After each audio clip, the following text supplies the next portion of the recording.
parachutes and then jettison. That starts the parachute deployment sequence, 11 parachutes in all, culminating with the deployment of 3 main parachutes.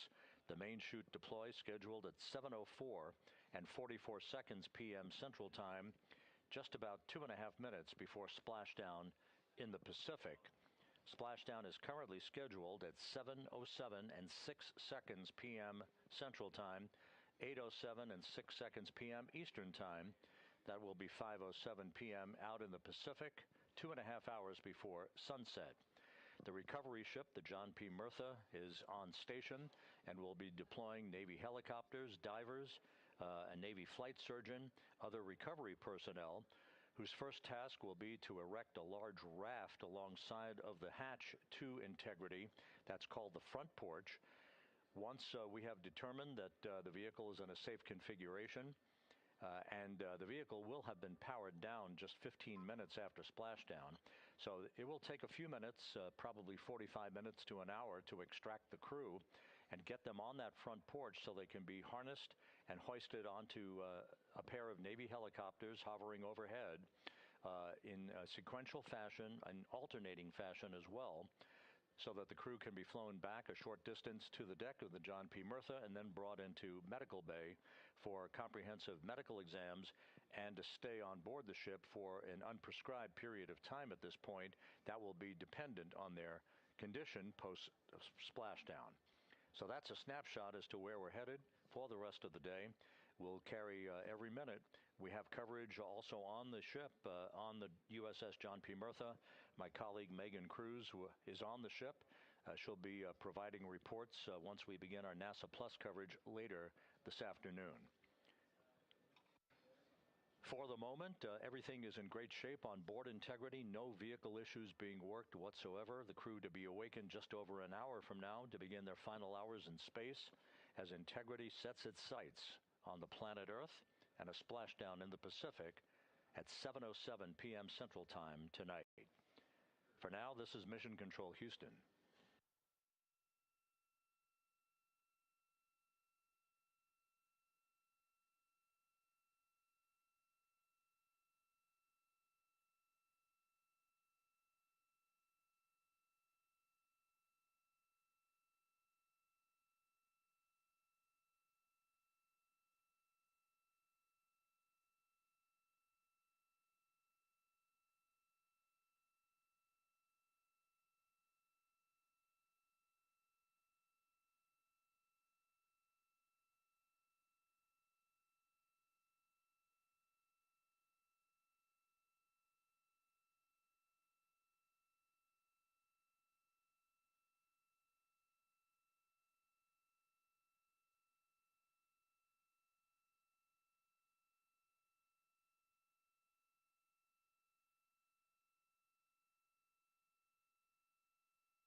This is Mission Control Houston.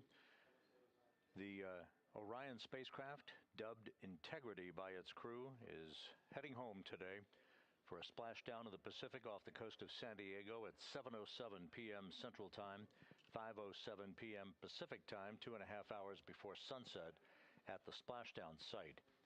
Everything aboard Integrity is in great shape. The crew is to be awakened about 23.5 minutes from now, and will begin at that point to review their morning messages and to complete the configuration of the crew cabin for their high-speed entry back into the Earth's atmosphere this evening and a splashdown under parachutes within sight, hopefully, of the USS John P. Murtha, the recovery ship that will begin the process of extracting the crew, hoisting them on Navy helicopters, and bringing them back to the ship for medical exams before they are brought back to shore in San Diego for a flight back to the Johnson Space Center.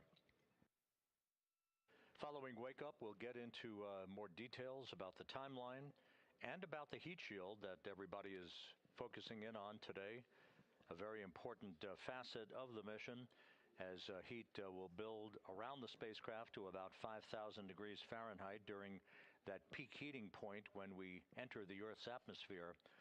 We are on a free return trajectory, so there's no turning back as the Earth looms large in the field of view already and will only get larger with each passing minute. So once again, we're standing by to wake the crew up for its final hours in space as they head home for a splashdown in the Pacific later this evening. Crew wake-up schedule just 22 minutes from now. This is Mission Control Houston.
This is Mission Control Houston.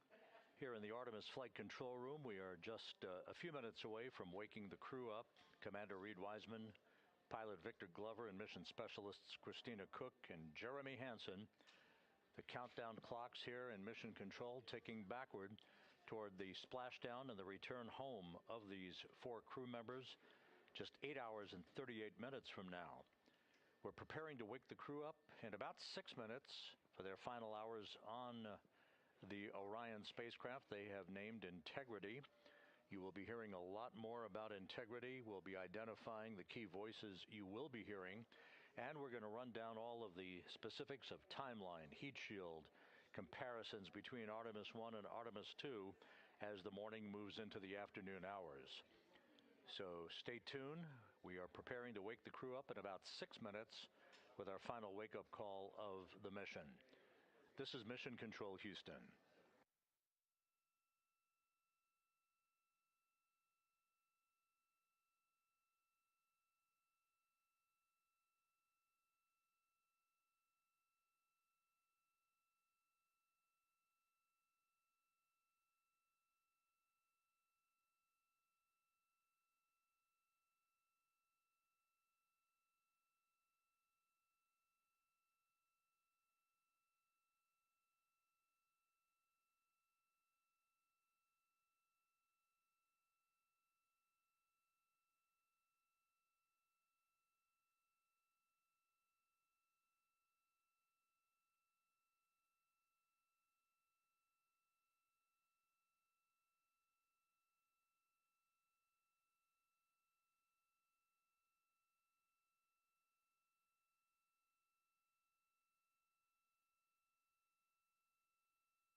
morning, Reed, Victor, Christina, and Jeremy. Zach and Zach Brown Band here, checking in from the USA. We hope that piece of our song, Free, helps start your day with the right kind of lift. We just want to say how proud we are of you. It takes courage, grit, and freedom to chase the unknown. It's the purest kind of American spirit. Millions back home are looking up and feeling more inspired because of you. Keep flying strong, keep flying safe. We can't wait to welcome you home. Come see us on the road.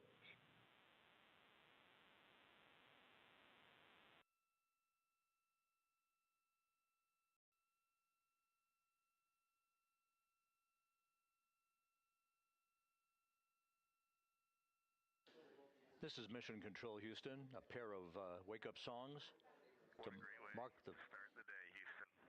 Courage and grit, that'll stick with me, and it should stick with all of you all day long.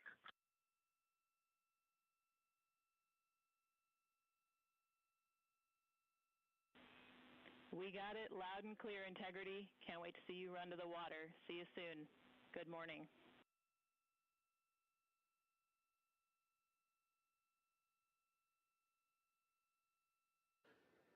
And with that, Integrity's astronauts are awake for their final hours in space.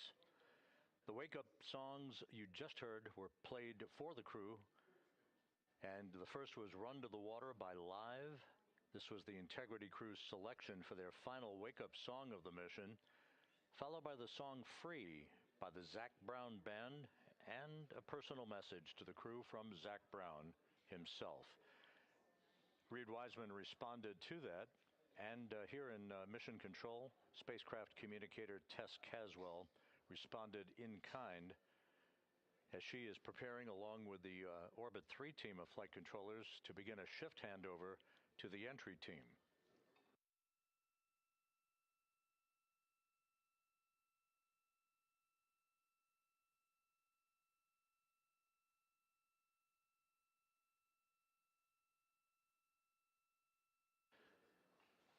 This view from a solar array wing camera on Integrity, showing the Earth growing larger and larger in the field of view. Now just 8 hours and 27 minutes until splashdown.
Once again, a shift handover is about to begin as the entry team of flight controllers, led by Flight Director Rick Henfling, will take over for the remainder of this flight. With the crew now having been awakened, they'll have an opportunity to get a morning meal, review their messages, send down any questions they have about their procedures, which were extensively reviewed yesterday, and complete the configuration of the crew cabin, stowing final items and preparing their flight data files and their personal computing devices with all of their entry procedures on those tablets. The next major event is going to be the RTC-3 burn. That's the return trajectory correction burn number 3. That is the final major maneuver of this mission. That is scheduled to be an 8-second firing of the reaction control system thrusters to change the velocity of Integrity by 4.2 feet per second and further fine-tune the angle of attack and the trajectory of Integrity to hit the sweet spot in the entry corridor over the Pacific Ocean for entry interface later today. The RTC-3 burn is scheduled at 1:53 p.m. Central Time, just 3 hours and 10 minutes from now.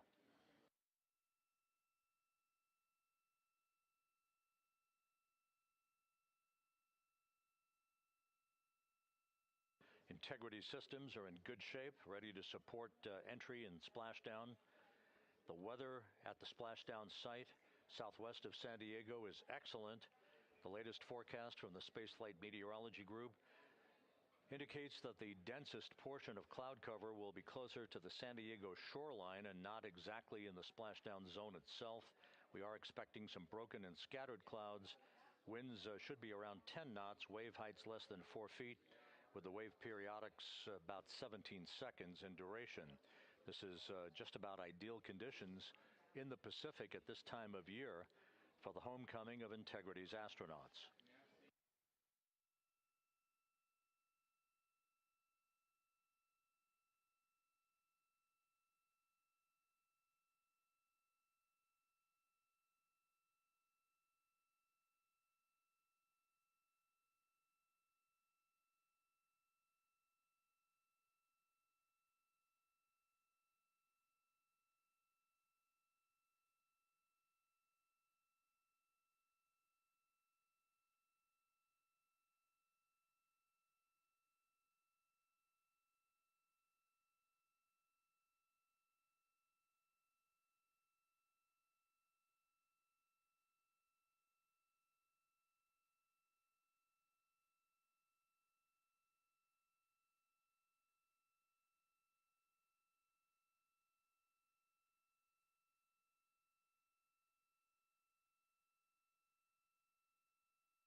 This is Mission Control Houston at a mission elapsed time of 8 days, 17 hours, 51 minutes into the flight of Integrity on the Artemis II mission. The astronauts were awakened aboard Integrity about an hour ago. They're in their post-sleep period, reviewing morning messages, getting a bite to eat, completing the stowage of items in their crew cabin. As everything is all set, the stage is set for their return to Earth this evening with a splashdown of the Pacific off the coast of San Diego 7 hours and 40 minutes from now. Here in the flight control room, known as the White Flight Control Room, a shift handover has been completed. The entry team of flight controllers now on duty, led by Flight Director Rick Henfling.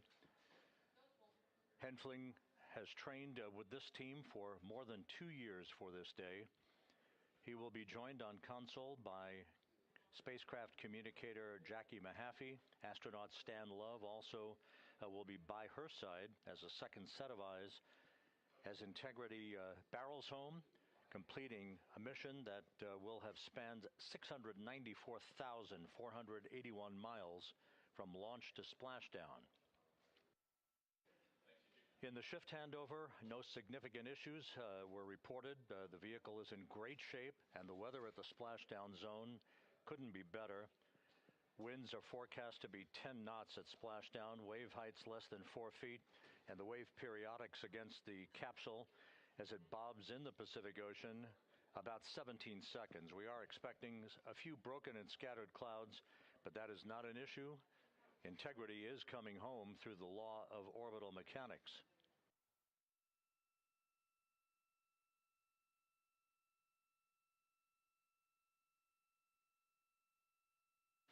The next major milestone for Integrity's astronauts and the flight control team here in Houston will be the RTC-3 burn. That is the return trajectory correction number 3 burn.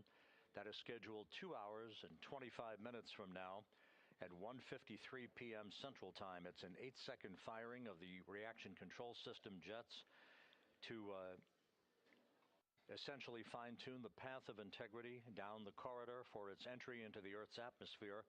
There will be a change in velocity of 4.2 feet per second. That is the last major maneuver of the mission.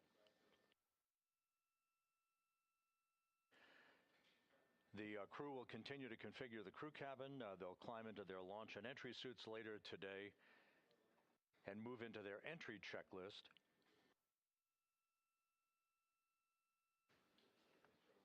So this is a good time for us to run down all of the key milestones and all of the key numbers that you'll be hearing reported as we move into the final phase of this 9-day mission.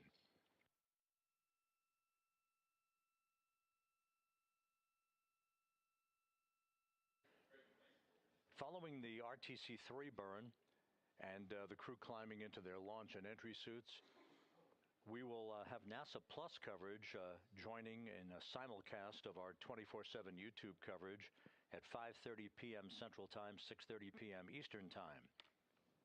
At 6:15 p.m., Integrity will switch communications loops and the strings for communication from the Deep Space Network, which it has been on since the translunar injection burn the day after launch. We will transition from the Deep Space Network to the Tracking and Data Relay Satellite System. At 6:33 p.m., the crew module and its 4 astronauts will separate from the European Service Module. And at 6:37 p.m. Central Time, these are all Central Time, we will conduct about a 19-second raise burn. Now, if you think of yourself sitting in a recliner and tilting backward, this raise burn gently raises the aft end of the vehicle. It is our last opportunity to dial in a flight path angle before entry interface using the roll thrusters on the crew module. This will sweeten the angle of attack, if you will, the orientation of the vehicle as it enters the Earth's atmosphere, with the idea in mind of reducing any excessive heat stress on the heat shield in this deliberate opportunity that we have selected to try to mitigate any buildup of excessive heat on the aft end of the vehicle. Once the raise burn is complete, we will enter the first traces of Earth's atmosphere at 6:53 and 31 seconds p.m. Central Time. At that point, we'll be at an altitude of 400,000 feet, traveling 34,882 feet per second, with a range to splashdown of 1,701 nautical miles. Just 24 seconds after entry interface, traveling at that velocity, we will begin a 6-minute blackout period due to the ionization, the buildup of plasma around the spacecraft that will prevent communications and data from being received here in Mission Control. Again, that blackout scheduled to begin at 6:53 and 55 seconds p.m. Central Time, about a 6-minute blackout. We'll be carefully monitoring a call from Capcom to the crew as we exit the blackout. That will be our first communications with the crew following that 6-minute period. The blackout scheduled to end right around 7 p.m. straight up. That's Central Time. That'll be 6 minutes and 25 seconds after the start of entry interface. At that point, we will be at an altitude of 157,406 feet off the Earth, traveling at 13,342 feet per second. Range to splashdown at that point will be just 147 nautical miles. There will be a series of roll reversals, this is computer commanded, to roll the vehicle to the left and back to the right to bleed off excess energy, all part of the planned entry profile for Integrity and its 4 astronauts. We are expected to go subsonic, meaning we will break the sound barrier over the Pacific in this trajectory that will carry us from southwest and northeast across the Pacific Ocean. We will go subsonic at 7:02 and 25 seconds p.m. Central Time at an altitude of 59,000 feet, traveling just 971 feet per second. So you can see how much the velocity of Integrity will decelerate based on its speed and the interaction with the Earth's friction in the atmosphere. At that point, a series of parachutes will begin to deploy. The first deployment will be the forward bay cover chutes. These are a series of 3 parachutes, each parachute approximately 100 feet long. The first forward bay cover parachute deployment will occur at an altitude of 24,000 feet. As the spacecraft has descended to a velocity of just 479 feet per second, and we will be within a mile, 1 nautical mile of splashdown at that point. In rapid fire succession then, we'll deploy 2 drogue parachutes used to slow and stabilize the crew module during descent to establish the proper conditions for main parachute deployment that will follow. A trio of pilot parachutes then deploy.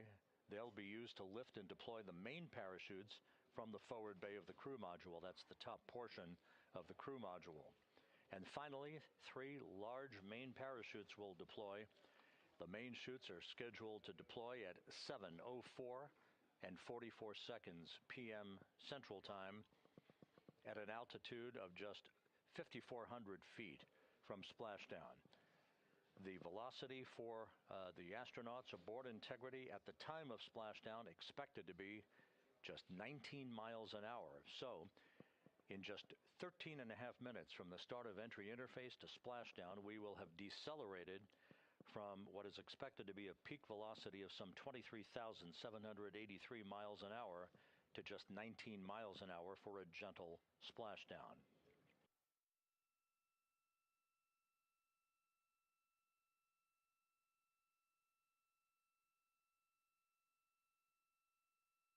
One of the important points that we've been explaining and that we'll be looking for later today is the comparison between the entry for Artemis I, which was uncrewed, and today's entry for the Artemis II astronauts. On Artemis I, we had an entry range of 3,178 nautical miles, and we used what was called a skip entry profile, where we dipped into the atmosphere, then dipped out, and then dipped back in. That lasted about 20 minutes for entry, and it induced a higher total heat load on the vehicle. Now, on Artemis I, we flew that trajectory, and as part of the routine post-flight inspections and video analysis, there were areas of mechanical char liberation that were observed, which was not expected. As we explained yesterday, it's worth explaining again today, and we'll do later today as well. The chemical decomposition of ablative heat shields is fully expected. The mechanical liberation of the char was not expected. The chemical decomposition occurs as the heat shield material heats up and decomposes, the process called pyrolysis, which generates gases during entry. The generation rate of that gas is a function of the temperature of the heat shield material, which is known as avcoat. As the gases are being generated, a layer of char is forming on the surface of the heat shield. That char is porous. Now, ideally, what you want to have happen is for the gases to escape through the pores in the char layer faster than new gas is generated. But on Artemis I, we found that the temperature profile experienced by the heat shield and on the heat shield was such that this was not happening on areas of the heat shield with less porous avcoat. That resulted in a pressure buildup under the surface of the char layer, and when the pressure gets high enough, the portions of the char layer would liberate from the heat shield. That's what we observed.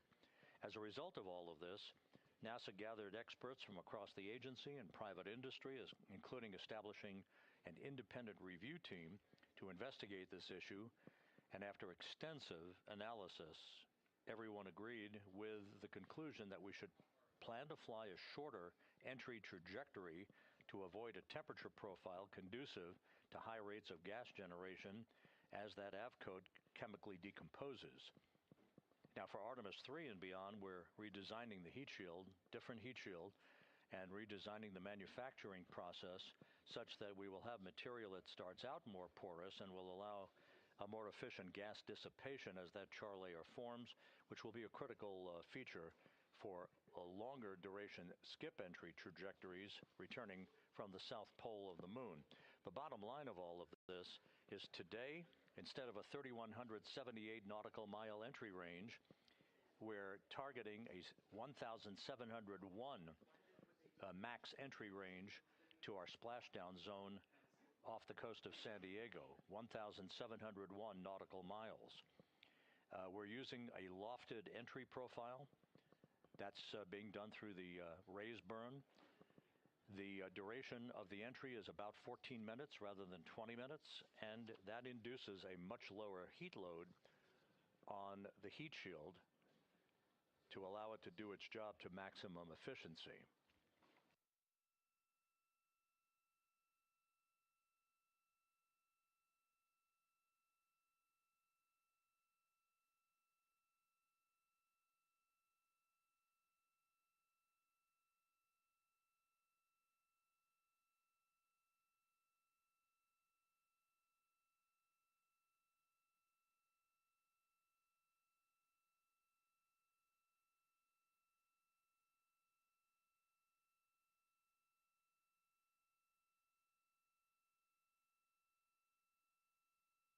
Following splashdown, which again is scheduled at 7:07:07 p.m. Central Time. That's 7:07 and 7 seconds p.m. Central Time, 5:07 p.m. Pacific Time, 2.5 hours before sunset at the splashdown site. Following splashdown, we will get a call from the crew. The communications will transition to what you'll hear called VLDR. That's the acronym for Very Low Data Rate, because we no longer have the antennas pointing toward the Tracking and Data Relay satellite system at that point. Now, whether the vehicle is upright in the so-called Stable 1 configuration, or whether it's upside down in Stable 2, we will quickly activate the CMOOS system, the acronym for the Crew Module Uprighting System. The Crew Module Uprighting System consists of 5 large balloon-like airbags located under the capsule's forward bay cover. These airbags will be inflated with helium, providing additional buoyancy to flip the capsule upright if it's in Stable 2, or to maintain it in a Stable 1 configuration. Navy helicopters, Navy paradivers, a Navy flight surgeon and a NASA flight surgeon will all be on the scene, and we'll be erecting a large raft called a front porch alongside the spacecraft. That is similar to what you've seen in the movies and in the past in historic footage from the Apollo missions. That will be utilized once the hatch is open to allow the crew members to be extracted one by one onto that front porch before they're hoisted onto a pair of hovering Navy helicopters in sequential fashion and alternating fashion as well for the short ride back to the deck of the recovery ship, the USS John Murtha. Now, before we get into all that, it will take about 15 minutes to power down the vehicle, and for flight controllers here in Houston and the Navy recovery team to ascertain that there are no toxic gases that are leaking from Integrity. We do not expect that to happen, but they'll put eyeballs on it to match the data that we will see here at Mission Control to ensure that the recovery team can make a safe approach to the spacecraft to begin the process of erecting the front porch. The current order of extraction from the vehicle that we received from the ship called for Christina Cook to be extracted first, followed by Victor Glover, then Jeremy Hansen, and then Reed Wiseman last. The hoisting of the crew members to these two helos, Christina Cook is scheduled to be hoisted first into helicopter number 1, or the helicopter A as it is being termed by the recovery team. Jeremy Hansen would be second to be hoisted. He'll go into helo number 2. Victor Glover will be hoisted third and will go into helo 1 to join Cook. And Reed Wiseman will be hoisted into helo 2 to join Jeremy Hansen for the ride back to the ship. The recovery position would put the ship about 2,000 yards away from the spacecraft, assuming an on-target splashdown. The small boats will be much closer so that they can be deployed in rapid fire succession to arrive at the side of Integrity to ensure that they begin the orderly process of erecting the front porch and beginning the process of opening the hatch.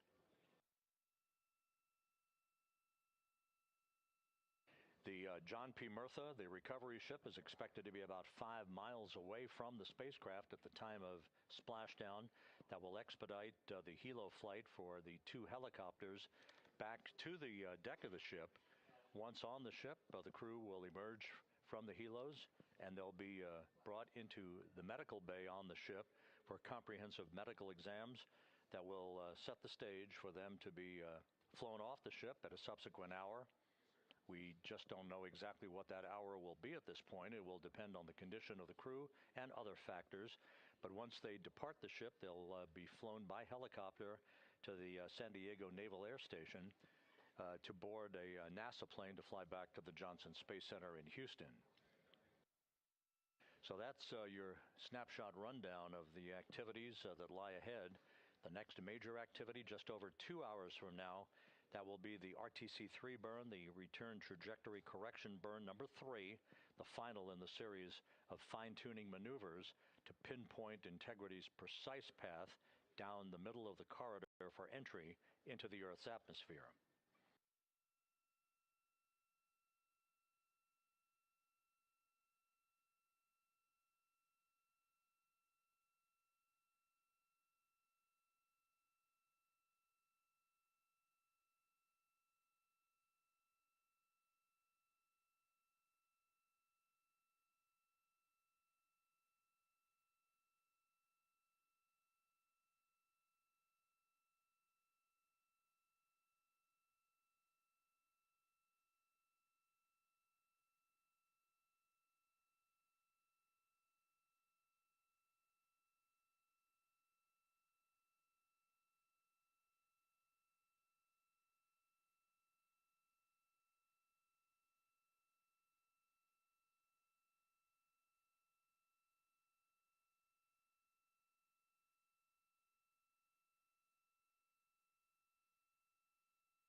This is Mission Control Houston. This computer-generated visualization based on real-time telemetry from Integrity showing the distance from Earth decreasing with each passing second, now just 54,000 miles from Earth, and the distance traveled by Integrity's astronauts since they arrived at the moon earlier this week.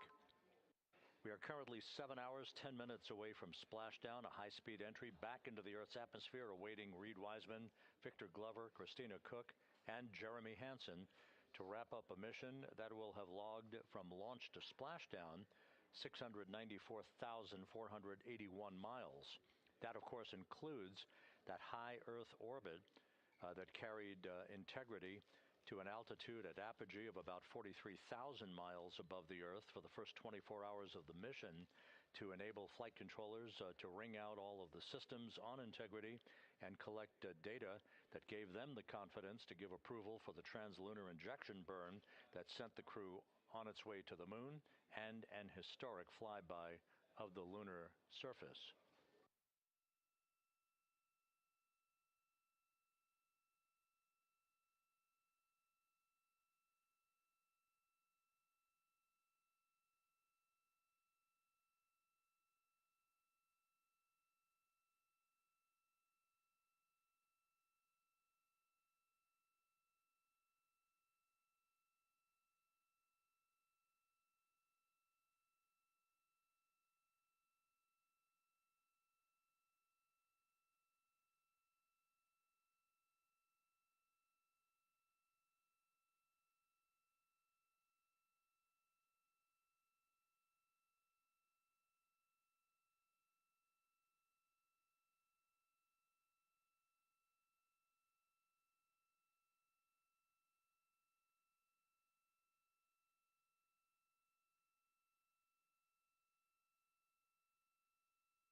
This is Mission Control Houston.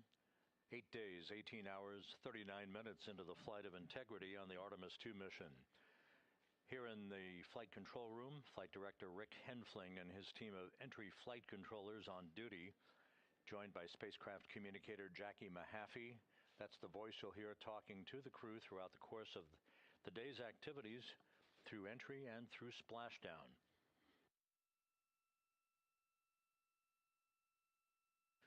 Aboard Integrity, the astronauts, Commander Reed Wiseman, pilot Victor Glover, and mission specialists Christina Cook and Jeremy Hansen are wrapping up their post-sleep period, having an opportunity to review their morning mail, getting a bite to eat, and getting things set up for final cabin stowage of items no longer needed on this flight prior to the time they move into their entry checklist a few hours from now. The next major milestone will be 1 hour, 38 minutes from now.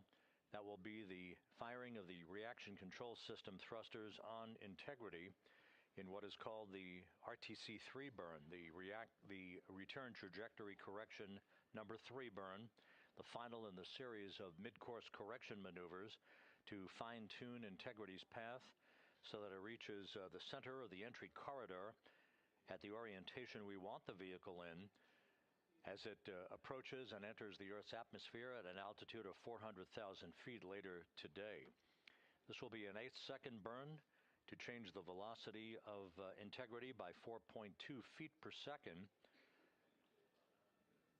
And again, will be the final major maneuver of this mission. After we discard the European service module, this evening at 6:33 p.m. Central Time, a few minutes later, we'll conduct a raise burn, as it is called. That is a maneuver using Integrity's thrusters, about a 19-second burn that will lift the aft end of the vehicle and provide the final angle of attack that the spacecraft will be traveling in to reach the splashdown zone some 1,701 nautical miles from the point of entry interface. In the Pacific Ocean, the USS John P. Murtha is on station, ready to begin recovery operations once Integrity has splashed down. The splashdown is scheduled at 7:07 and 7 seconds p.m. Central Time, 5:07 p.m. Pacific Time, 2.5 hours before sunset. From launch to splashdown, Integrity and its 4 crew members will have traveled 694,481 miles.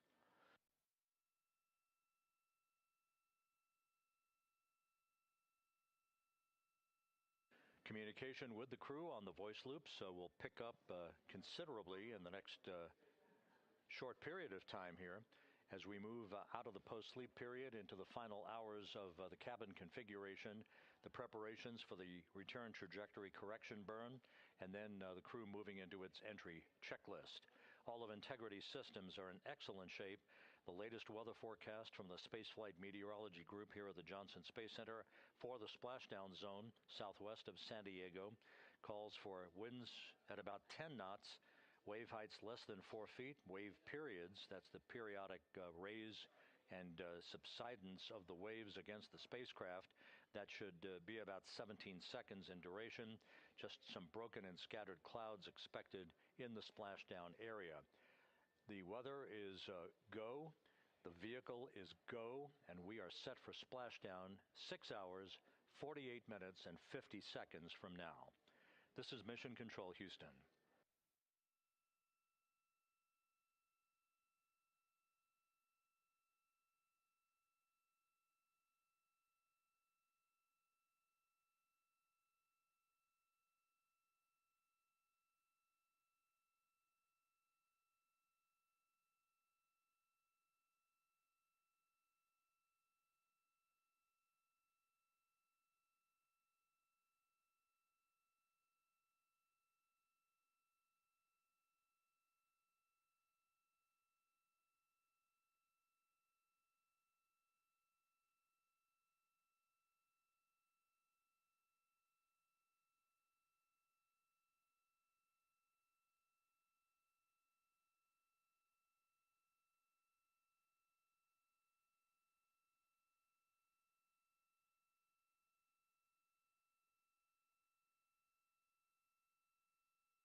Integrity Houston, good morning. Comm check, post ACU swaps.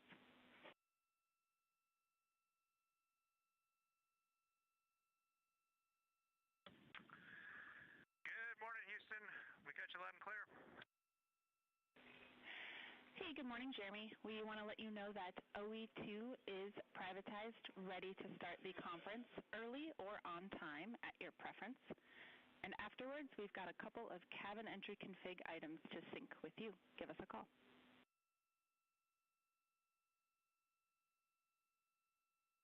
Okay, Jackie. How about we take those cabin config items right away, and then we'll do the PMC.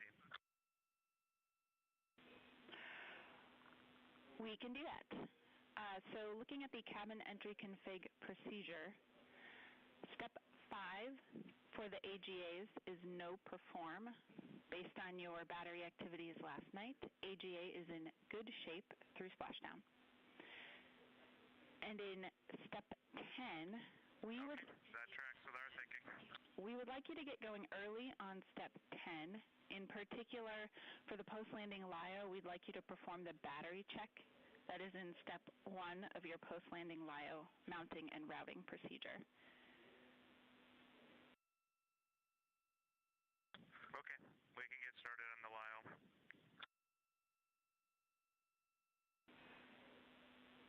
All right, that was all we had for you for cabin entry config for now.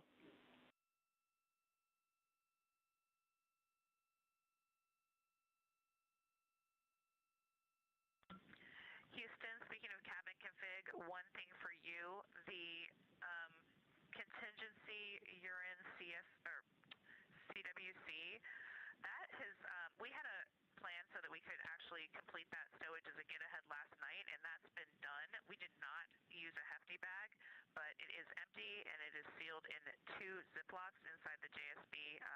We feel that it's unaccessible now, and we'd like to keep it in that config.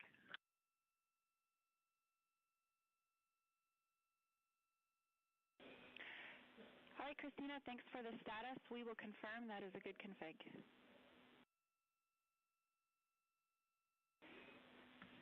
Thank you, ma'am.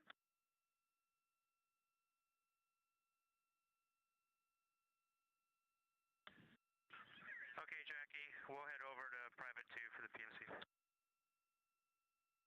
Staged out in the Pacific Ocean, just west of San Diego. We are staged about 6.5 miles from where we expect Orion to splash down.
This is Mission Control Houston at a mission elapsed time of 8 days, 18 hours, 58 minutes into the flight of Integrity on the Artemis II mission.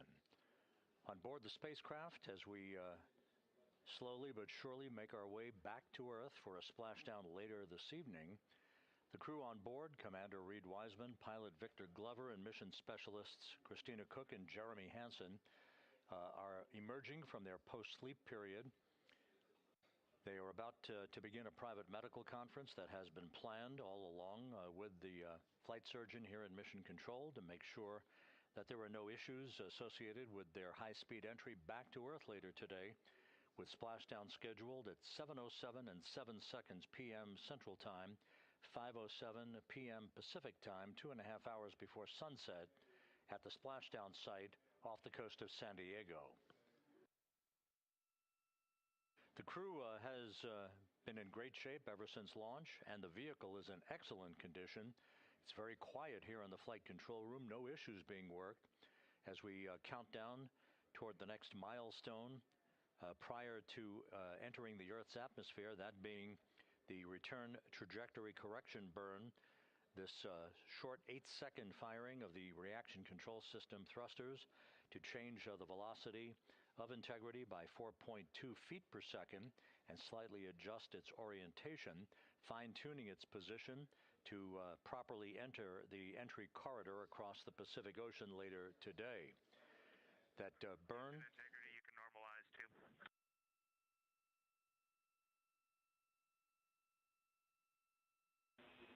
In work. That burn is scheduled at 1:53 p.m. Central Time, 2:53 p.m. Eastern Time.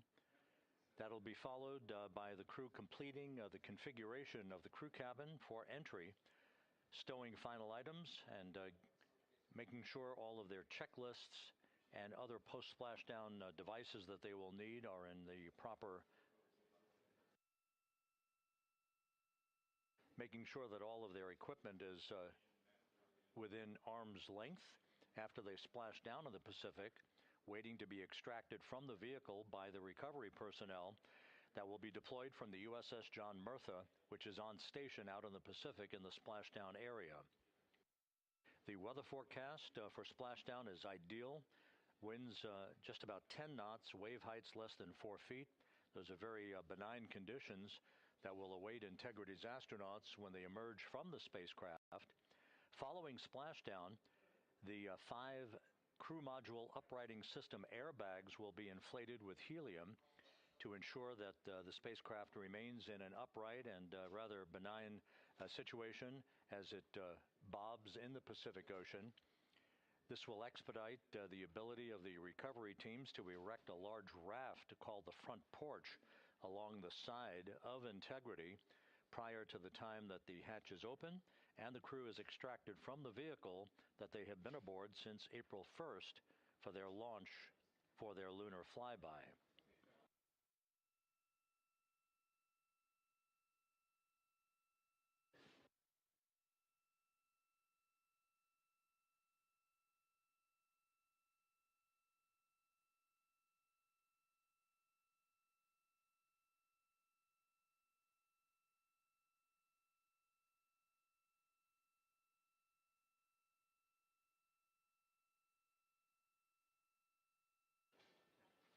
The heart of today's entry will begin.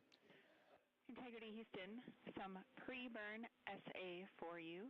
The Plus X flange heaters are on and prop avionics are configured.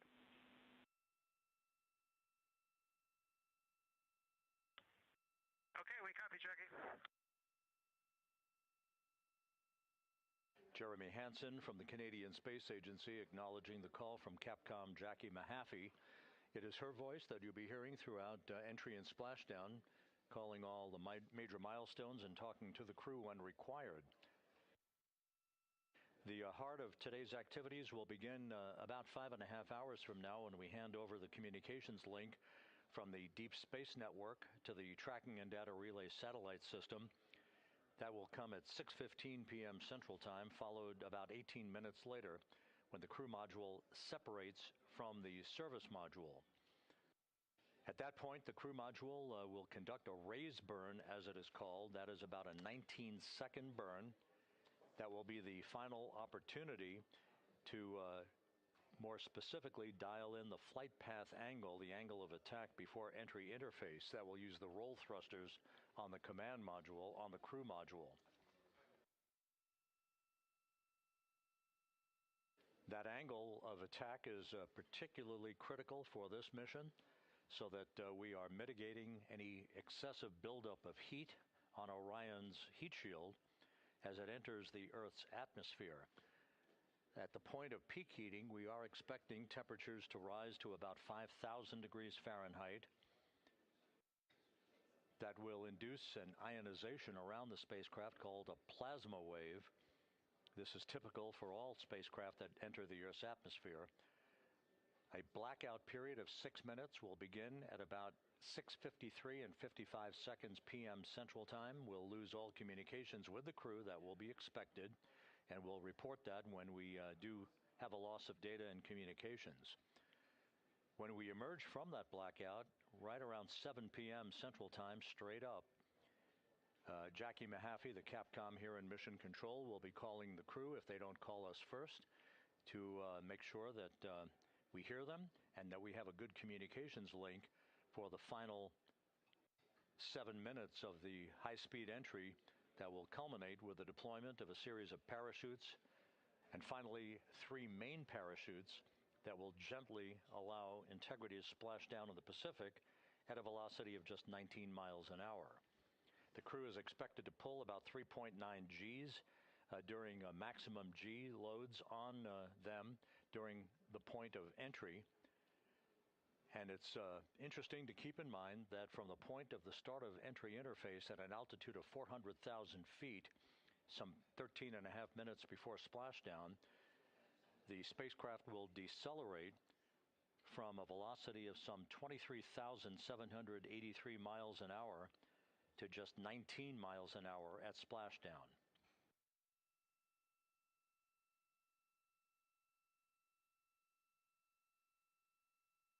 So everything is in order aboard Integrity.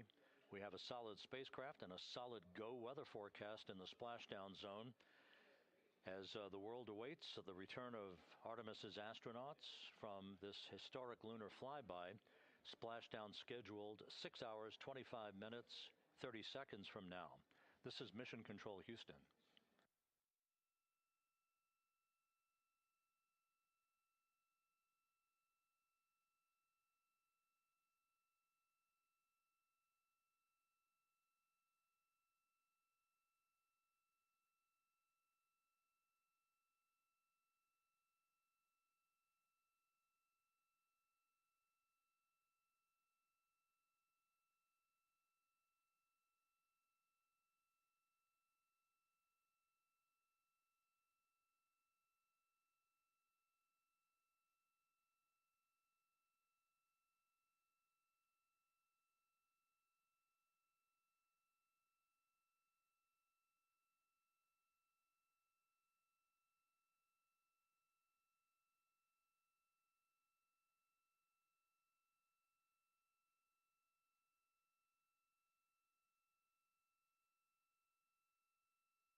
Excellent copies. Good news. Thanks.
And Houston Integrity, we're ready to secure the cobalt brick and the WAP, but just want to check with you that you don't need the network on board before we do that. Check with you that you don't.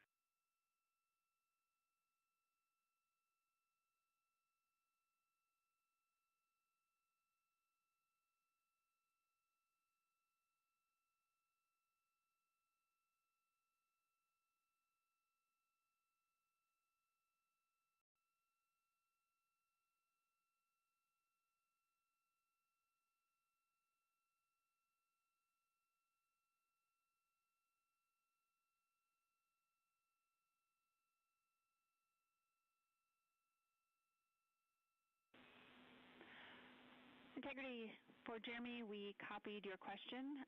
We were in a data rate handover, but we can confirm no further ground use for the WAP or cobalt brick, so go to tear those down. A follow-up for Christina, the empty CWC stowage config that you called earlier is a good config for entry, so no need to go find that. And finally, we can support a camera downlink if and when you are willing.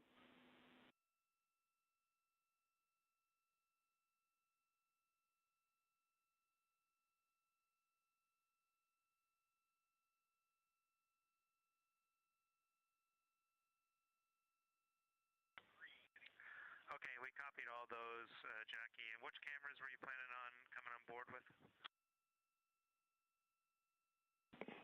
Yeah, good question. We just wanted to use cab 3.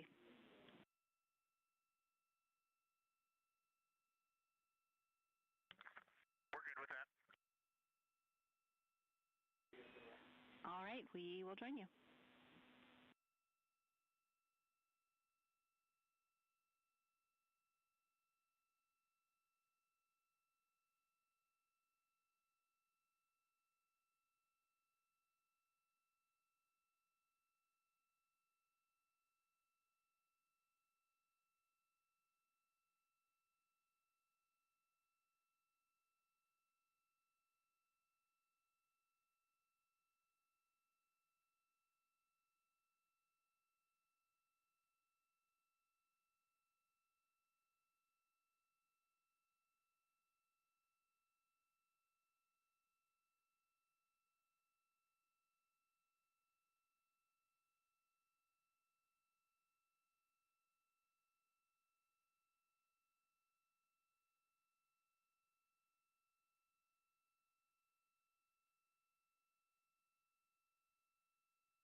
Houston integrity for CBA pressure.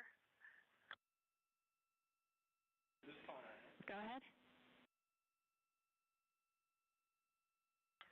CBA pressure is 2,500 psi.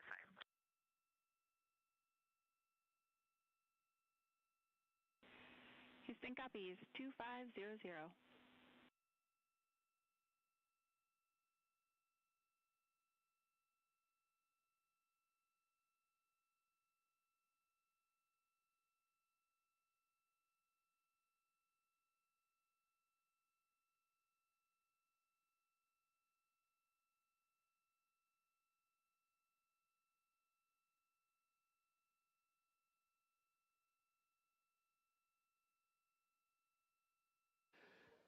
This is Mission Control Houston. You just heard Mission Specialist Christina Cook aboard Integrity offering some parameters of cabin atmosphere readings. Everything on board is in great shape. We're just 56.5 minutes away from the return trajectory correction 3 burn. This will be the final major maneuver of the mission for Integrity, an 8-second burn of Integrity's thrusters to change its velocity by 4.2 feet per second and further fine-tuning its path for the entry interface into the Earth's atmosphere later today. Just so we can identify some of the key players you'll hear and see here in Mission Control throughout the course of the day. On the front row, from left to right, that's astronaut Stan Love. He was the Ascent Capcom, or spacecraft communicator, talking to the crew and has pulled several shifts during the mission. Second from the left is Jackie Mahaffey, who will be the entry Capcom, talking to the crew during their high-speed return to Earth later today. Then to her left is entry flight director Rick Henfling, and to his left is Judd Freeling, who presided as flight director over the ascent of Integrity 9 days ago from the Kennedy Space Center. In the back row is the lead flight director for the mission, Jeff Radigan, and to his left is the chief of the flight director office, Emily Nelson.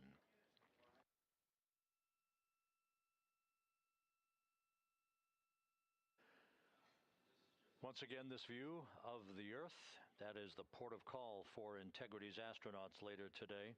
Splashdown scheduled 6 hours, 8 minutes, and 22 seconds from now. Everything is in great shape on board the vehicle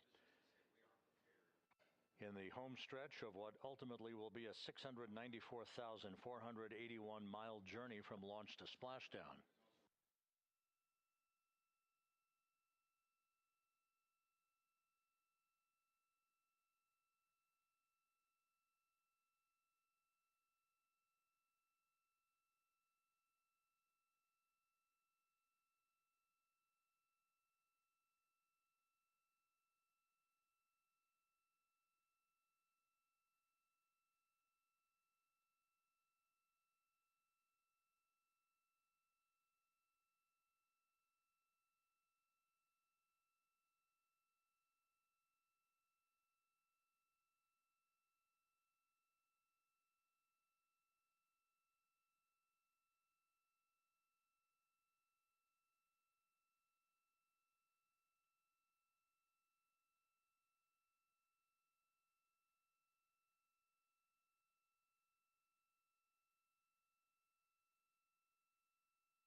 This is Mission Control Houston, our first view of the crew today. On the left, Commander Reed Wiseman. On the right, pilot Victor Glover.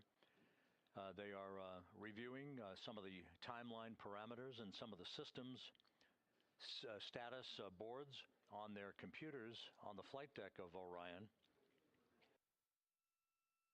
Everything is in great shape system-wise, and the weather forecast is a go forecast at the splashdown zone as the crew approaches the 6-hour mark until they return to Earth to complete this historic mission.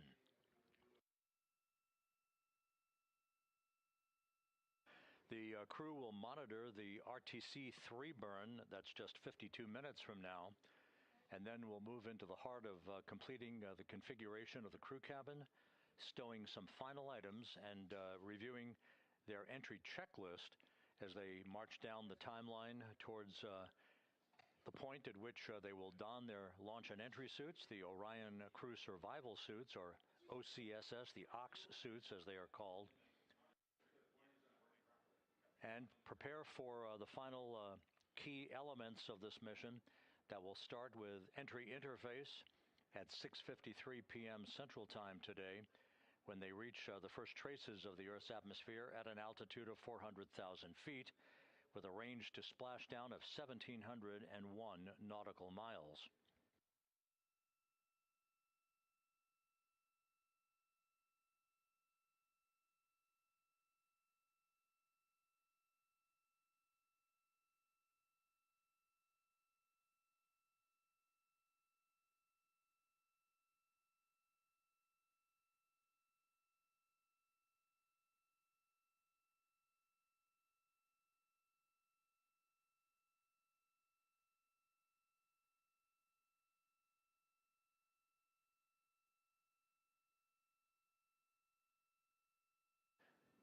You can see down below in the lower deck of the crew cabin, if you will, Christina Cook. Jeremy Hansen is right by her. The crew will begin the suit-up procedures later today. They'll conduct leak checks on their suits to ensure that they're in a good configuration for the entry. And once again, we're struck by some of the numbers involved. At the point of entry interface, which will be about 13 and a half minutes before splashdown, the vehicle will be traveling some 23,839 miles an hour. At the point of splashdown, 13 and a half minutes later, they will have decelerated under parachutes and through the interaction of Earth's atmosphere, the friction created by Earth's atmosphere, they will have decelerated to a splashdown velocity of just 19 miles an hour.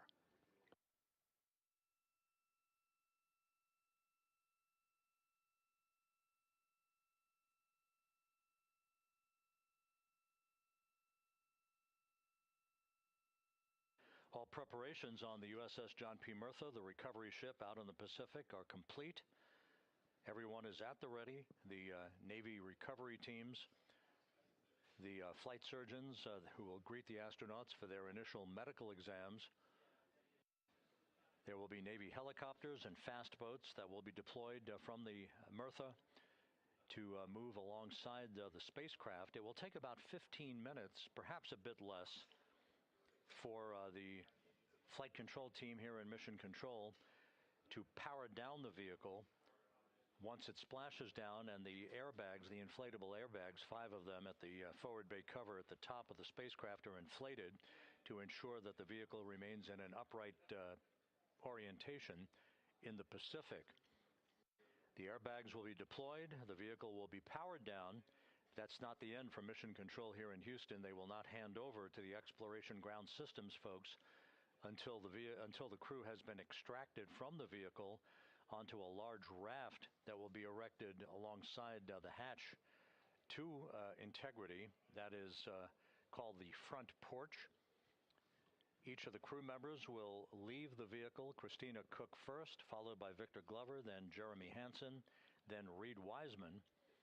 Once in the raft, they'll spend a few minutes as they get their land legs back before they're harnessed and hoisted one by one in alternating fashion to a pair of hovering Navy helicopters overhead. Christina Cook will be hoisted first into helicopter number 1, then Jeremy Hansen to helicopter number 2, Victor Glover to helicopter number 1, Reed Wiseman to helicopter number 2.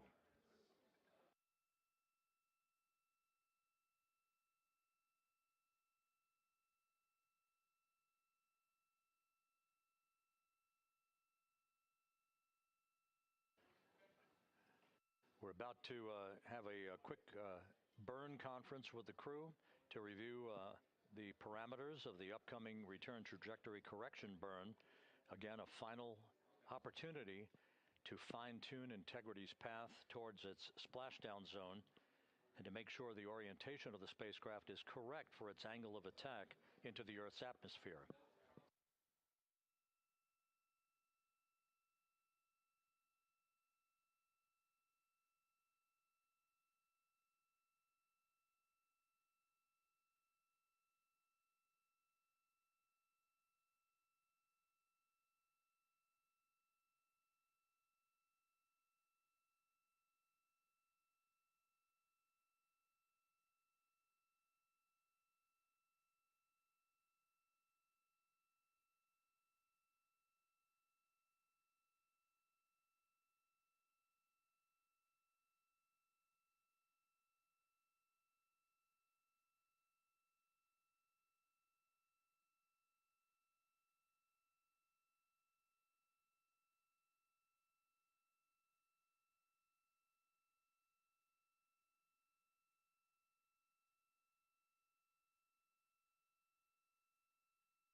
Integrity Houston, 2 minutes to starfield maneuvers.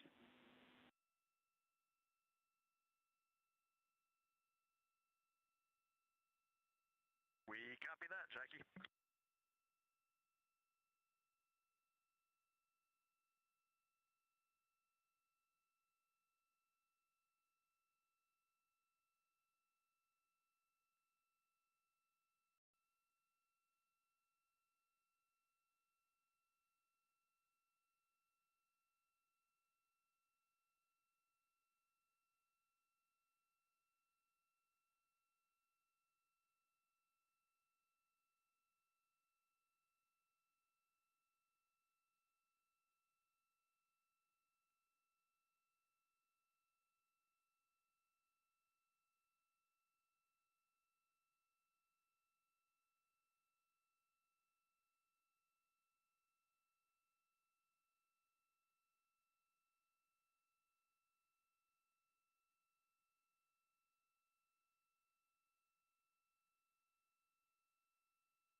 Integrity currently maneuvering to what is called the starfield calibration orientation to set the calibration correct for our GPS system on board the vehicle, as well as other navigation aids that will be used during Integrity's plunge back through the Earth's atmosphere toward its splashdown site.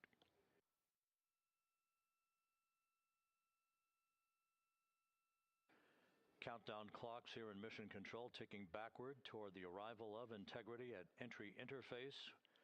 5 hours and 43 minutes mark. Splashdown 5 hours 56 minutes from now. Houston Integrity, we are standing by for the burn conference whenever you are ready. We are ready. Your final burn plan is on board, and we've got several deltas to the pad. The deltas are to version 2 uplink at day 100, 12:20. The first delta is TIG slip is 10 minutes. Secondary pointing Omicron is 2525.0. For your guidance solution, Delta V tote 4.17. For your attitude in Delta V, this remains frame inertial. Attitude, yaw pitch roll, is 4.643.237. Delta V, X 2.1, Y 2.2, Z negative 2.9. How copy?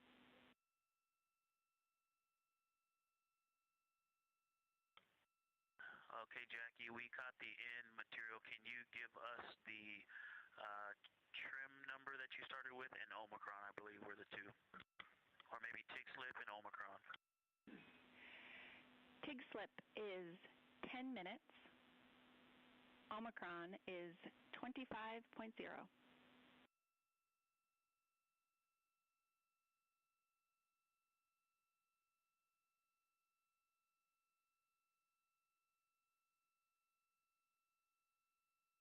Okay, Jackie, we copied all the deltas, but we are not confident we started with the right file.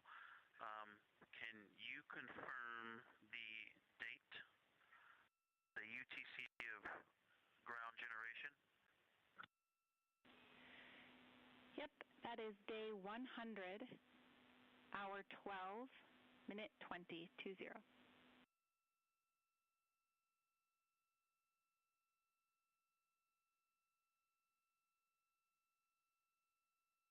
So Jackie, that ground generation date time is what we had as version 1, and you said version 2, so that's what's throwing us off. We were looking for a version 2, but we saved version 1 as version 2 to get ready for these deltas. Did you uplink a new burn pad, or were you just instructing us to save it as version 2? Yeah, sorry about that. These deltas we're reading you are called version 2, and the UTC we are expecting you to be referencing is the one I read off.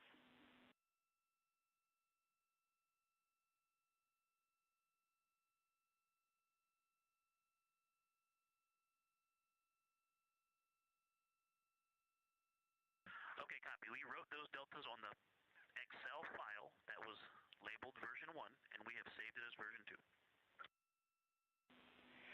That's perfect. Couple of final notes for you. Under burn execution steps, step 8, OpNav pass. We are performing OpNav pass, and that did kick off automatically.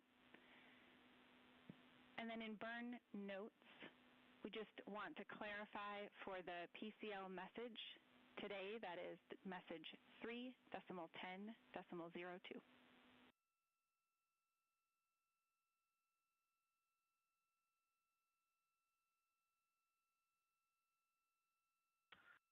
Okay, we copy step 8 auto and 3.10.02, which we all read. Thank you.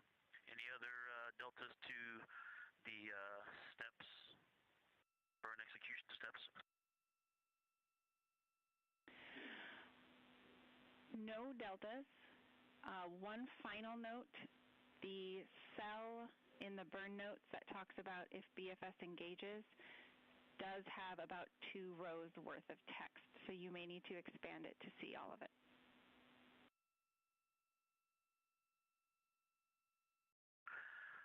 Jackie, that is a great call. Thank you for that information. And that is everything we had for the burn conference.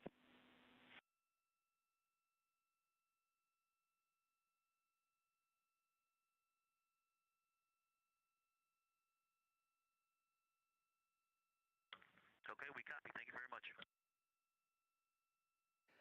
This is Mission Control Houston. That exchange between Capcom Jackie Mahaffey here in Mission Control and pilot Victor Glover aboard Integrity, reading off all the critical numbers for the upcoming Return Trajectory Correction 3 burn. That's on tap just 37 minutes from now at 1:53 p.m. Central Time. This final major maneuver will be an 8-second burn of the reaction control system thrusters to amend the velocity of Integrity by 4.2 feet per second. It also contains a number of angular adjustments to Integrity's orientation to fine-tune its precise orientation as it enters the Earth's atmosphere at the point of 400,000 feet above the Pacific Ocean, called entry interface. This is critical because we want Integrity to be in the right orientation to minimize heating on the heat shield of the vehicle. This needs to be extremely precise and will be fine-tuned one more time through what is called a crew module raise burn tonight at 6:37 p.m. Central Time, a 19-second burn that will fine-tune the angle of attack for one last time to make sure Integrity is entering the Earth's atmosphere in an orientation that will minimize the peak heating effects on the heat shield. As it is, the temperatures around the heat shield are expected to be somewhere between 4,000 and 5,000 degrees Fahrenheit. However, at the angle at which we are entering the Earth's atmosphere, it is a much more benign heating effect on the heat shield than what was experienced during the Artemis I mission.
go for secondary wastewater line dump.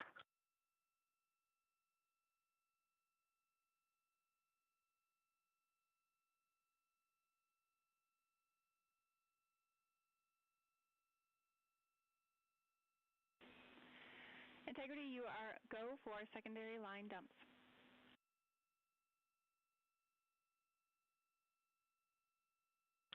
We copy, thank you.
Integrity Houston, for the burn, SM prop helium isol valves are configured.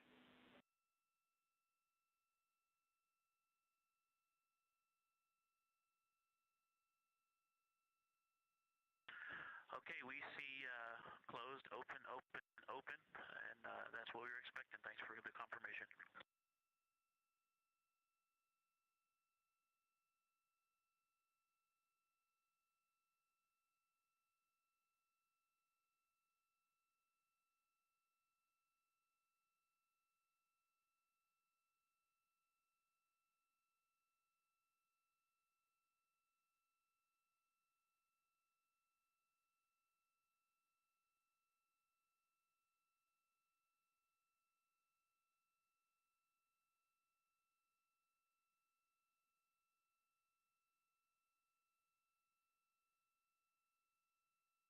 This is Mission Control, Houston.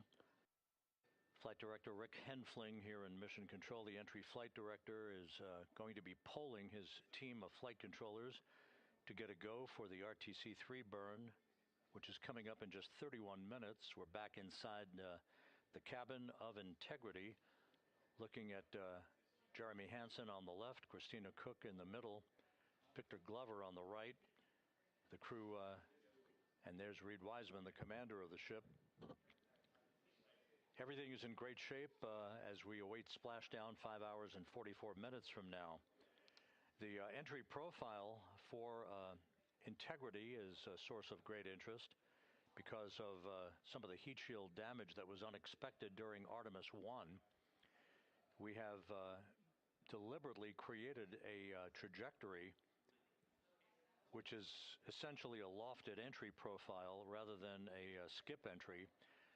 If you recall, the skip entry on Artemis I was a trajectory in which we performed an initial dip into the atmosphere to dissipate some energy, then skipped out of the atmosphere, sort of like throwing a flat rock against a lake, and then dipped a second and final time into the atmosphere before splashing down in the Pacific.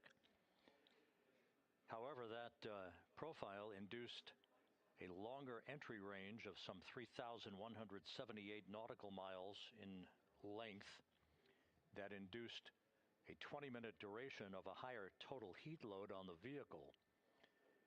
So after great analysis and the review of an independent review team, we decided to amend the entry profile to a maximum entry range of 1,775 nautical miles. In this case, we're going to be flying downrange from the point of entry interface to a splashdown zone just 1,701 nautical miles downrange, heading from southwest to northeast towards the coast of California.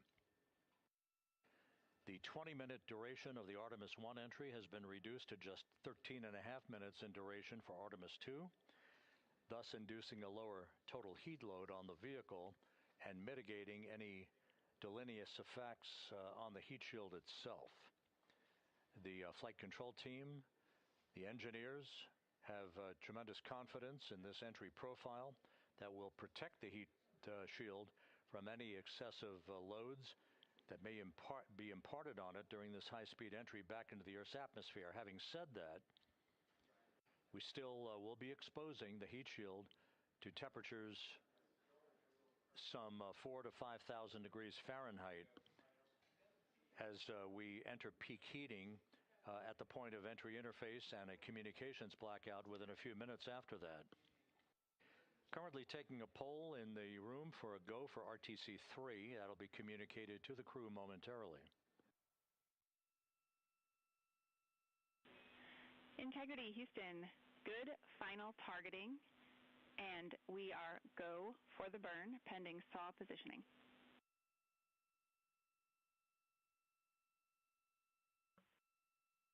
Copy.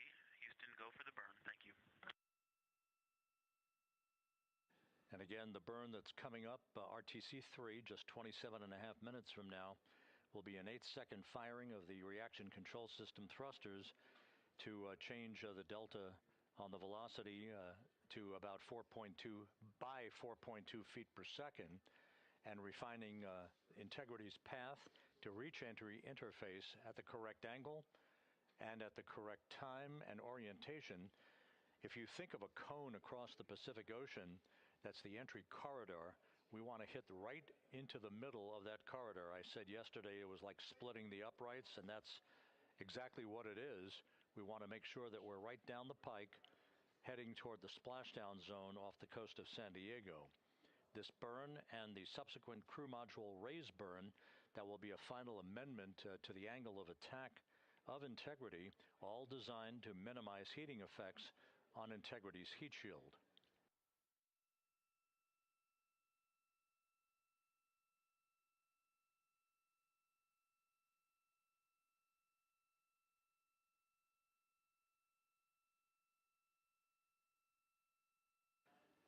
A short time ago, the Spaceflight Meteorology Group briefed the entry flight control team on the latest weather at the splashdown zone where the USS John P. Murtha is stationed, ready to begin recovery operations shortly after splashdown. The weather is ideal, not an issue in the terms of the winds, just 10-knot winds and wave heights less than 4 feet expected to greet the crew. There will be some broken and scattered clouds that Integrity will be descending through, but that's not a factor. We are committed, of course, to splashing down today at 7:07 and 7 seconds p.m. Central Time, 5:07 p.m. Pacific Time, 2.5 hours before sunset.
At this hour, Flight Dynamics reporting that Integrity is 45,534 nautical miles away from Earth.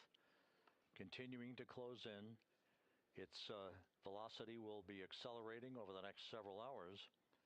At the point that we reach the top of the Earth's atmosphere at entry interface at an altitude of 400,000 feet, Integrity and its astronauts will be traveling some 34,882 feet per second with a range to splashdown of 1,701 nautical miles.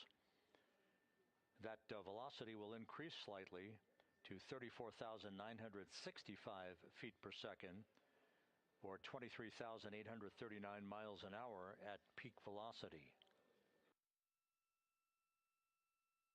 There will be a series of roll reversals. Those are computer-induced maneuvers that will occur after we complete the blackout period. Actually, there are 2 before while we are in the blackout period and 3 more afterwards. Those roll reversals designed to dissipate energy, reducing the speed through the laws of physics to bleed off excess energy as the vehicle points itself toward the splashdown zone prior to going subsonic and then inducing the beginning of the parachute deployment sequence. The crew is expected to pull just under 4 Gs during the maximum G loads on themselves and the vehicle. We have 3 spaceflight veterans and 1 first-time flyer in Jeremy Hansen. Unlike an International Space Station flight of 6 months or more in duration, these are well-skilled astronauts and test pilots. Christina Cook, of course, having returned to Earth, as did Reed Wiseman from his first flight in Soyuz vehicles for parachute-assisted landings in Kazakhstan. Victor Glover flew on a Crew Dragon vehicle.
For those keeping track, once again, one of the key periods during the entry into the Earth's atmosphere will be this 6-minute communications blackout that is predicted and is typical.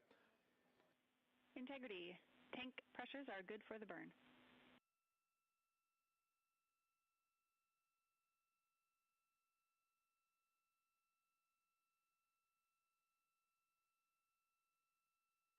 Copy that, Jackie. Thank you. Capcom Jackie Mahaffey saying that all of the systems, including the pressures in the propellant tanks, are in good shape, ready for the RTC-3 burn coming up just 18.5 minutes from now. Once again, the blackout period that will be of great interest to those listening and watching this evening is typical for any spacecraft re-entering the Earth's atmosphere because of the buildup of heat against a returning spacecraft, whether it's Integrity today or a Russian Soyuz vehicle or a SpaceX Dragon.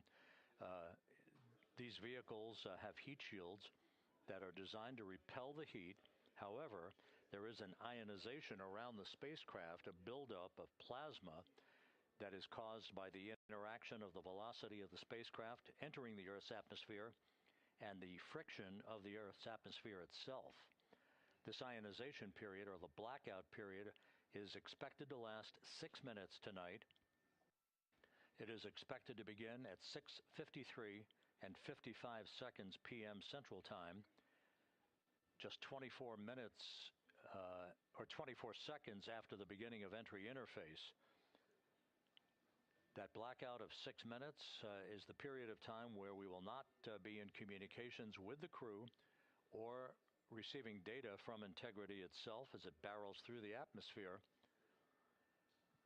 We will be communicating with the crew toward the end of that 6-minute period and reestablishing communications just as quickly as atmospheric physics will allow us to. The blackout period is expected to end at 6:59 and 56 seconds p.m. Central Time, which would be 6 minutes and 25 seconds from the start of entry interface. Now, after splashdown, several activities will be occurring. First will be to ensure that the vehicle is upright in what is known as a stable 1 configuration. Whether it's upright or in some other orientation, the CMOOS bags, the Crew Module Uprighting System bags, 5 of them that are surrounding the vehicle at the forward bay cover in a circumferential orientation, those 5 large airbags will be inflated with helium and be inflated. Integrity, Houston. Solar arrays are in position for the burn. We see the same, Jackie. The CMOOS bags, again, 5 large inflatable airbags that are inflated with helium right after splashdown. Those bags designed to maintain an upright orientation for the spacecraft. Flight controllers here in Mission Control will begin to work to power down the vehicle, also check for any leakage of toxic gas. We are not expecting any issues. Integrity's in great shape as it prepares for its homecoming 5.5 hours from now. But to ensure that the approaching Navy recovery team does not encounter any toxic gases, we will make the first check of that here in Mission Control, power down the vehicle, and we will be reestablishing communications with the crew through what is known as VLDR. You'll hear that call. It is the very low data rate that takes over from the tracking and data relay satellite system communications that we'll be using during the descent towards splashdown. It may be a period of seconds or even minutes before we establish that very low data rate with the crew following splashdown, so we'll keep a sharp ear out and obviously carry that on the Orion to Earth loops that we provide for you and have been since the beginning of our coverage with launch back on April 1st.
Here in Mission Control, the focus of attention is the upcoming Return Trajectory Correction 3 burn.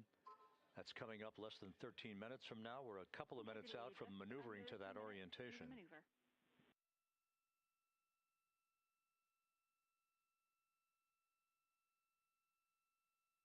Copy that. All is calm on board, Jackie. Thank you.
This is Mission Control Houston.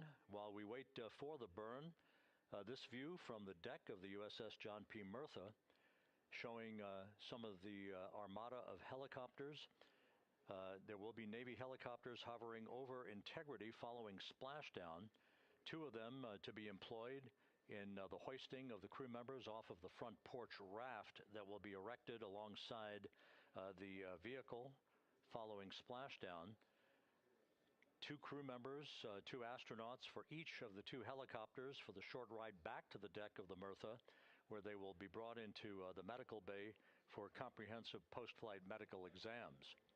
We'll have a lot more from the ship once we begin our NASA Plus coverage that will be simulcast with our continuing YouTube 24/7 coverage, the NASA Plus coverage beginning at 5:30 p.m. Central, 6:30 p.m. Eastern Time.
Continuing with the view of the crew in the cabin of Integrity, as we are almost 7 minutes away now from the return trajectory correction number 3 burn. Integrity systems are functioning in excellent shape. The weather at the splashdown zone out in the Pacific is go and is forecast to be go. We are committed, of course, to a splashdown, that return trajectory that will enable Integrity's astronauts to splash down at 7:07 p.m. Central tonight. That was guaranteed with the translunar injection burn back on April 2nd that took the vehicle and its 4 crew members out of low Earth orbit, following a 24-hour period of a high Earth orbit elliptical trajectory. At the low point of that trajectory, which was some 43,000 by 0 miles, at the low point, that's when Integrity's engine fired, the service module engine fired to break out of our Earth orbit and send humans en route to the moon for the first time since December of 1972.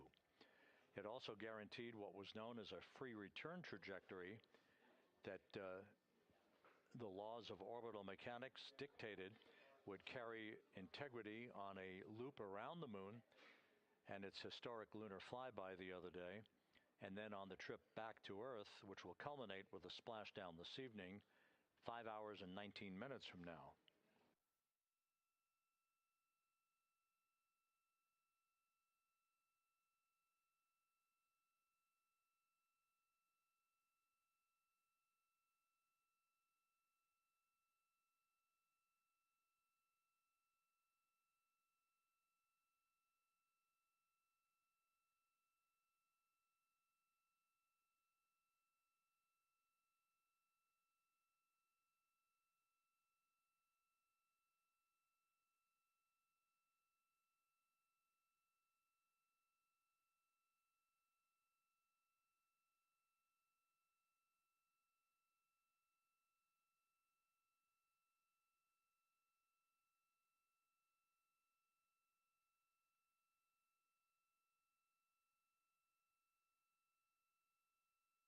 As you can see, the maneuver to the burn attitude has induced quite a bit of sunlight coming into the crew cabin. We're now under 5 minutes until the burn.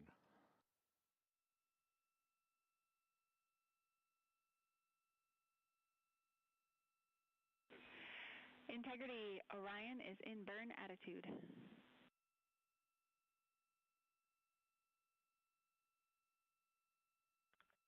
And it is an unbelievably spectacular view. Thanks, Jackie.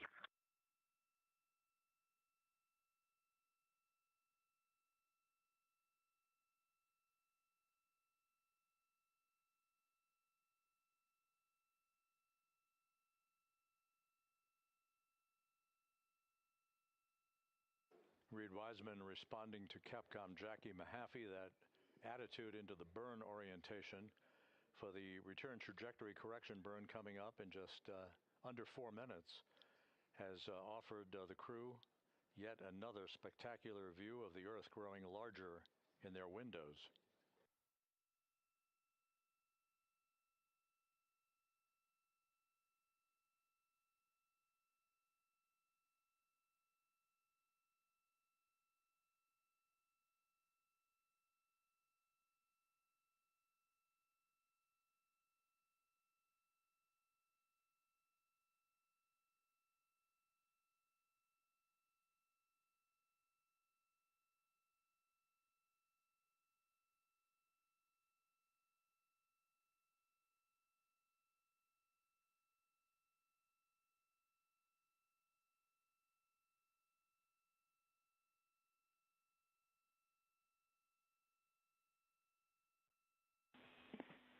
Integrity Houston, in 22.3 critical Q card, we're looking for the BFS burn ATP to no-go.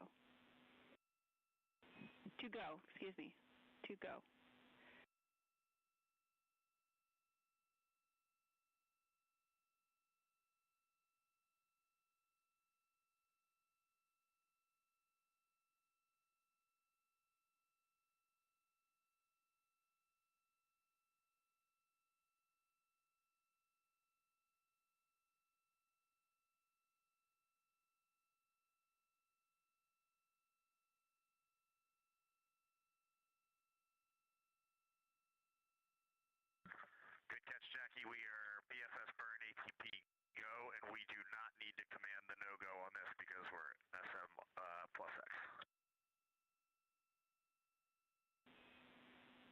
good, or it's sorry about the confusion, and we see a good config.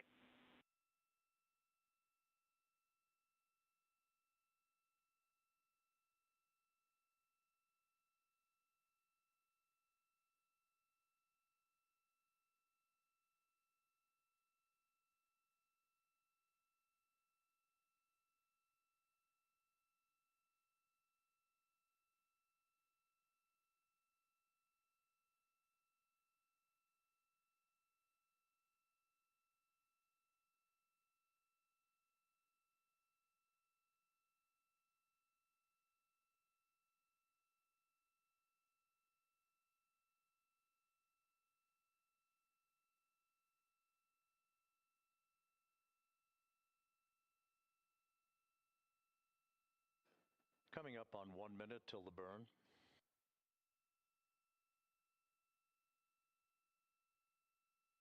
Mark, 1 minute.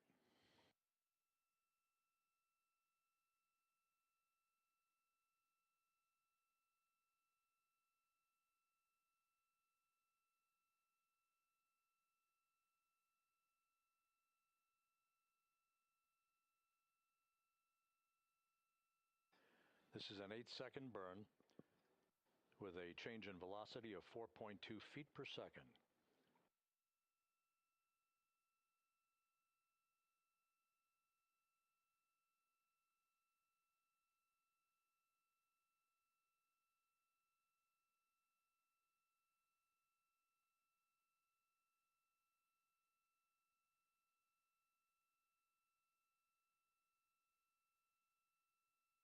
Ten seconds.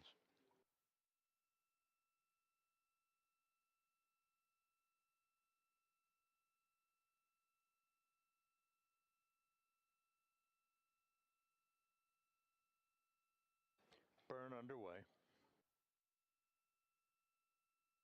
Good engine, good control. Burn complete.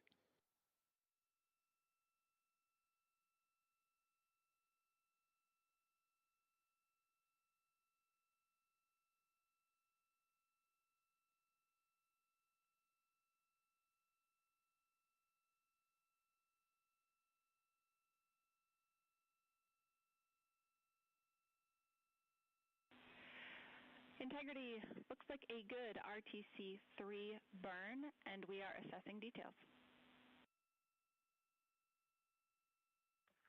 Hey, Jackie, we see the same on board, and we just wanted to give a huge shout-out to that ESA Airbus team, to our friends in the Netherlands and Germany and at the Glenn Research Center. This vehicle powered us, and it propelled us from the Earth to the Moon and back with extreme precision, and we are excited to be a part of your team. Houston and centers around the world, copy. Thank you.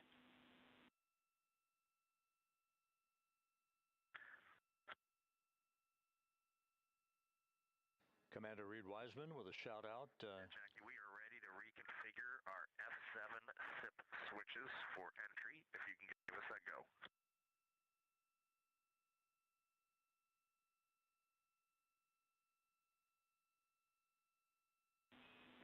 You are go for F7 switches. Reed Wiseman providing a shout out to the European engineering community. Copy the go. Which built the European service module. And you are now maneuvering back to biased tail to sun attitude. We see it. That European service module will separate from the crew module this evening at 6:33 p.m. shortly after we hand over communications from the Deep Space Network to the Tracking and Data Relay satellite system. And about 4 minutes before the crew module will use its thrusters in a 19-second raise burn to lift the aft end of the vehicle into the final angle of attack for entrance into the Earth's atmosphere and the mitigation of excessive heat loads on the heat shield of Integrity.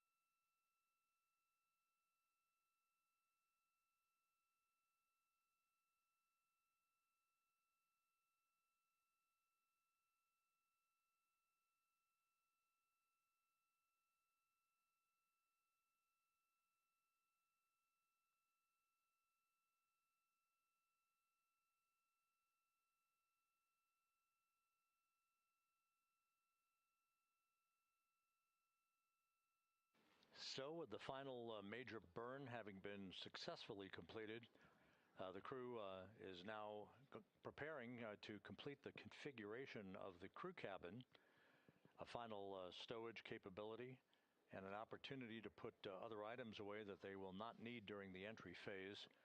They'll move into their entry checklist about 2 hours from now at about 4 p.m. Central Time. Events will start to accelerate in terms of time as we approach the point at which entry interface will begin.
We're going to need a copy of that photo when you guys get back.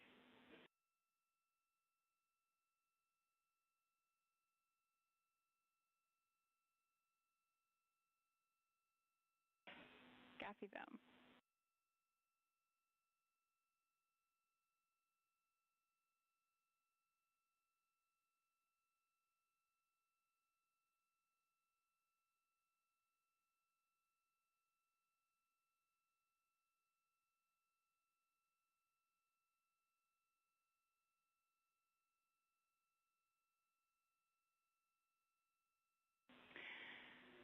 Integrity. FIDO confirmed that that was a great RTC-3.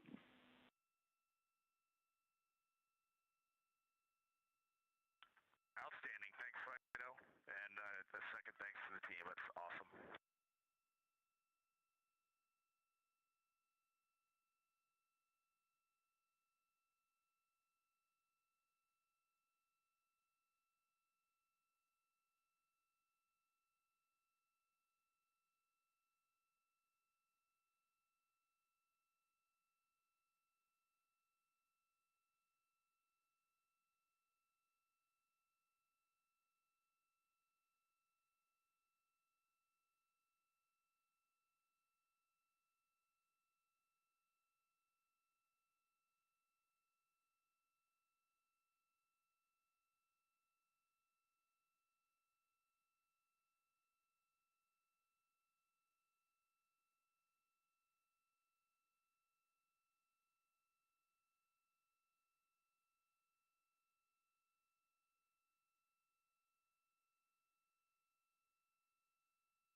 Integrity prop post-burn reconfig is complete.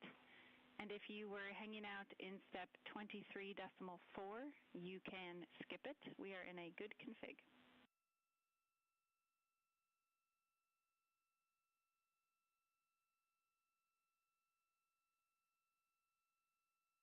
And Jackie, we were talking about seats. I'm in instruction 337 of 392, and then can you repeat that call? Yep, the prop post-burn reconfig is complete, and there is no need for the remainder of 23.4. You can consider that closed out. Remainder of 23.4, closed out, copy.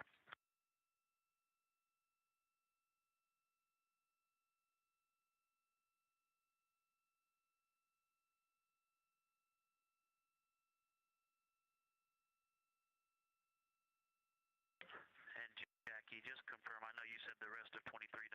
I'm not looking at this in steps, just instructions. Confirm that's the BFS configured for the burn subsequent steps as well.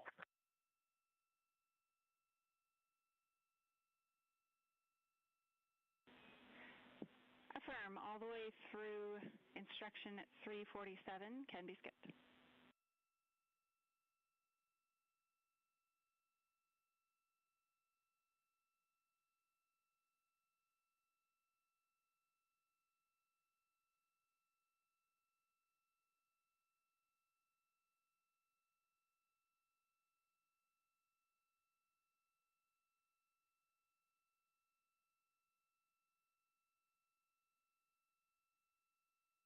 Okay, I see that takes us to step 24. I did not do any of the remaining steps in step 23, and that is over to you, MCC. We're moving back to cabin config. Houston copies and concurs.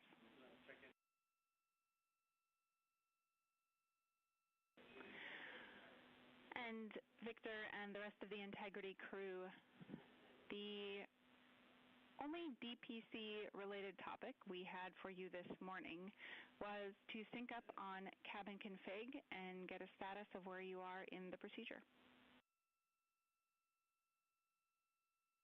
Okay, Jackie, we're with you on that. We are complete through step 7. Actually, step 8 now is complete as well. And step 15 is complete. And we'll update you on the rest as we go along. We copy all.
This is Mission Control, Houston.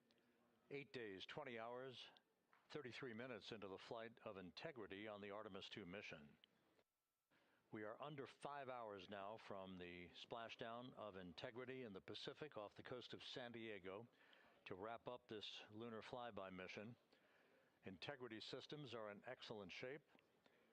The recovery team on the USS Merthyr out in the Pacific is at the ready. The ship is basically parked in the right position to be able to expedite a recovery of the crew following splashdown and after the vehicle has been powered down. Navy helicopters, divers, other recovery personnel will move alongside the capsule to set up a large inflatable raft called a front porch that will be used to extract the crew members in one by one after the hatch is opened. That process of extracting the crew is timelined at least and has been practiced to occur some 45 minutes to an hour after splashdown. The weather conditions out in the Pacific are ideal for today's splashdown. We're talking winds just 10 knots and wave heights less than 4 feet.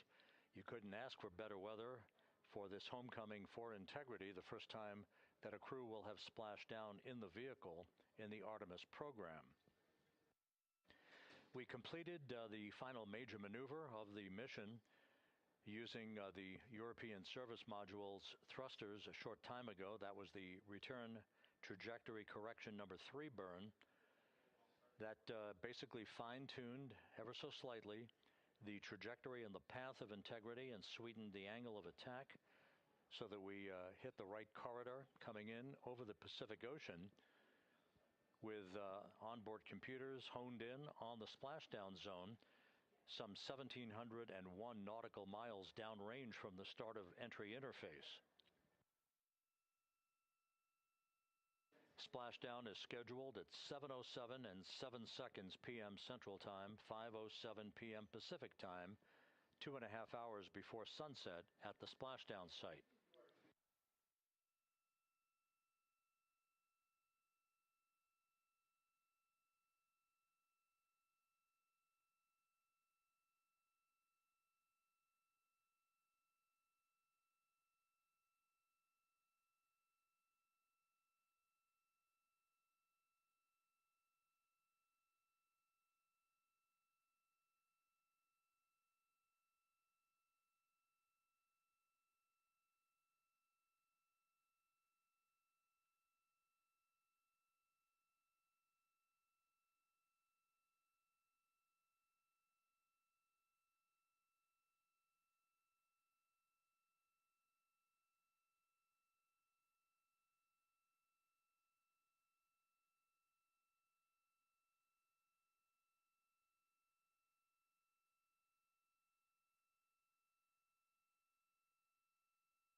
This is Mission Control Houston at a mission elapsed time of 8 days, 20 hours, 39 minutes into the flight of Integrity on the Artemis II mission.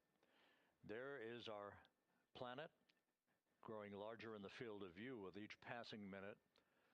We are currently 34,900 nautical miles from Earth and beginning to accelerate toward a splashdown in the Pacific for this four-person crew.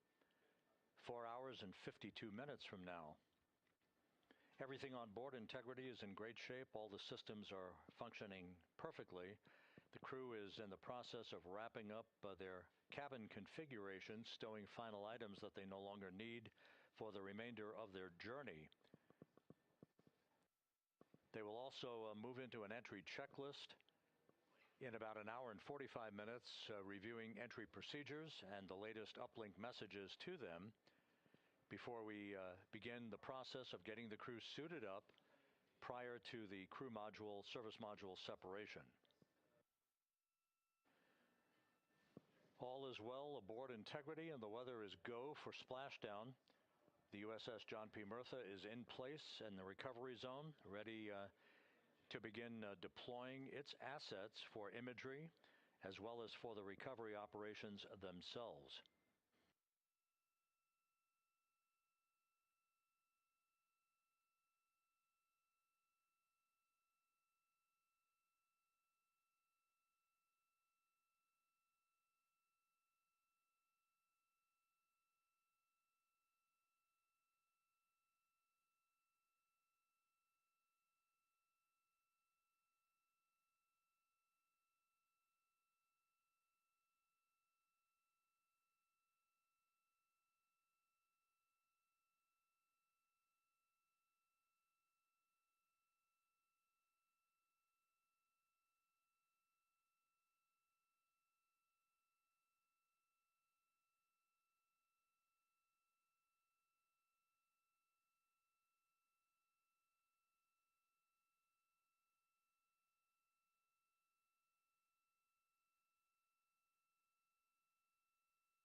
Integrity Houston, for the TLT unconverged caution, we were running orb guide post-burn to look at post-burn targeting, and that particular sequence did not include running TLT.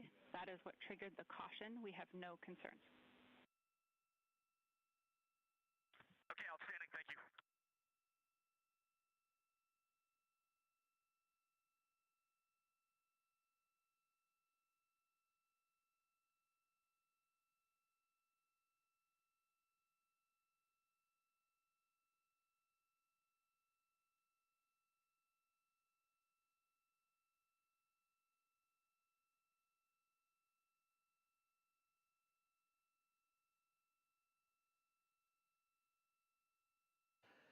That call from Capcom Jackie Mahaffey to the crew, indicating TLT, which is a targeted landing trajectory. That is simply a value that was placed on board on the onboard computers, but is not being used for today's entry by the crew. The last maneuver that will be conducted by Integrity will occur at 6:37 p.m. Central Time tonight. That is the crew module raise burn. That occurs about 4 minutes after the crew module will have separated from the service module. This will be about a 19-second burn with a velocity change of about 9.9 feet per second. As the precursor to entry interface, the raise burn designed as a final opportunity to sweeten the flight path angle, the angle of attack, if you will, of the vehicle as it enters the Earth's atmosphere, placing the vehicle in the proper orientation perfectly with precision to mitigate any excessive heat loads on the heat shield of the spacecraft. Entry interface will begin at 6:53 and 31 seconds p.m. Central Time at an altitude of 400,000 feet, while Integrity is traveling 34,882 feet per second with a range to splashdown of 1,701 nautical miles.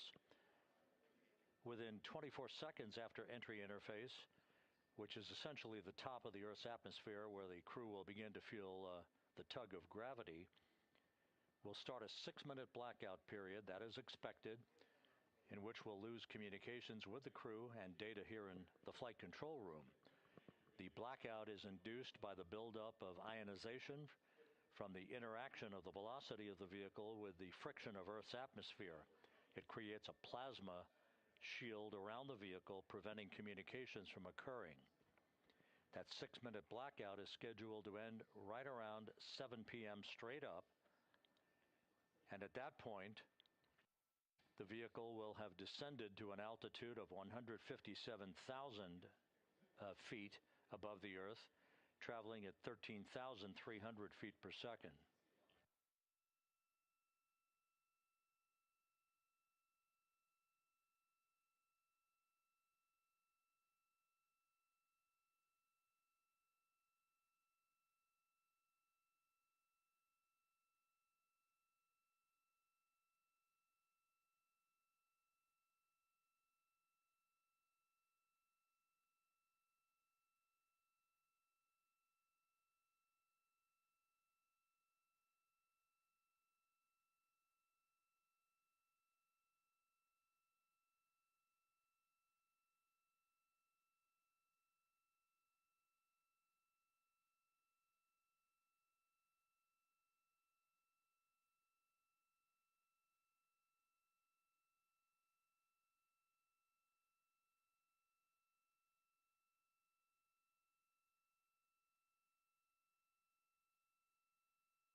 could you go off board on the cameras for a couple, please? In work.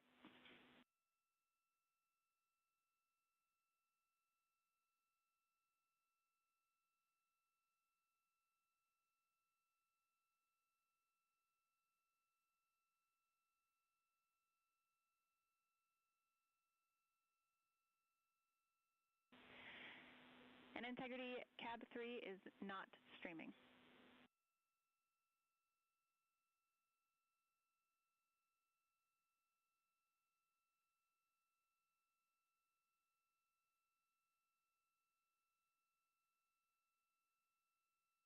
Thank you, Jackie.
Houston, copy. Seats.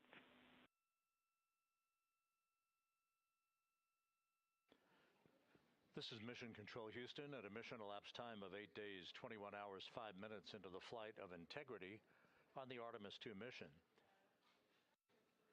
Several countdown clocks are ticking backward here in the flight control room as the Earth grows larger and larger in the field of view. In order, the next major milestone will be a raise burn of the crew module. That raise burn will follow the separation of the crew module from the service module this evening. The separation of the crew module is scheduled at 6:33 p.m. Central Time. 4 minutes later, at 6:37 p.m. Central Time, we'll conduct about a 19-second raise burn. This is a slight maneuver to tilt up the aft end of Integrity in a final opportunity to fine-tune the angle of attack that Integrity will incur as it enters the Earth's atmosphere over the Pacific Ocean.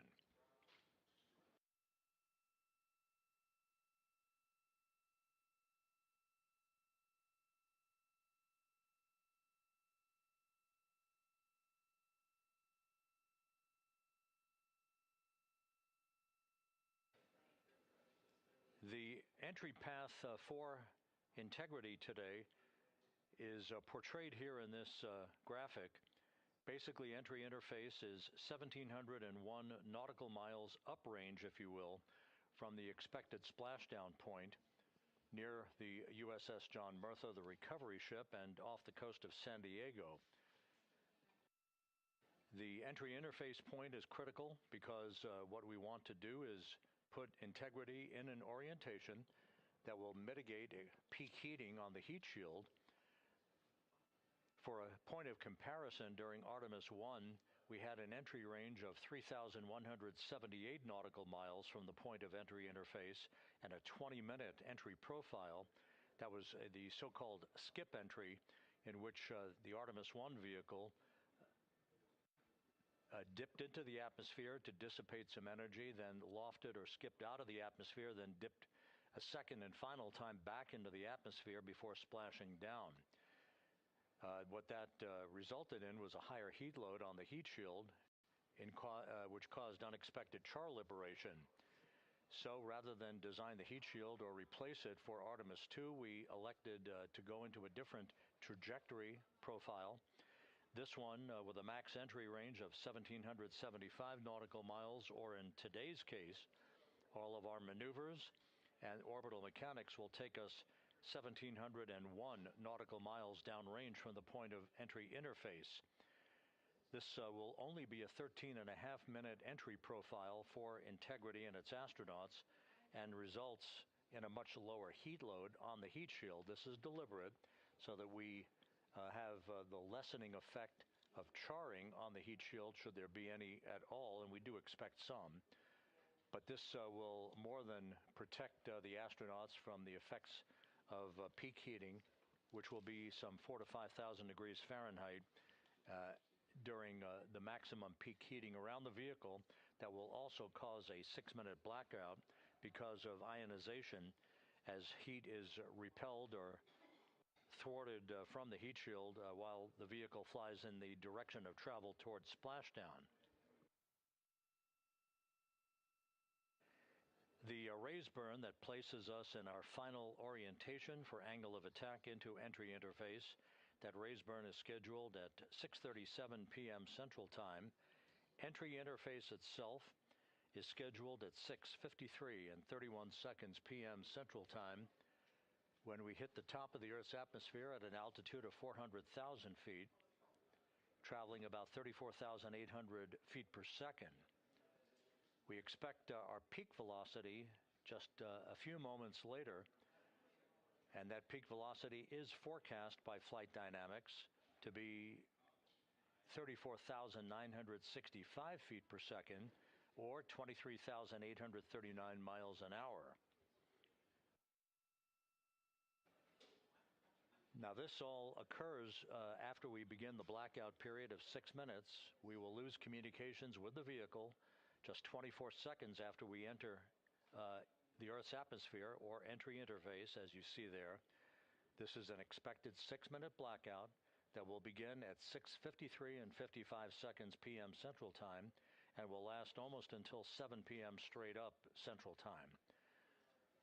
Once we regain communications with the crew following the blackout, we will continue a series of roll reversals. These are gentle rolls to the left and back to the right, essentially bleeding off excess energy and excess heat on the vehicle as we approach the splashdown site. The vehicle is expected to go subsonic at 7:02 and 25 seconds p.m. Central Time. That's about 8.5 or almost 9 minutes after the beginning of entry interface. And at that point, we will be at an altitude of 59,000 feet above the Pacific Ocean. A series of parachute deployments will begin. The first of that will be the forward bay cover parachutes that will basically pull the top forward bay cover off the very top of the vehicle, allowing other parachute deployment activities to occur. The forward bay cover chute deployment is scheduled at 7:03 and 22 seconds p.m. Central Time at an altitude of 23,946 feet. The forward bay cover parachutes are used in conjunction with pyrotechnic thrusters to ensure the separation of that forward bay cover, protecting Orion and its parachutes during the heat of reentry. Following that, there'll be the deployment of drogue chutes. These are 2 drogue parachutes, 23 feet in diameter. These drogue chutes will be deployed at an altitude of 23,483 feet. At this point, our velocity will have slowed from almost 24,000 feet per second to just 470 feet per second in a matter of minutes. 3 pilot parachutes will be used to lift and deploy the main parachutes from the crew module forward bay. Those main parachutes, 3 of them, are used to slow the crew module down to a splashdown at a speed that ensures astronaut safety. Each main parachute 265 feet in length from the crew module attachment to the top when inflated. The main chute deployment is scheduled at 7:04 and 44 seconds p.m. Central Time. Now that's just 11 minutes and 13 seconds after the start of entry interface. At this point, we'll be at an altitude of 5,445 feet above the Pacific. And splashdown to complete this mission is scheduled at 7:07 and 7 seconds p.m. Central Time, 5:07 p.m. Pacific Time, 2.5 hours before sunset. The crew will splash down in the Pacific southwest of San Diego at a gentle rate of just 19 miles an hour.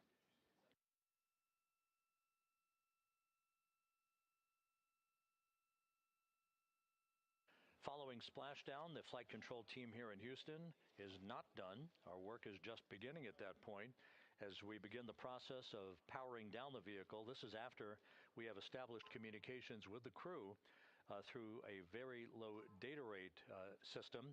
The communications link will no longer be active through the tracking and data relay satellite system, so we're going to be going to a very low data rate system. We hope to establish communications with the crew fairly rapidly. That's not guaranteed. It depends on the orientation of the vehicle. The likelihood is the vehicle will splash down upright in what's known as stable 1.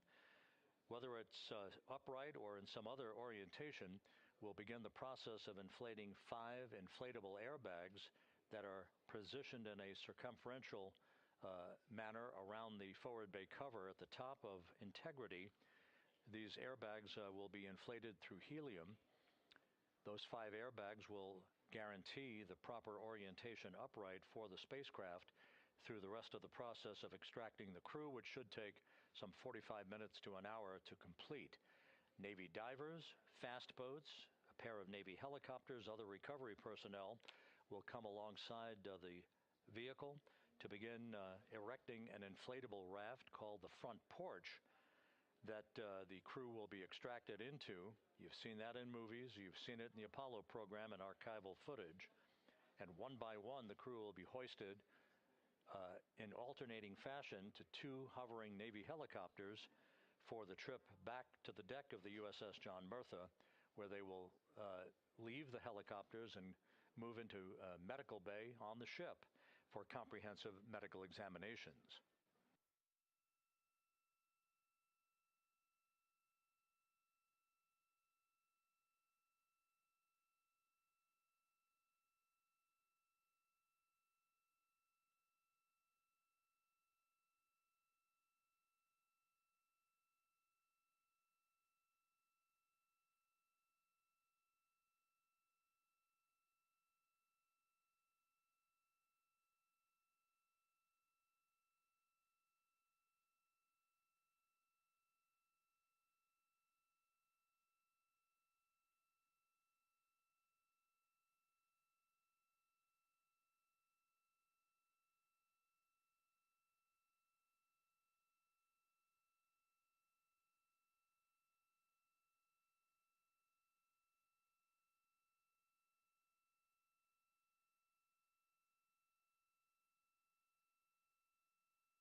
As the astronauts aboard Integrity are in the process of stowing final items in the cabin before they move into their entry checklists, a final review of the procedures and the timelined activities for the rest of this mission.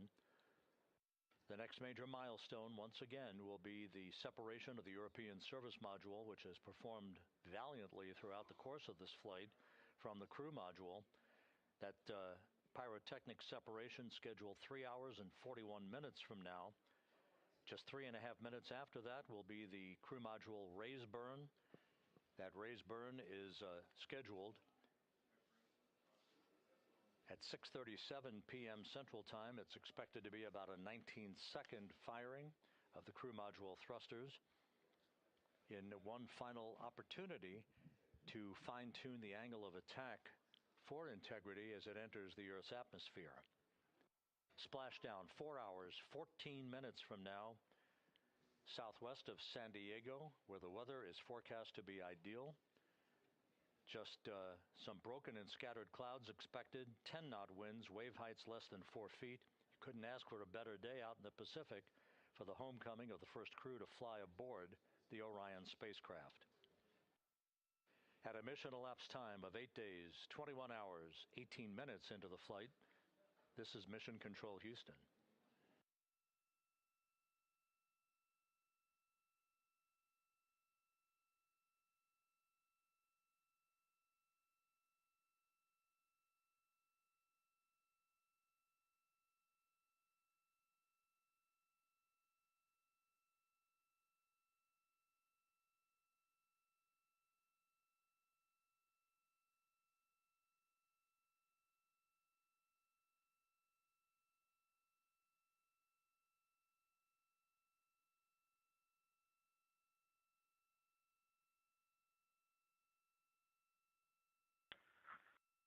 Houston Integrity, Jackie, steps 10 and 11 are complete.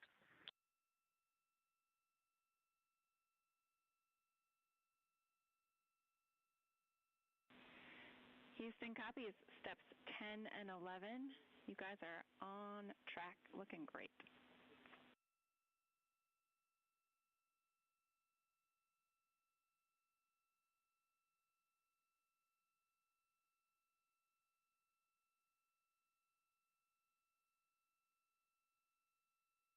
For those just joining this view of the key players here in Mission Control, part of the flight control team, Rick Henfling, second from the right, is the entry flight director for this mission. Seated to his left is Judd Freeling, who was the flight director for Ascent back on on April 1st. Jackie Mahaffey is second from the left. She is the Capcom whose voice you'll be hearing throughout the course of the afternoon and evening, talking directly to Integrity's astronauts through splashdown. Stan Love, a veteran astronaut, is on the far left of your screen. He was the Ascent Capcom. He's joining Mahaffey today as a second set of eyes on all the data that we'll be discussing and hearing from the crew during the course of their high-speed entry back into the Earth's atmosphere.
And this is Mission Control Houston. You can see one of the helicopters that will be involved in the recovery operations, having taken off from the deck of the USS John P. Murtha. Recovery operations underway. Several helicopters will be employed not just for recovery but for imagery activities.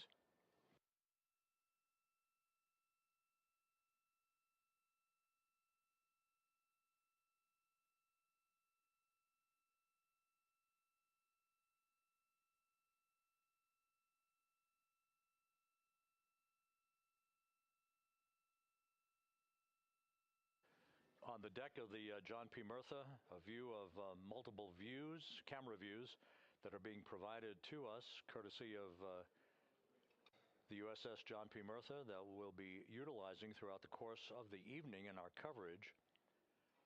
Once we start the NASA Plus coverage at 5:30 p.m. Central Time, 6:30 p.m. Eastern Time, that's a simulcast of our 24/7 YouTube coverage. My colleague from the Kennedy Space Center, Megan Cruz, is on the Murtha, and she'll be providing updates and interviews as well as we continue our operational coverage of the recovery of the Integrity astronauts following their lunar flyby mission.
toilet configure for return?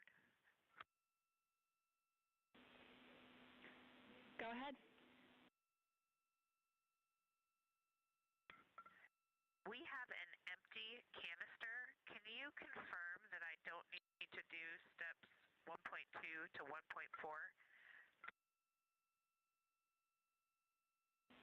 Checking.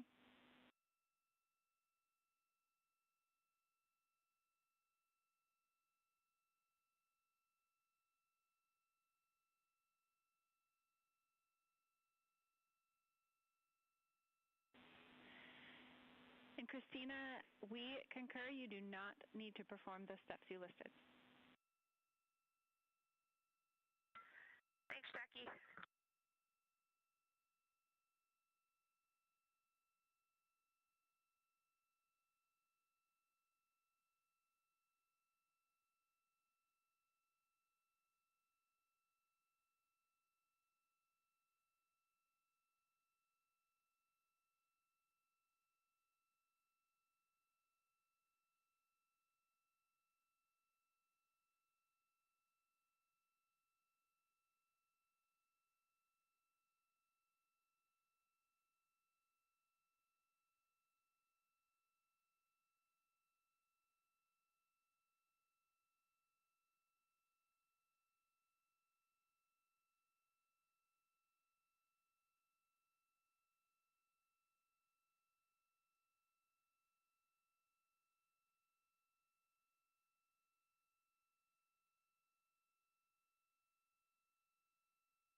This is Mission Control Houston, 8 days, 21 hours, 38 minutes into the flight of Integrity on the Artemis II mission. On board, all is quiet, as it is here in Mission Control, with everything moving along in trip hammer fashion, in good shape, all of Integrity's systems in great shape, and the weather at the splashdown zone off the coast of San Diego couldn't be better. A forecast of go conditions with winds of just 10 knots, wave heights less than 4 feet, ideal conditions for the recovery of Reed Wiseman, Victor Glover, Christina Cook, and Jeremy Hansen following their splashdown, which is just 3 hours and 53 minutes from now.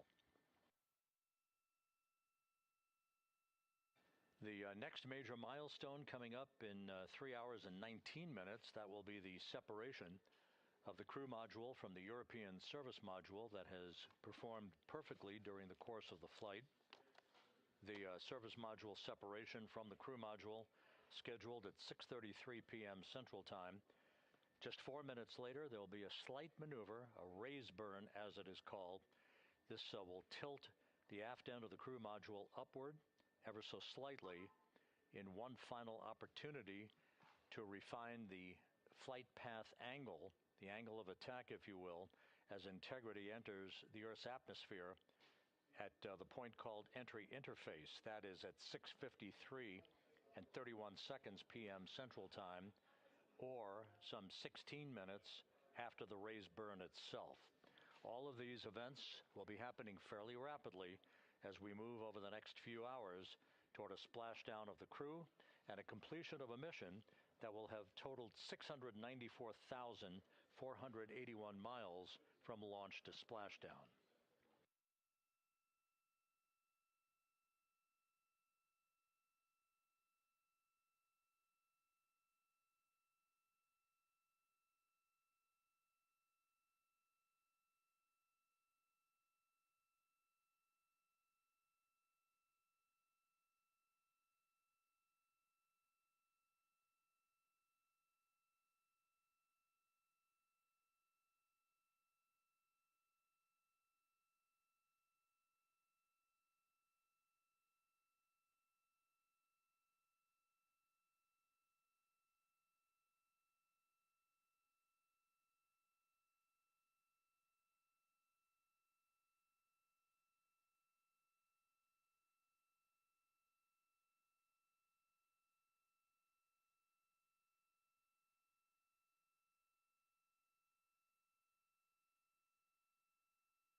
Christina, we're with you. Hey, Jackie. You guys okay if we start entry checklist 30 minutes early?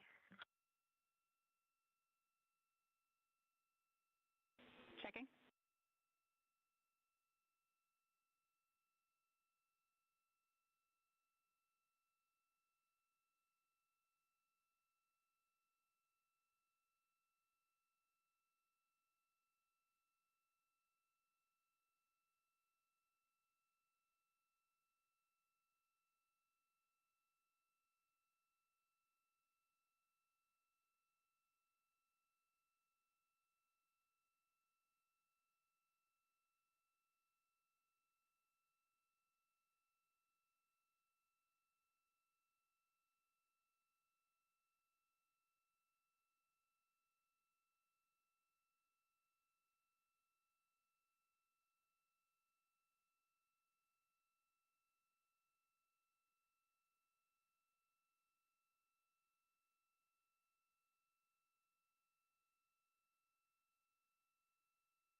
And Integrity Houston for entry checklist.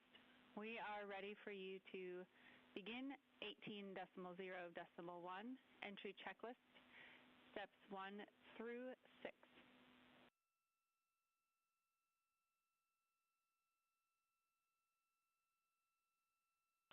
Copy. We're go entry checklist 1 through 6. Thanks.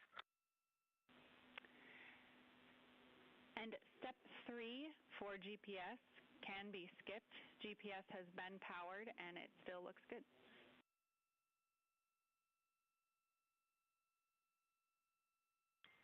Copy. Step 3 is a skip.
This is Mission Control Houston at a mission elapsed time of 8 days, 21 hours, 50 minutes into the flight of Integrity on the Artemis II mission.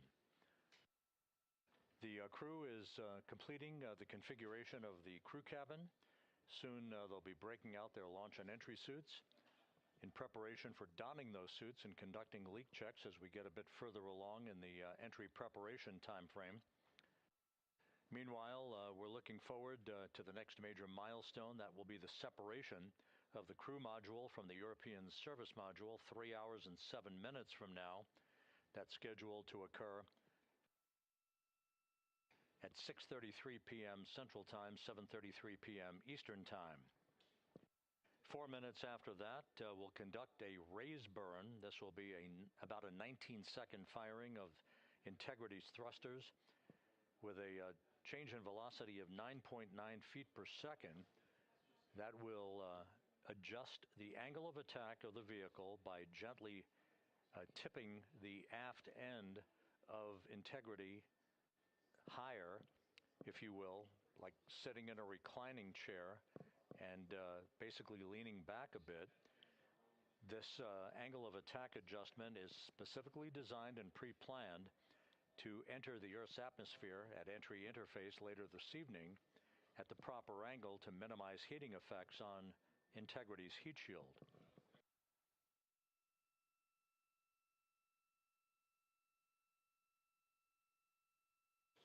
It's worth mentioning once again that the difference between this entry and the uncrewed entry of Artemis I is that on Artemis I, we flew a trajectory known as a skip entry, which involved an initial dip into the atmosphere to dissipate some energy, and then we lofted back out of the atmosphere briefly, then dipped back in a second time before splashing down in the Pacific.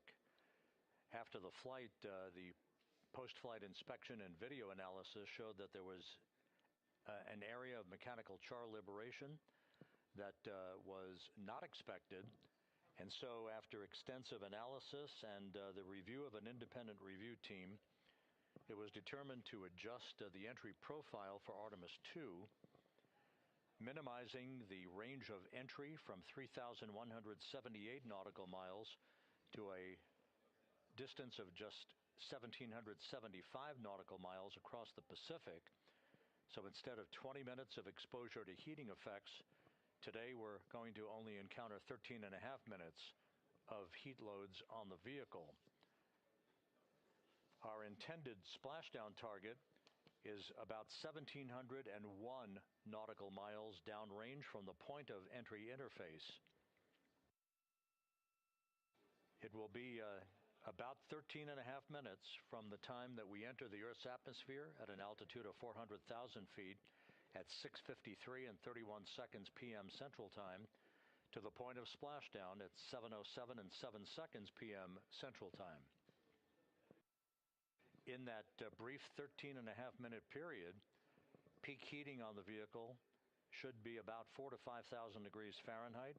The heat to be repelled by Integrity's heat shield, as it is for any vehicle entering the Earth's atmosphere that has a crew on board. The crew should be experiencing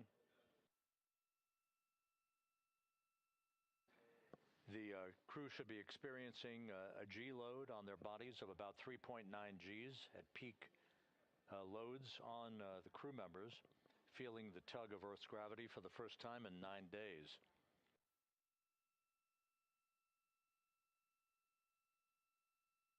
We will decelerate from a speed of 23,839 miles an hour just after we begin the blackout period of 6 minutes in duration to a splashdown velocity of just 19 miles an hour, all that happening in rapid-fire succession. Splashdown now 3 hours and 36 minutes from now, 7:07 p.m. Central Time, 5:07 p.m. Pacific Time. The USS John P. Murtha is on station.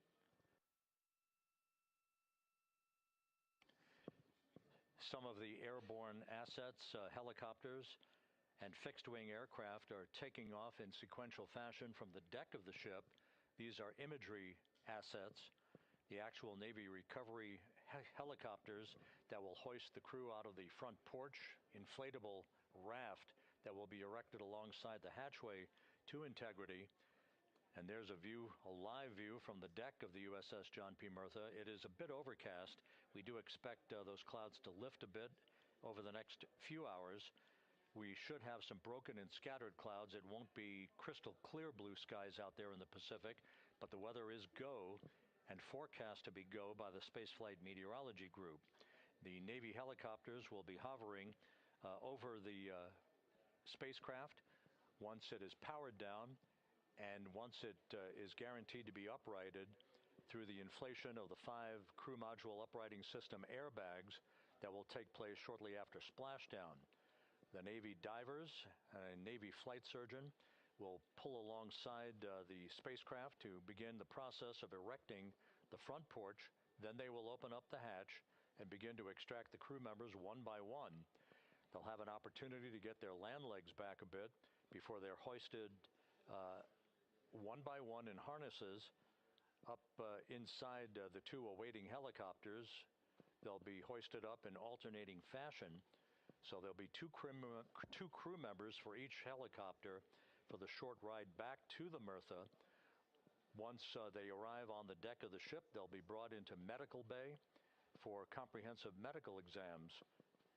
That is all part of the post-flight medical evaluation of these crew members as they complete their mission around the moon and back to Earth.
Integrity Houston for entry checklist.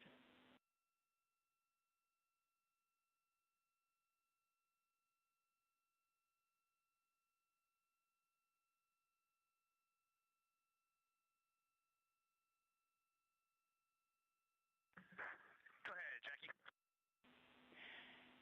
Hey, Reed, a couple of questions for you. We realized we didn't give you an explicit thumbs up to perform step 1.2 for the flight path angle hash mark update, so we wanted to confirm that you did in fact perform the set EI FPA limits procedure. And secondly, we want your opinion on the in and out CMIS caution. Is that something that will be distracting such that we should inhibit it.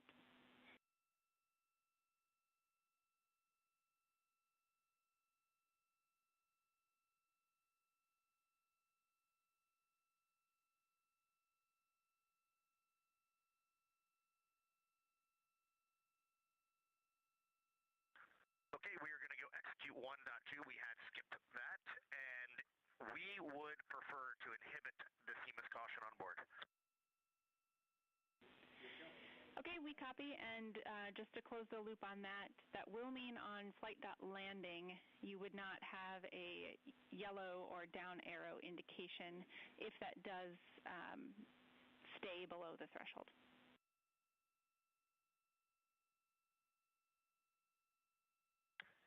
And that is totally fine.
Houston, Integrity for toilet deactivation.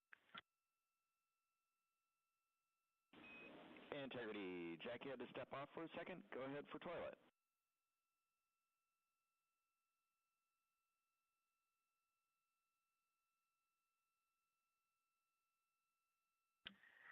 Yes, sir. Hey, Stan. Great to hear your voice. We are ready for MCC to deactivate the toilet. Houston copies. Putting that in work.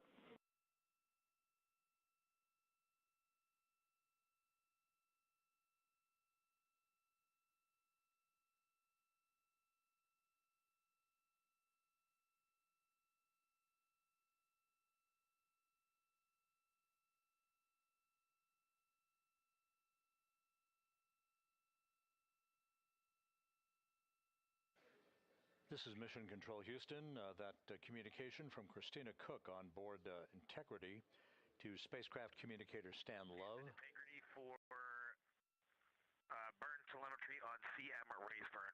2 questions.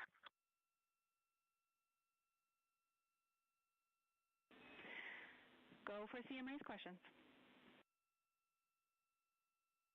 Hey, Jackie, we see a Delta V tote on our display of 9.9, which is fairly close to the 8.5 on the entry pad, but our TGO on the display is 44 seconds, and the entry pad estimated 19 seconds. Can you all take a look at that for us?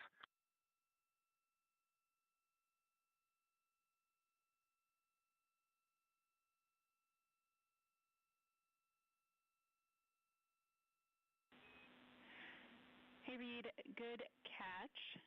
The explanation there is that Delta V is about what we expect update-wise, but the TGO calculation is not understanding that you will not have the SM when you burn CM raised. So it's doing a different mass calculation there. I remember that class in November of 2023 in Building 5 on the 3rd floor. Thank you very much.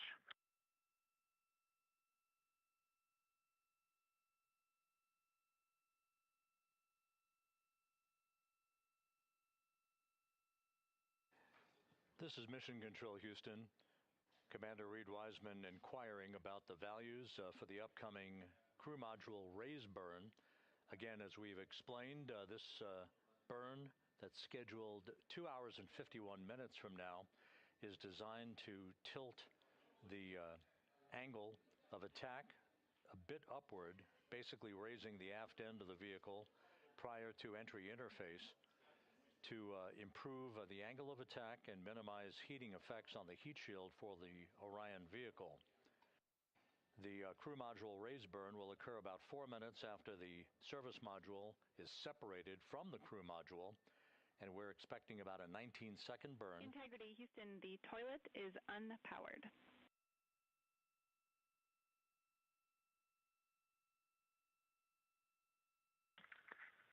Christina Rogers, thank you. The crew module raise burn is expected to be 19 seconds in duration with a change in velocity of about 9.9 feet per second. Once again, that's designed to fine-tune the angle of attack for Integrity as it enters the Earth's atmosphere, which will occur about 16.5 minutes after the raise burn itself. And as you heard, spacecraft communicator Jackie Mahaffey relaying that we have sent commands to turn off the ship's potty, so it is no longer to be used for the remainder of the mission, with splashdown scheduled 3 hours and 19 minutes from now. The 4 crew members on board Integrity, Reed Wiseman, Victor Glover, Christina Cook, and Jeremy Hansen, are in the process of completing the stowage of items in the crew cabin before they move into their entry checklist, basically looking through all of the chronological procedures that lie ahead for the rapid-fire succession of all of the events that will unfold over the course of the next 3 hours.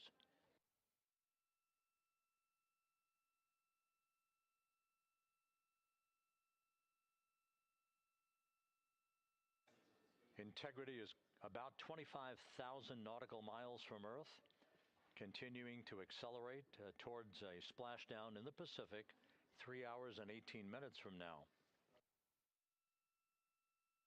All of Integrity's systems are in excellent shape. The crew is great, feeling well, and the weather in the splashdown zone in the Pacific, although a bit cloudy with broken and scattered clouds, is a go forecast with just 10-knot winds and wave heights less than 4 feet.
Views from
Integrity Houston for a post-RTC3 tracking update.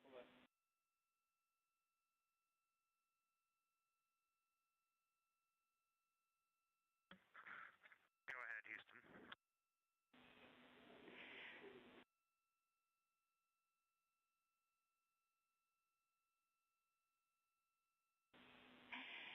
Hey, the post-RTC3 tracking looks great.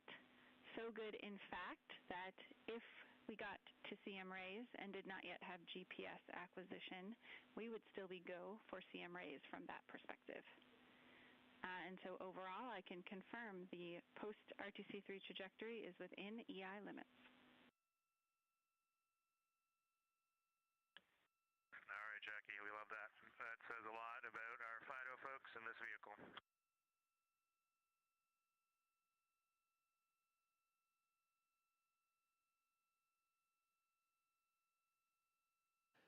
This is Mission Control Houston.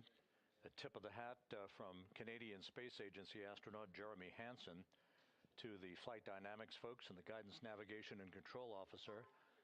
The RTC-3 burn that was conducted just over 2 hours ago, which was basically a final fine-tuning of the trajectory of Integrity to hit the sweet spot in the corridor over the Pacific Ocean for entry interface, was so perfect that we are dead on the center line down the corridor, and the crew module raise burn that is scheduled at 6:37 p.m. Central Time and which will be conducted is only required to lift the aft end of the vehicle ever so slightly by a degree or two to improve the angle of attack of the spacecraft as it enters the atmosphere, mitigating peak heating effects on the heat shield for Integrity.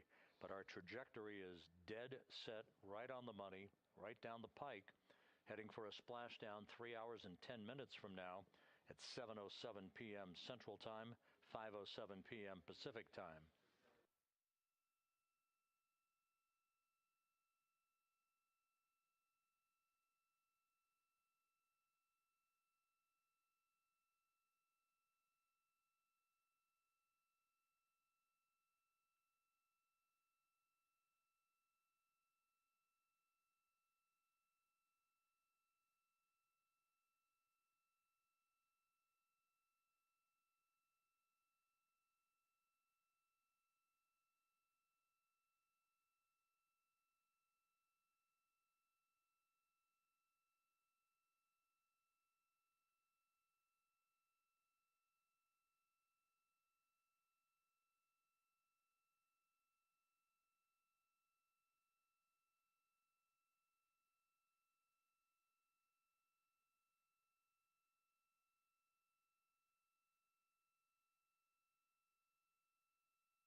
Houston integrity com check from seat 1.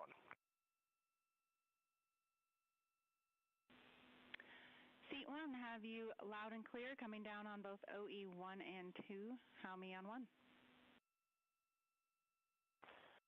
Gotcha, loud and clear on 1, Jackie. We're going to stay in this config on both 1 and 2, and Reed and Victor are in our seats, slowly proceeding along.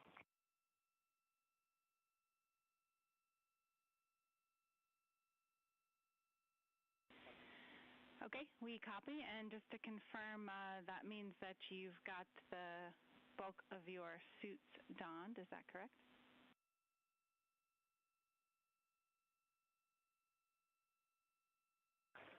Just for Reed and Victor, A-firm. We're not gloved, not helmeted yet. Copy all. Thanks.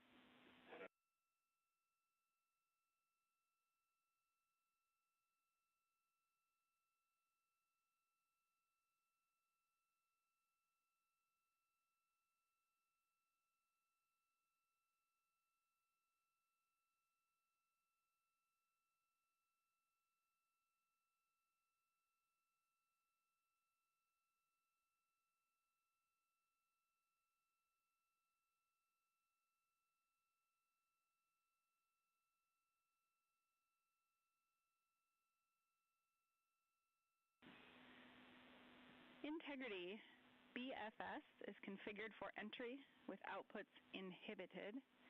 And a reminder, when you get to step 9.3, use your separate instance of 18.3.101 to save off the time. 100%, thanks.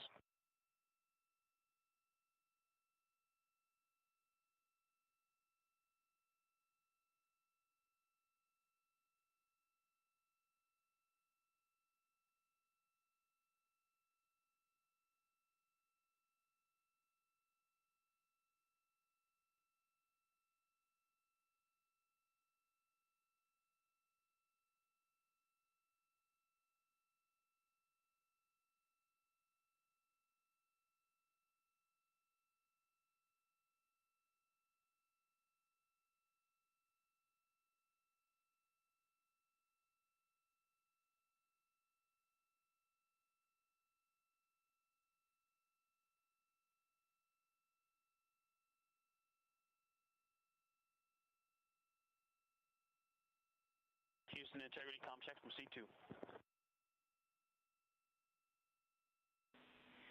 Victor, have you loud and clear? I'm coming up on 1. How me?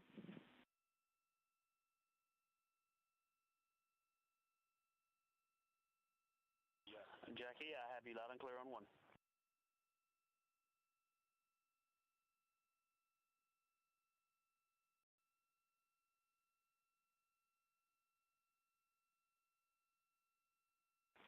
You are loud and clear on 2, Jackie.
Jeremy, Houston copies. Thank you.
This is Mission Control Houston, 8 days, 22 hours, 55 minutes into the flight of Integrity on the Artemis II mission.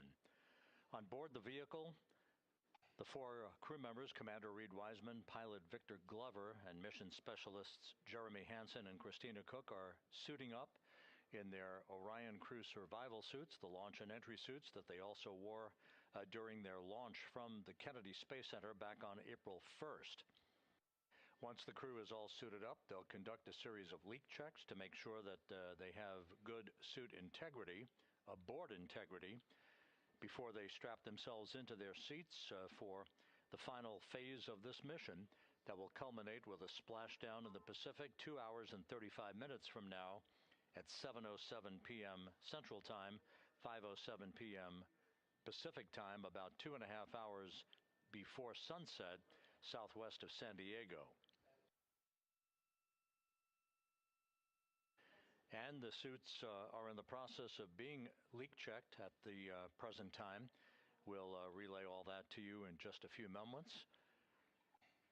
Right now, Integrity is just about 20,000 nautical miles from the Earth, continuing to accelerate towards the next major milestone which will be the separation of the crew module from the European service module 2 hours and 1 minute from now. That separation maneuver, pyrotechnically, will occur at 6:33 p.m. Central Time. That will be followed just 4 minutes later by a raise burn, a 19-second burn of Integrity's thrusters to induce a change in velocity of 9.9 feet per second, slightly raising up the aft end of the vehicle to improve its angle of attack as it enters the Earth's atmosphere, and in the process mitigates the peak heating effects on the heat shield of the vehicle. Out in the splashdown zone, out in the Pacific Ocean, the weather is forecast to be go by the Spaceflight Meteorology Group here at the Johnson Space Center. Winds of just about 10 knots and wave heights less than 4 feet, which should be ideal for the recovery forces that are being deployed from the USS John Murtha to recover the crew, extract them, hoist them into 2 Navy helicopters, and fly them back to the deck of the Murtha to be brought into medical bay for post-splashdown medical checks. We now have a report from the environmental systems officer here that we have good suit leak checks. All 4 suits have passed the leak check, so we are in good shape here for entry and splashdown coming up just over 2.5 hours from now. One data point, just an update on some numbers that we've just received from Flight Dynamics, and these are unofficial and will not become official until post-flight.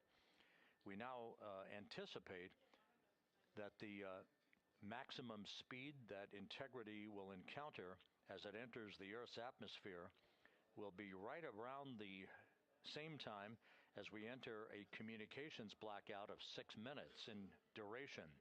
We're expecting Integrity's peak speed at 6:54 and 4 seconds p.m. Central Time, and at that point, the vehicle should be traveling at 24,661.21 miles per hour, which will be just 130 miles short in velocity of the record that was set back in 1969 by the Apollo 10 crew, Tom Stafford, Gene Cernan, and John Young, on their return from orbiting the moon. Once again, that peak speed expected to be reached just a few seconds after the start of entry interface, as the vehicle plummets back into the Earth's atmosphere. The peak speed expected to be reached at 6:54 and 4 seconds p.m. Central Time, and that peak speed now estimated by Flight Dynamics to be 24,661.21 miles per hour, which equates to about Mach 33. Houston Integrity, seat 1 and 2, leak check complete. Also, we powered up the AGA, and it's giving us a CO2 alarm at 4.4.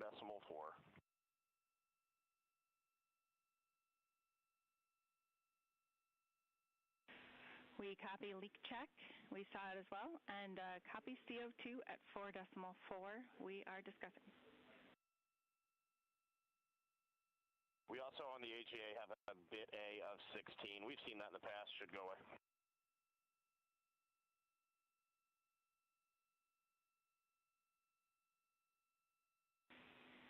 And Reed, is the AGA been powered for 5 minutes yet, or are we still in that wait period?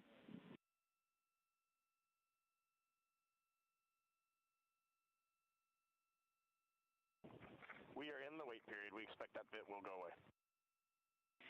We copy, and that bit can also indicate that we cannot trust the other values, so we'll check back with you after the 5 minutes on the CO2 levels. A firm.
This is Mission Control Houston. Mission elapsed time of 8 days, 23 hours, 2 minutes into the flight of Integrity on the Artemis II mission.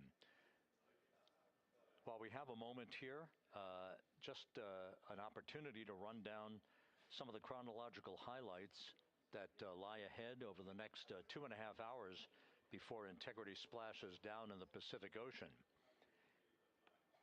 Coming up at 5:30 p.m. Central Time, 6:30 p.m. Eastern Time, we will begin a simulcast of NASA Plus coverage that will accompany our 24/7 YouTube coverage that we have been providing ever since we began the mission with the tanking of the Space Launch System at the Kennedy Space Center for launch back on April 1st. Houston Integrity, we are complete through steps 18. Seats 3 and 4 are yet to suit, obviously.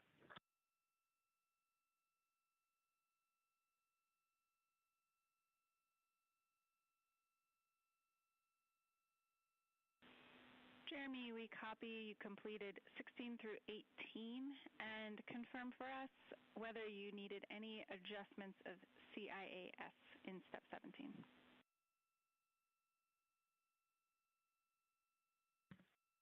Negative. All the settings were still in their launch config. Houston copies.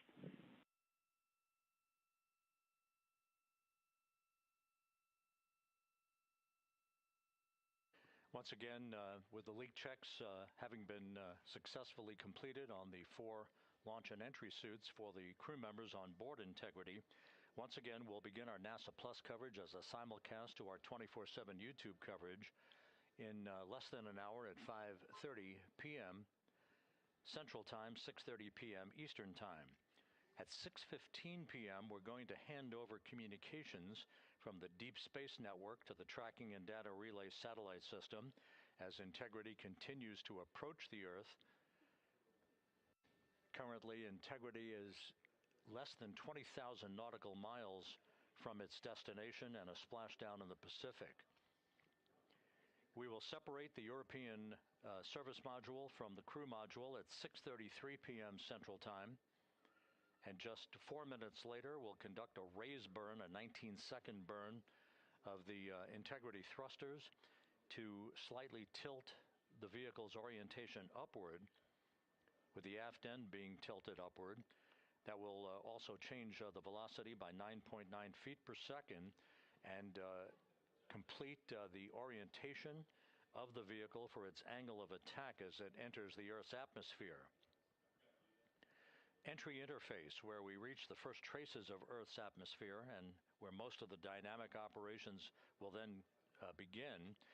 Entry interface is scheduled at 6:53 and 31 seconds p.m. Central Time, where Integrity will be at an altitude of 400,000 feet above the Earth, traveling at about 34,882 feet per second with a range to splashdown of 1,701 nautical miles.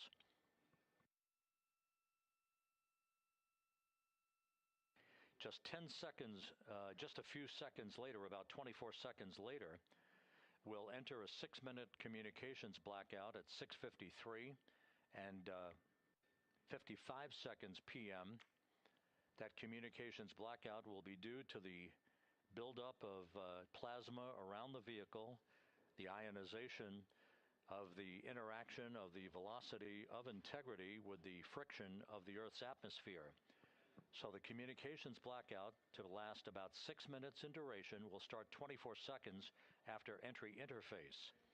At 6:54 and 4 seconds p.m., we'll reach our peak velocity. This is an estimation from Flight Dynamics. We should be reaching a peak velocity of 24,661.21 miles per hour, or somewhere around Mach 33. This will fall about 130 miles per hour short of the speed record set by the Apollo 10 command module, the Charlie Brown, during the Apollo 10 mission of Tom Stafford, Gene Cernan, and John Young back in the spring of 1969.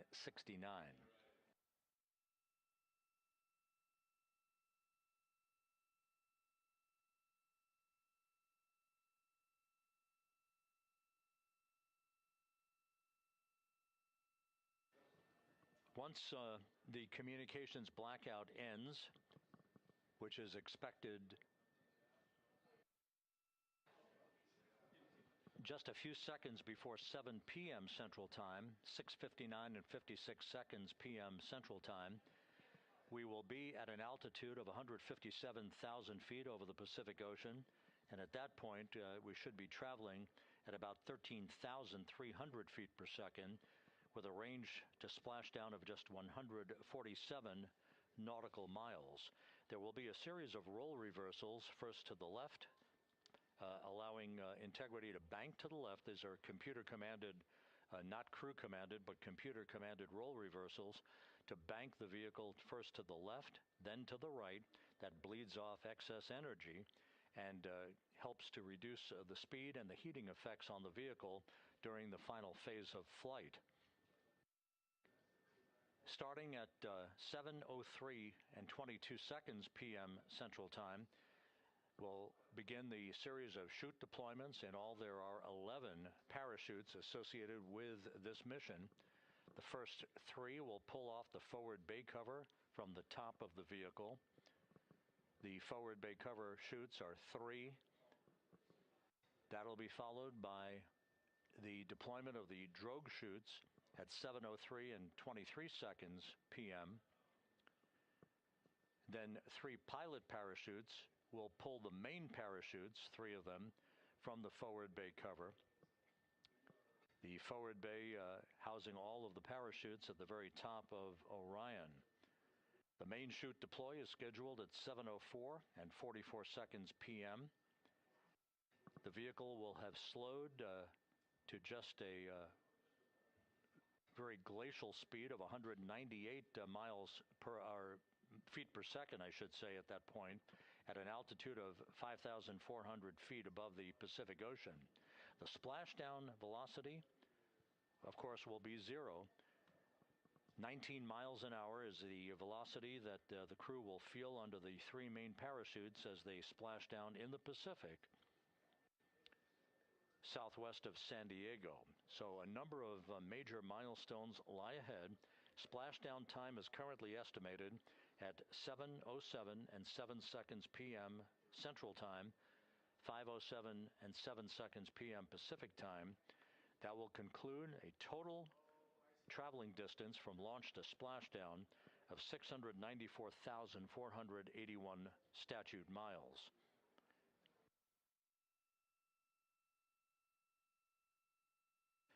We're just 1 hour and 48 minutes away now from crew module, service module separation. The crew has donned their launch and entry suits. They've conducted leak checks. Everything is in order, and the weather is go at the splashdown site. Some of the flying assets that will collect imagery of the descent of Integrity towards splashdown have already been deployed from the deck of the USS John Murtha. The actual recovery team members will be deployed in helicopters and fast boats a bit later on as we approach splashdown, and of course after splashdown itself. Once the vehicle splashes down, we'll be deploying the 5 inflatable airbags at the top of the vehicle with helium. That will ensure that the vehicle is upright throughout the course of the recovery operations. The team here in Mission Control will check all of the systems on Integrity, make sure that we are not leaking any toxic gases from the spacecraft, and that will be the signal for the start of the power down of Integrity systems and the ability of the first members of the recovery team to approach the vehicle to set up the inflatable life raft called the front porch, which will be used to bring the crew members out of the vehicle into that front porch one by one after the hatch is open to Integrity. We expect the extraction of the crew to be some 45 minutes to an hour after splashdown, which would be about 30 to 45 minutes after the vehicle is powered down.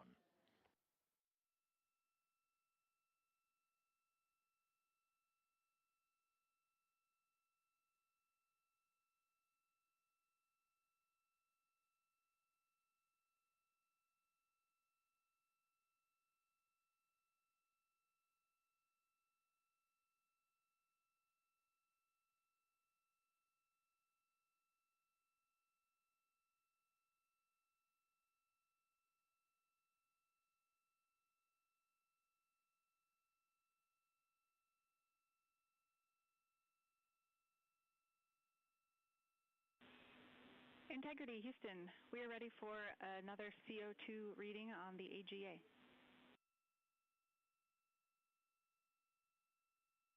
It is 5.1.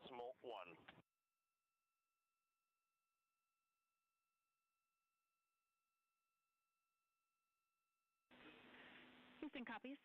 And Reed, earlier I did misspeak. The CO2 reading specifically would not have been affected by that particular bit.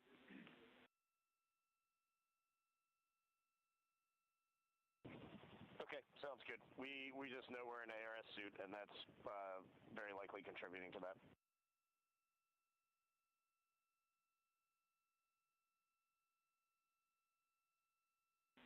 We concur.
Integrity, Houston, for CO2.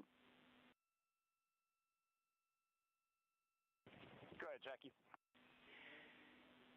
Hey, Reed, what we'd like to do is open the ARS ISO valve to mix the cabin and suit loop air for the time being. And we would just need a call from you all when Christina and Jeremy are getting in their seats and are a few minutes out from leak checks, and we'll get that back into a good config for you to start the next leak checks.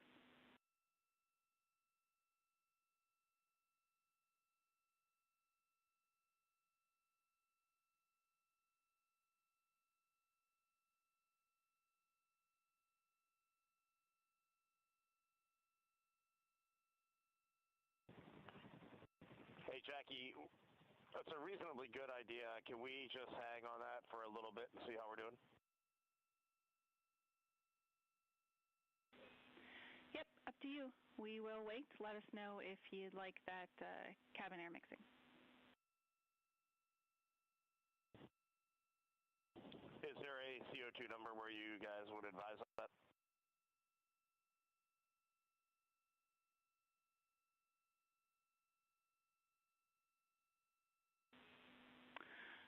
Reed, we would not want to go above 7. Yeah, that's perfect. Let us monitor it for just a couple minutes here.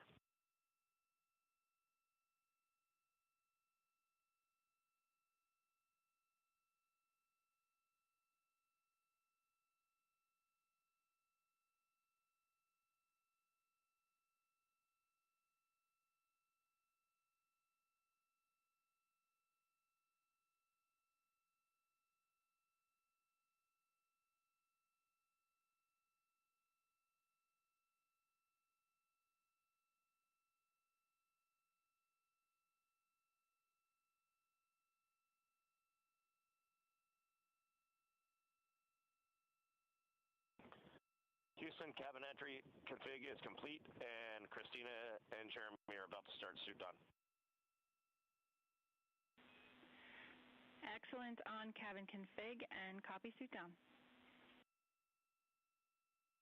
That call from Commander Reed Wiseman aboard Integrity indicating that following the successful leak checks on the 4 launch and entry suits, the crew will begin to actually don those suits now, and then they'll climb into their respective seats, both on the flight deck and the mid deck of the Integrity, in preparation for crew module service module separation that's scheduled 1 hour and 40 minutes from now.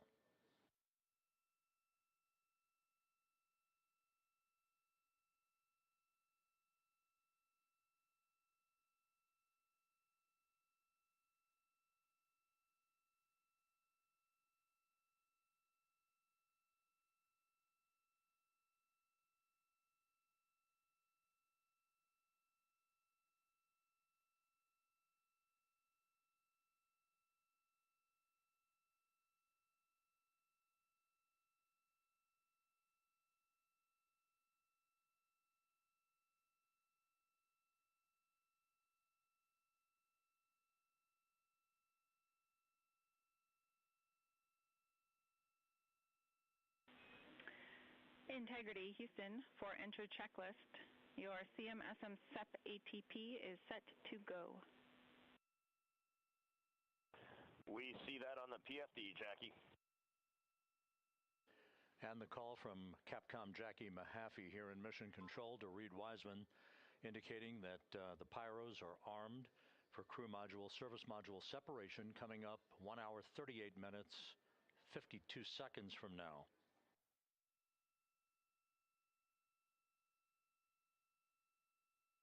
Integrity now squarely facing the planet Earth, 17,600 nautical miles away, headed for a splashdown 2 hours 12 minutes from now.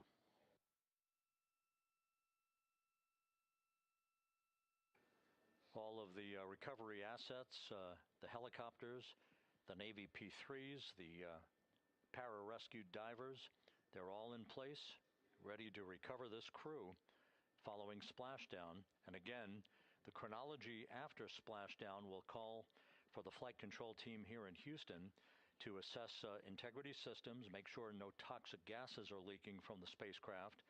And first order of business will be the command to inflate the crew module uprighting system bags, the 5 inflatable airbags that will be inflated with helium to maintain its upright position as it bobs in the Pacific before the recovery forces reach the crew.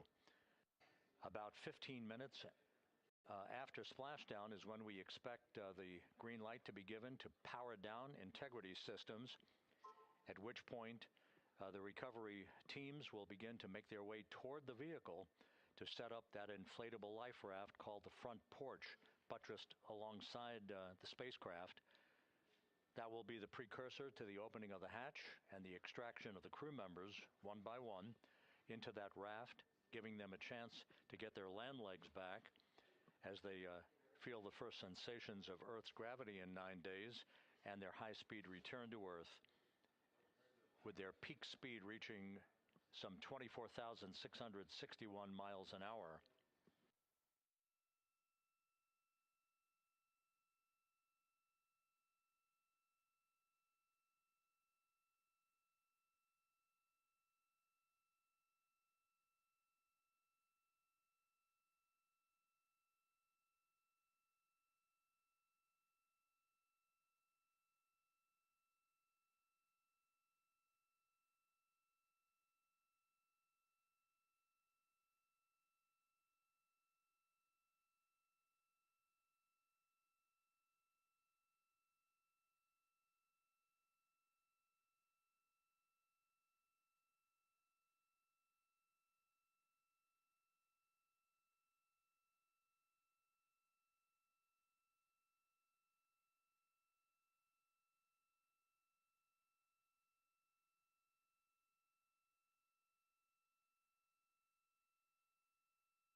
Houston, Christina's got an amazing view of home planet out the side hatch window, and it's lighting up the cabin, and it's just a great blue hue to it. It's beautiful.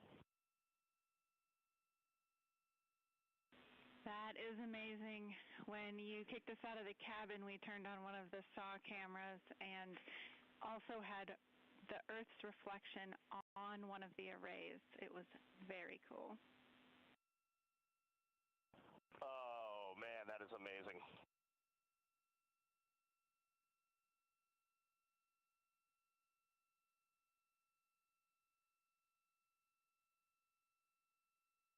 This is Mission Control Houston.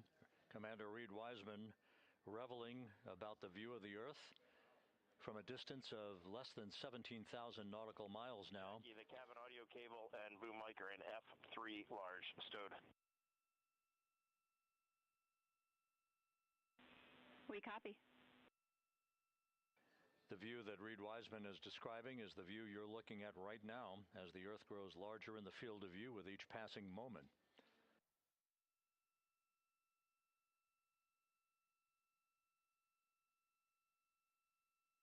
We're about 29 minutes away from the start of the NASA Plus coverage, joining our 24/7 YouTube coverage as a simulcast for the remainder of the evening through the time the crew is on the deck of the USS Mertha and in medical bay.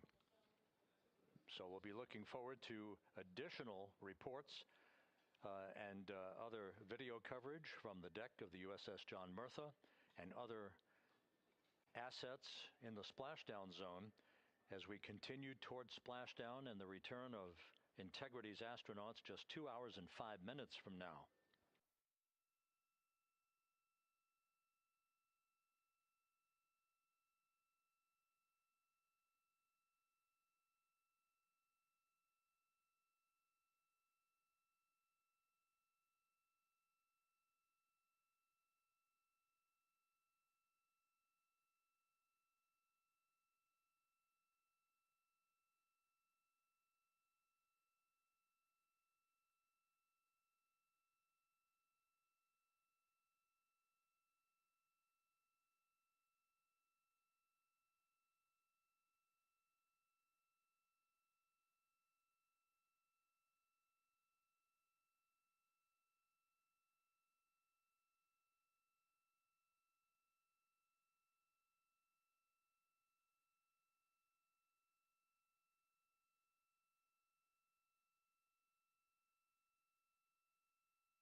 Couple of minor updates, just tweaks by a second or so for some of the key activities that will be coming up.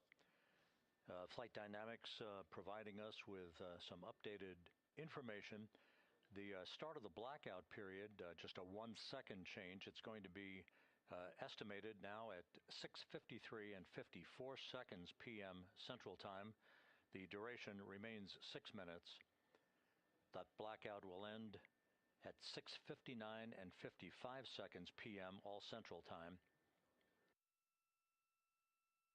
We expect to begin entering the Earth's atmosphere at an altitude of 400,000 feet at 6:53 and 30 seconds p.m.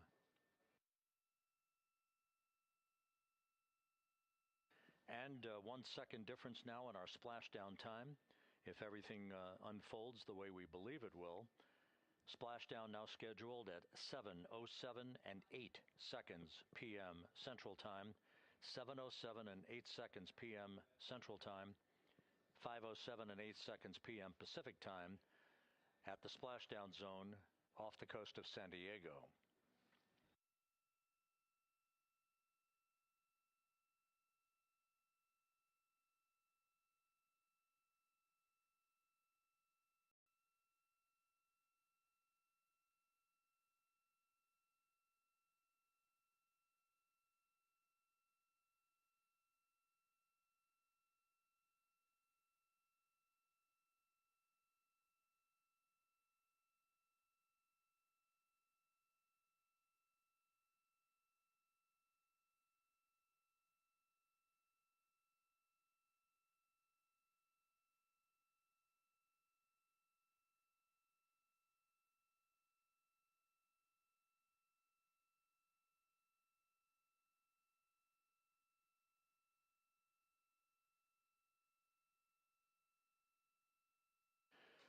And one other update, the latest weather forecast from the Spaceflight Meteorology Group passed on to Flight Director Rick Henfling, calls for the clouds in the splashdown zone to be in the process of dissipating. The winds are somewhat reduced, now just 6 knots. The wave height's still less than 4 feet. All go forecast.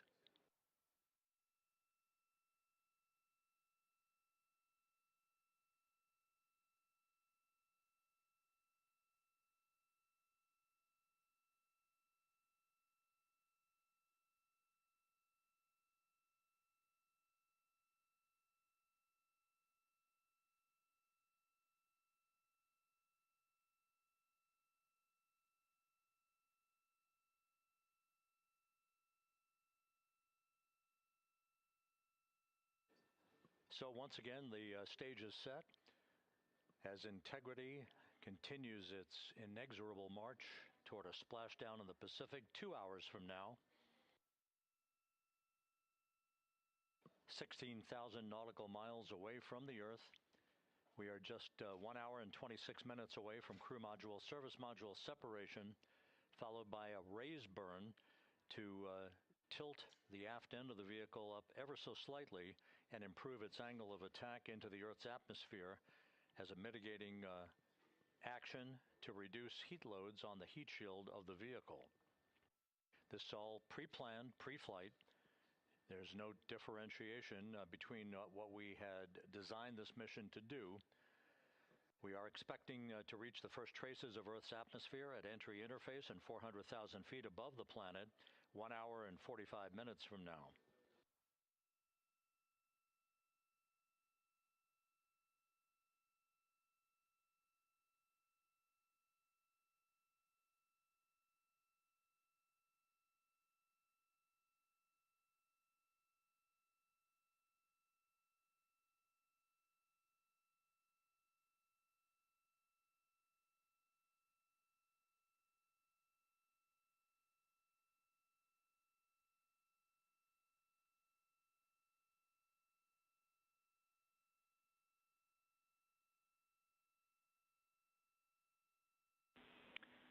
Integrity, Houston. Cabin temp cold soaking is initiated. Copy that, Jackie. CO2 is 5.5, and we are still doing good on board. Christina and Jeremy are beginning suit down.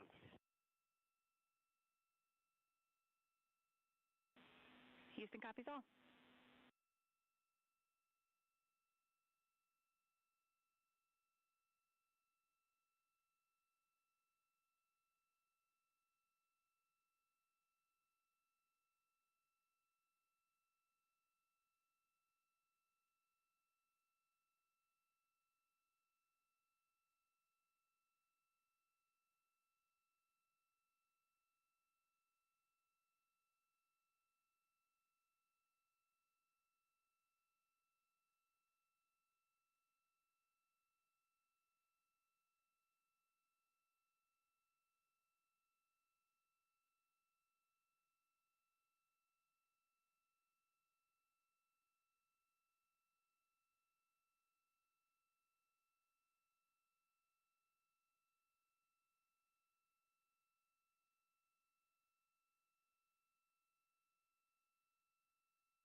Integrity Houston for entry checklist.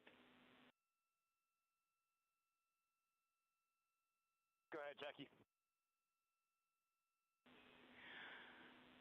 Reed, with this time to EI, we expect you're about to be stepping into steps 9 and 10 in the entry checklist. In step 10 for the SIP switch config, there are no deltas. No deltas to step 10. Copy all.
This is Mission Control, Houston. Once again, a great view of the planet Earth from Integrity from one of the solar array wing cameras. Now just 14,000 nautical miles from splashdown. Splashdown schedule for 7:07 and 8 seconds p.m. Central Time, 5:07 and 8 seconds p.m. Pacific Time. At a point to the southwest of San Diego in the Pacific Ocean, where the USS John Murtha is on station and where recovery team assets are being deployed to the predicted splashdown site to complete the mission of Integrity's astronauts and their lunar flyby. With the Earth growing larger in the field of view, the next major milestone, just 1 hour and 13 minutes from now, will be the separation of the crew module from the European service module. Houston copies. The separation of the crew module will set the stage just 3.5 minutes later. One question. Go ahead. When I was looking at the BFS-SM SEP, it was the exact same time as our predicted SM SEP. Can you just confirm we don't need that to be a touch later?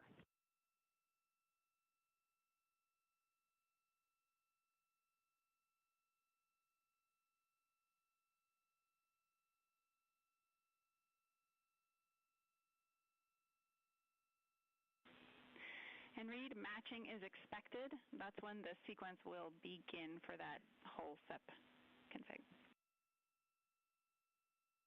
Outstanding. Thank you for the verification. Here in Mission Control in the Artemis Flight Control Room, Capcom Jackie Mahaffey confirming some of the timeline activities with Commander Reed Wiseman aboard the vehicle. The crew has suited up in its launch and entry suits, ready to begin the critical phase of this mission. Their homecoming to a high-speed entry and a parachute-assisted splashdown in the Pacific. Once again, the next major milestone, 1 hour, 11 minutes from now, the separation of the crew module from the European service module as Artemis's astronauts head home to complete this historic flight.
mission is a test mission of the Orion space capsule. Artemis II will be the first time we put humans on this rocket. We're going back to the moon because it's the next step in our journey to Mars. We were always going to the moon. Pushing ourselves to explore is just core to who we are. That's a part of being a human. And liftoff. We shall return. Continuing to test out every bit of Orion. Coming back to Earth, 7 miles a second.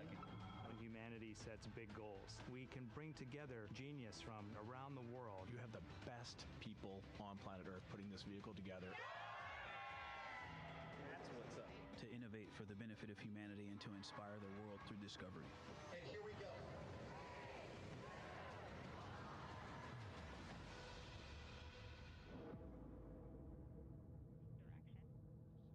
19th, 1972, 2:25 p.m. Eastern Standard Time.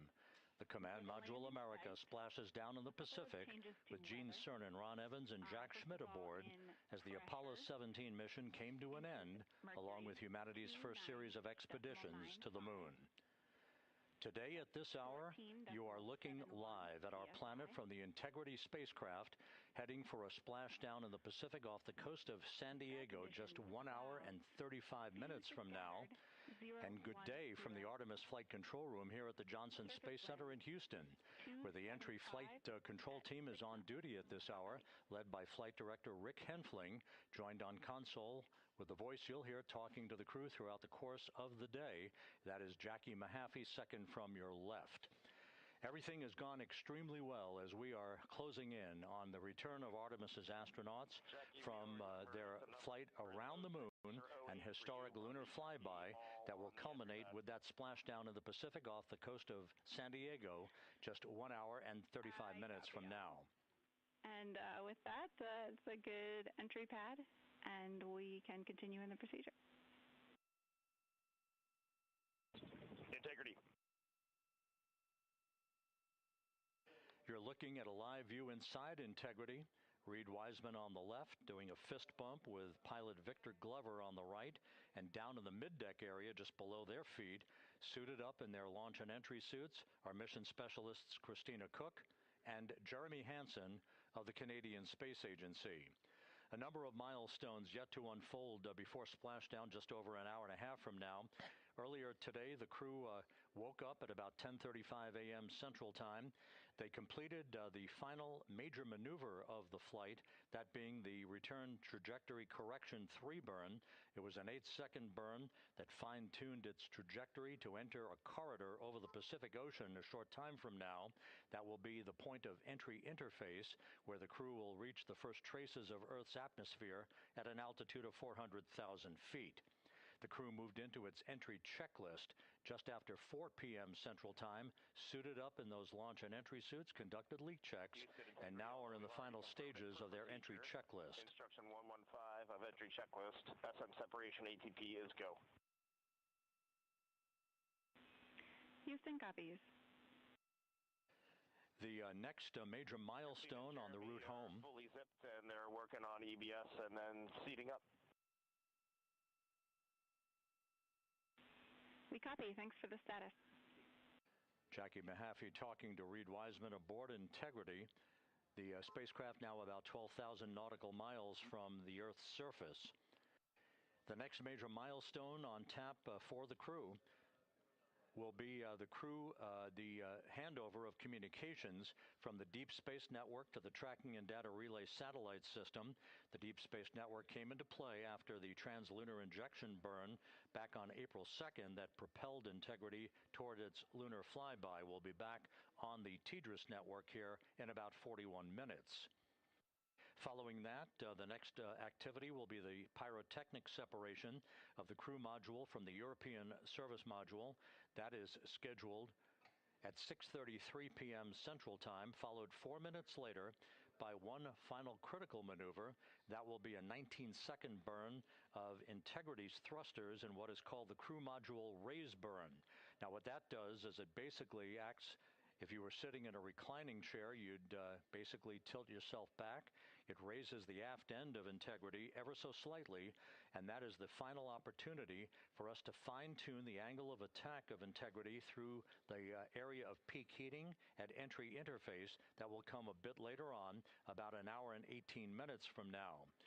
So after the raise burn, we will be in the final orientation that will minimize any peak heating on the heat shield of Integrity and prior to the time the crew enters the Earth's atmosphere at an altitude of 400,000 feet. Entry interface. This is the critical time where the crew will reach the first traces of Earth's atmosphere at an altitude of 400,000 feet, traveling 34,882 feet per second. Just 24 seconds after entering the Earth's atmosphere, we will experience a communications blackout expected to last 6 minutes in duration. This is planned, and it is caused by the interaction of the velocity of Integrity with the friction of Earth's atmosphere. There will be a buildup of plasma around the vehicle, and that ionization will prevent any communications with the crew and any receipt of data by flight controllers here in Mission Control. That blackout is scheduled to begin at 6:53 and 54 seconds p.m. Central Time. Again, a 6-minute blackout that will end, if all goes as planned, at 6:59 and 55 seconds p.m. Central Time. At that point, we expect to regain communications with the crew and a reacquisition of data through the Tracking and Data Relay satellite system. We will have a series of roll maneuvers. These are computer commanded that will roll the vehicle slightly to the left, then back to the right. That will bleed off excess energy as we begin our peak period of velocity. We expect to reach a maximum velocity of 24,661.21 miles per hour, equivalent to about Mach 33 times the speed of sound, shortly after we enter that blackout period. Once we exit the blackout period, of course, we're in the denser regions of the Earth's atmosphere, and then we get set up for the parachute deployment sequence. First, the deployment of 3 forward bay cover chutes that will pull essentially the top forward bay cover off the very top of the Integrity vehicle. That will be followed by the deployment of drogue chutes, and then the final deployment of a series of 3 main parachutes at 7:04 and 44 seconds p.m. Central Time. From that point on, it is about 3 minutes or so until splashdown. Splashdown scheduled at 7:07 and 8 seconds p.m. Central Time at a gentle speed of 19 miles an hour. So just to give you some perspective, at the time that we enter the Earth's atmosphere, we're traveling somewhere around Mach 32. We will splash down at a speed of about 19 miles an hour. The G-forces that will build on the crew members inside Integrity will build to about 3.9 Gs. That is what is expected and what they have trained for and what the spacecraft is designed to support.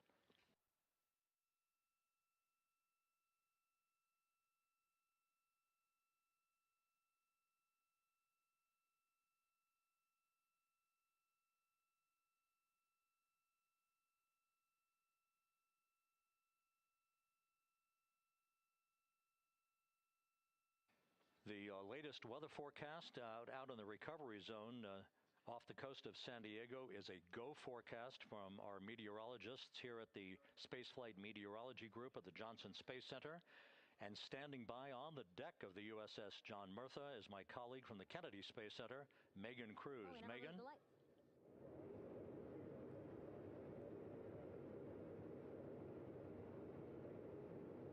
Hey there, Rob. Yeah, welcome to the bow of the USS John Murtha. This is where we will report out live updates from the ship as NASA and the U.S. military work to recover our Artemis II astronauts in just about an hour and a half. How exciting. Now, right now, as you can see, we are out in the Pacific Ocean. We are just west of San Diego. We're actually staged about 6.5 miles away from where we expect Orion to splash down. And then we will incrementally move closer. So at the time of splashdown, we'll be about 5 miles away, and then we will move to 3.2 miles away. At that point, we'll pause, make sure that all the debris that might be coming down with Orion, because basically some parts of like the parachute system, they're jettisoned off Orion during descent. So we'll just want to make sure that those all land in the water and that we are safe to move even closer. So we will make sure that we can move a little closer, and at that point we will move to a mile away from Orion. And at that point the ship will circle the capsule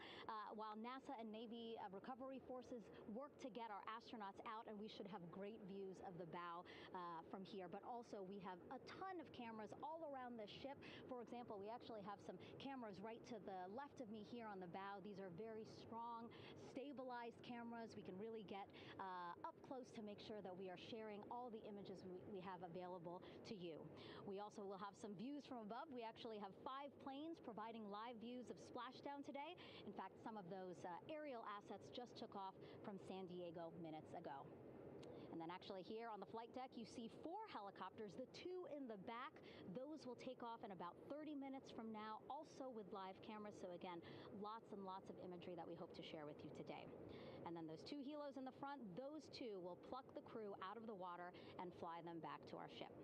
Now, the combined team here on the ship, more than 550 people, left San Diego 4 days ago, and since then I've watched different teams train every day, rehearse, final preps to make sure that they're ready for today. So to give us more of an update about how recovery is going on right now, why don't we turn over to Paul here, Paul Sierpinski. He is the Assistant Artemis Recovery Director. Great to have you here, Paul. Great to be here, thanks. Absolutely. So you just left the landing forces operations center here on the ship. How are we looking for recovery? Right now, it's looking great. When I left, they were just about to get into weather briefing with Mission Control Center in Houston, but listening to the loops this morning and everything that's been going on, the reentry trajectory correction burn, the return trajectory correction burn went great. They were right on the money, right down the middle where they should be coming back. Our forces here are teams out in the water. All our boats are launched or will be imminently. So yeah, it's just coming along great. Yeah. It's really nice to see. We did see some of those boats float behind us. We were hoping to give you a live view, but of course they floated right out of the camera shot as you came to us. But so basically the team right now here on the ship, basically like monitoring mode, but really things will pick up about 15 minutes after splashdown.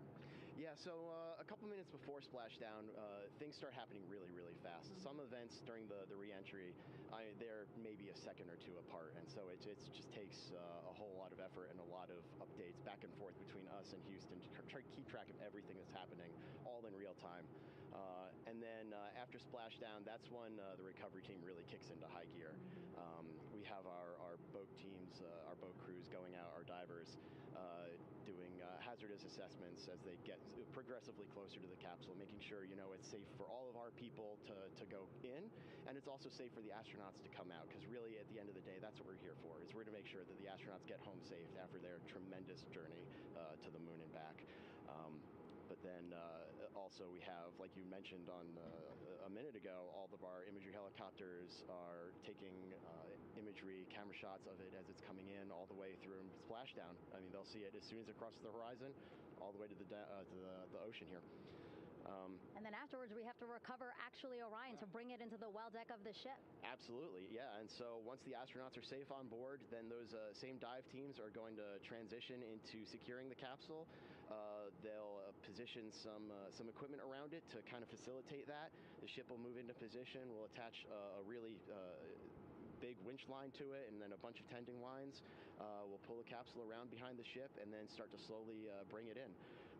And then, Orion comes in, goes hard down, and everyone cheers. Yeah, great day. Great day, exactly. Lots to coordinate, a lot to manage. Basically, planning for this recovery, Artemis II recovery, started a month after Artemis I launched. That was the uncrewed test flight of the Space Launch System rocket, as well as the Orion spacecraft. That was November 2022, a month later, all the planning for this. How does it feel to be so close to welcoming our friends, our astronauts, home? For the whole team, I walked around the ship this morning, just kind of visiting with a lot of people, a lot of groups, and just kind of get the feel of them. And everyone has that same kind of mentality. Everyone's excited, everyone's thrilled to see all that work that we've been doing, like you said, for the last 3 years, since right after the last one came back till now, and some people even further back. Some of them go back a decade or more. So everyone is just excited, and they're ready.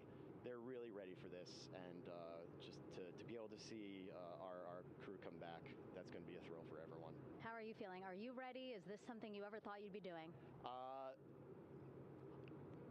I'm ready. I'm excited. This has been the pinnacle of my career so far. It really has. I've seen a lot of firsts, a lot of lasts, but I can't think of ever topping seeing the first crew to go to the moon and back in 50 years, and to be here and be a part of that. And it's just a tremendous privilege. And on behalf of the whole team, I'm thrilled, and so are all of us. We're ready.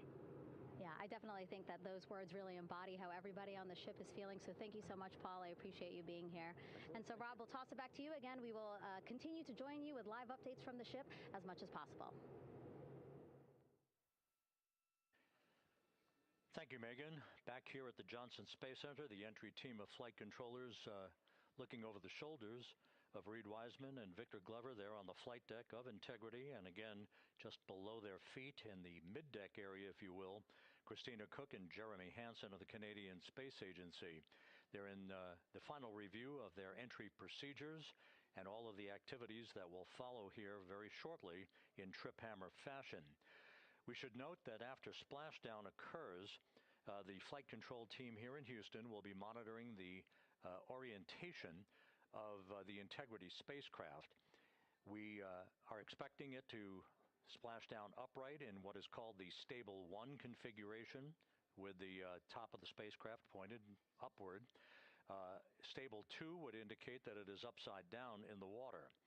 Regardless of the orientation, there will be 5 inflatable airbags called the CMOOS system. That's the acronym for Crew Module Uprighting System. We are suit on complete.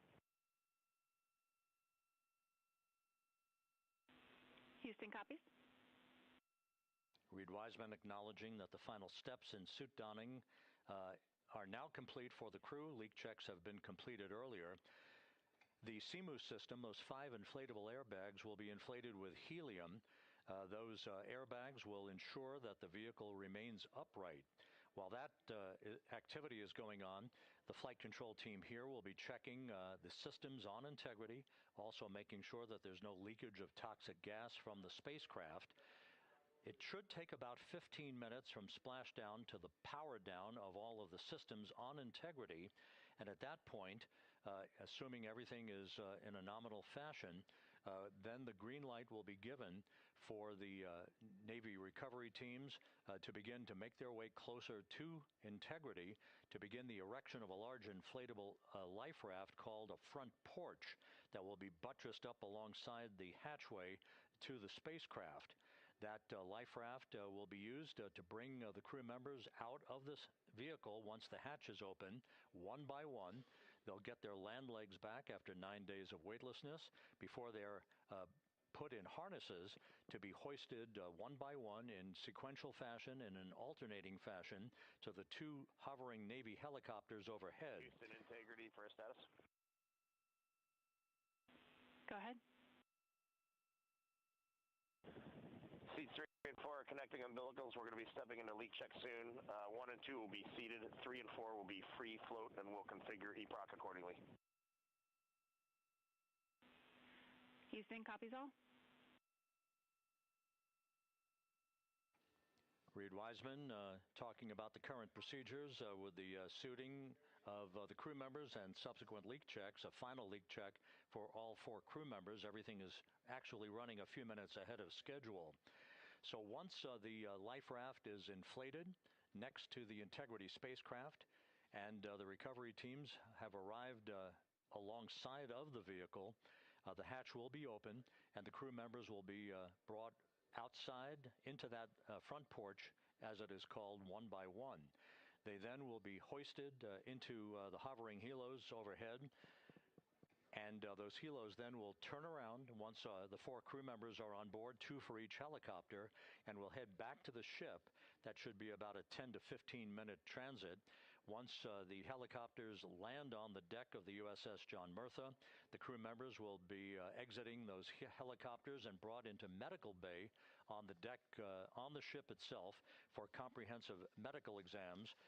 They will spend a period of time yet to be determined on board the USS John Murtha before they are flown by helicopter to the shore in San Diego, to the San Diego Naval Air Station, and ultimately will board a NASA jet for the flight back to the Johnson Space Center here in Houston.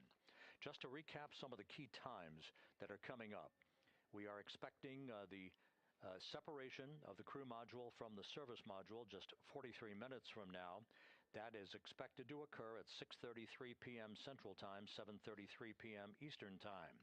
That will be followed just 4 minutes later by the crew module raise burn, the use of Integrity's thrusters one final time in a 19-second burn to slightly tilt the vehicle up into the correct orientation or angle of attack to ensure that it enters the Earth's atmosphere at the right angle, if you will. That will help deflect the buildup of heat against Integrity's heat shield. This was a deliberate move, a change in the procedures from the Artemis I mission that resulted in unexpected char loss on the Avcode heat shield that had not been intended based on the entry trajectory for the Artemis I mission. What we're doing is we deliberately changed the trajectory of the entry from a skip entry that was about a 3,000-mile transit across the Pacific Ocean. We are expecting now from entry interface to the point of splashdown to have a range of just 1,701 nautical miles, and that in of itself will reduce the exposure time of heating on the heat shield of the spacecraft. Once the raise burn is complete, then the stage is set for entry interface at 6:53 and 31 seconds p.m. Central Time.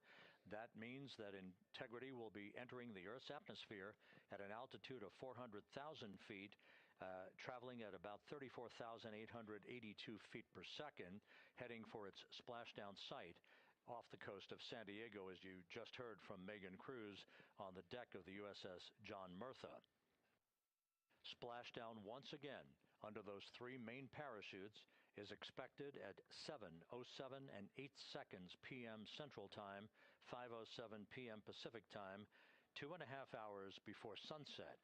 The actual total distance traveled for Integrity from launch to splashdown is estimated at 694,481 statute miles.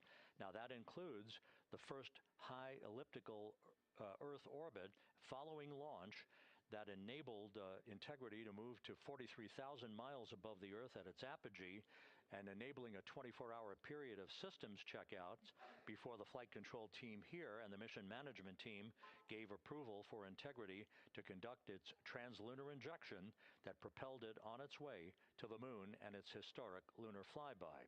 So the total distance we expect this vehicle to have traveled at splashdown, 694,481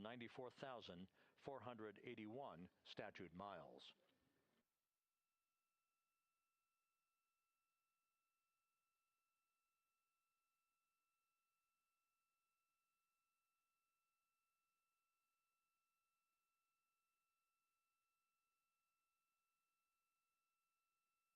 With everything proceeding on track and on time aboard Integrity, the vehicle system's in excellent shape as the Earth grows larger in the field of view. Let's go back to the USS John Murtha and Megan Cruz, who is standing by.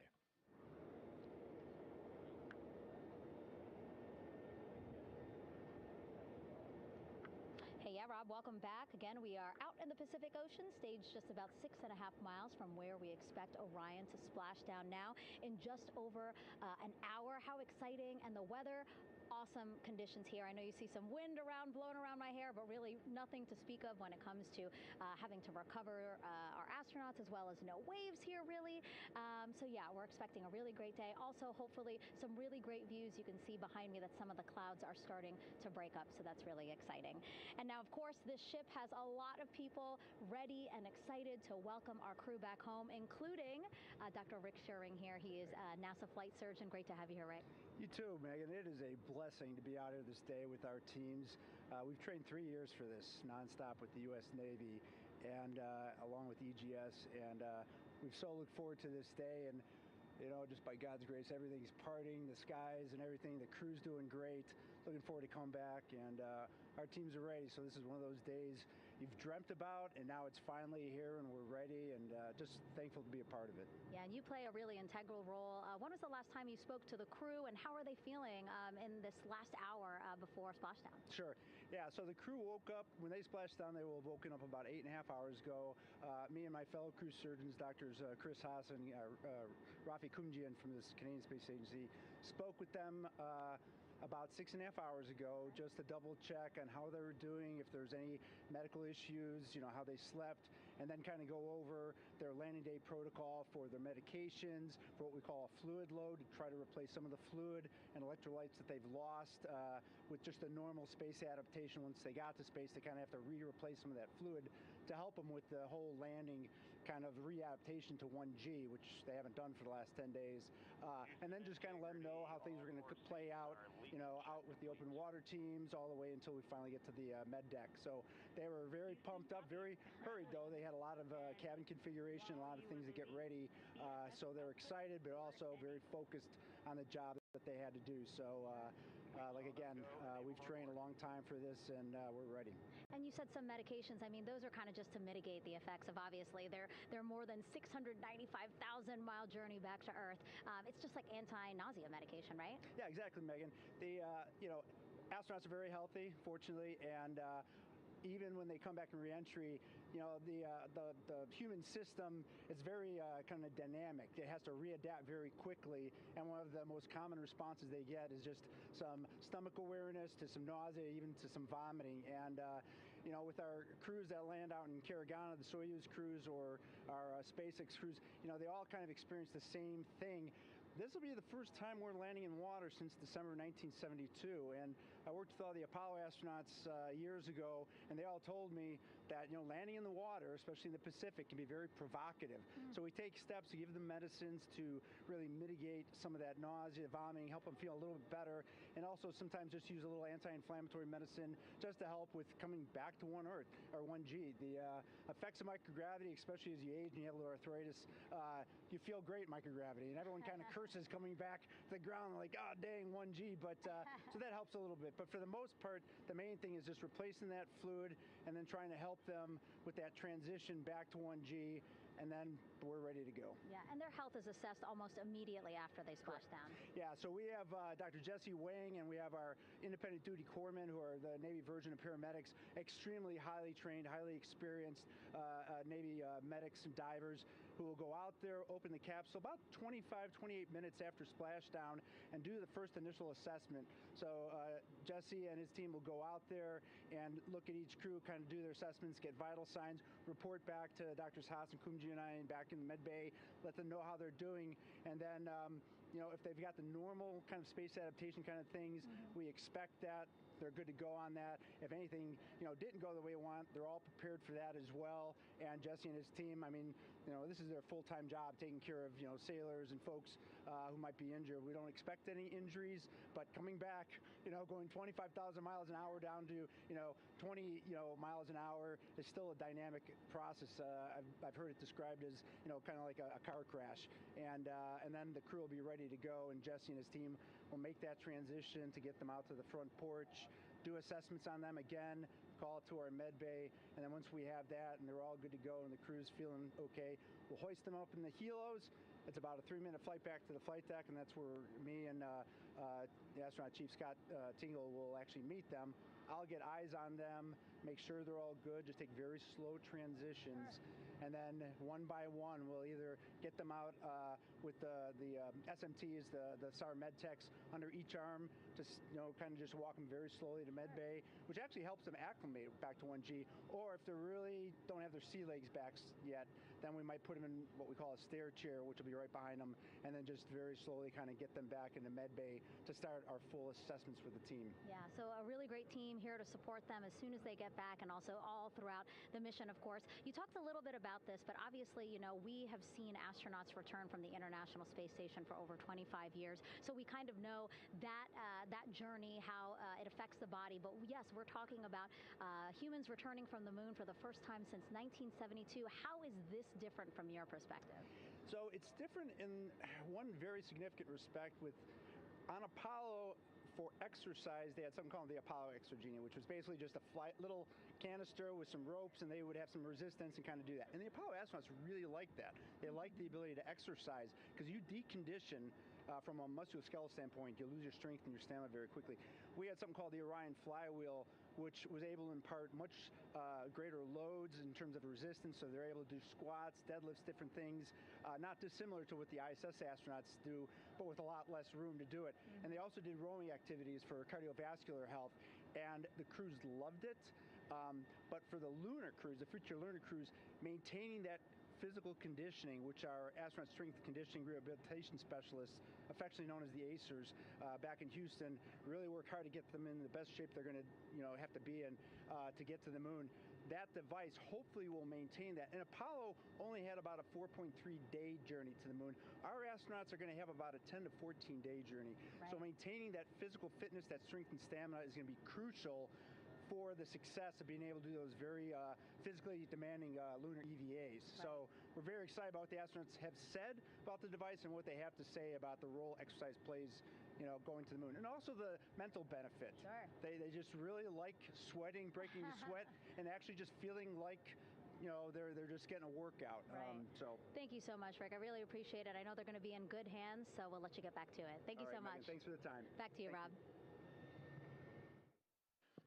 Okay, Megan, back here in Mission Control in Houston, everything is moving along in order.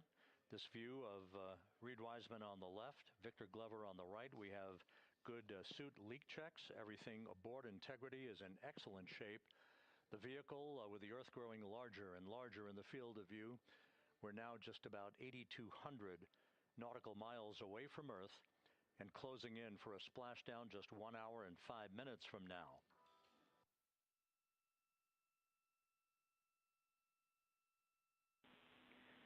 Integrity, just under a minute till your GPS maneuver initiates, and both GPS units look eager to acquire. Outstanding. Seats 3 and 4 are working on seat strap in now. Houston copies. Once again, as we start to close in on some of the major milestones, the first one coming up in just 31 minutes. And Integrity, just confirming the LCG gas trap was able to be closed out. Affirmative. Copy. Crew module, service module separation scheduled just 31 minutes from now. The key point of interest, of course, will be the performance of Integrity's heat shield during its high-speed entry back into Earth and the peak heating that is expected around the spacecraft of some 4,000 to 5,000 degrees Fahrenheit. On Artemis I, as I think most folks know by now, we flew a trajectory known as a skip entry, in which we performed an initial dip into the atmosphere to bleed off some energy. Then we skipped out of the atmosphere and dipped back into the atmosphere before splashing down in the Pacific. But after the mission was over with, we noticed unexpected liberation of some of the charring effects on the heat shield known as AVCOAT. Before the flight, we had an opportunity to sit down and talk with Entry Flight Director Rick Henfling to get a perspective on what this all means and how the mission was redesigned to try to protect Integrity's heat shield to a higher extent. Let's take a look at that interview. Returning from the moon is a lot different than deorbiting from low Earth orbit. When we return from the moon, we expect to achieve velocities upwards of 36,000 feet per second. And in order to slow down to a nice, graceful splashdown in the Pacific Ocean, the flight crew is going to experience between 3 and 4 times the force of Earth's gravity. On Artemis I, pressure buildup inside the char layer of the heat shield resulted in the char losses we saw. NASA established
just handed back to the Tracking and Data Relay satellite system as we prepare for the crew module service module separation that will take place just 17 minutes from now. With the Earth looming in front of Integrity as it barrels back for a splashdown of the Pacific just 50 minutes from now, we're just 5,700 nautical miles from splashdown. Just one other quick note about the comparison from the Artemis I entry profile to the Artemis II entry profile and how that is serving as an extra layer of protection for Integrity's heat shield. The Artemis I entry had an entry range of some 3,178 nautical miles, a very long downtrack and a very longer period of exposure to heat loads than we're experiencing tonight. It also had that skip entry profile that we discussed earlier, dipping into the Earth's atmosphere, then back out, then back in. It was about 20 minutes of exposure. Integrity, Houston, comm check on TDRS. Jackie, we have it loud and clear on TDRS. We have you the same. And there's one of the weather balloons being deployed from the USS John P. Murtha.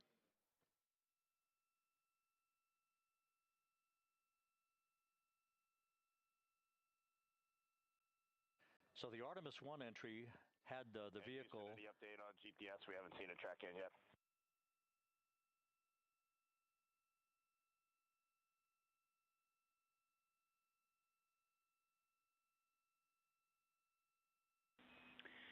Reed, we are watching. We are starting to get into the window where they may start acquiring, so should be within the next 10 minutes. Okay, sounds good. We're holding at step 17 and getting ready for CM-RCS hot fire.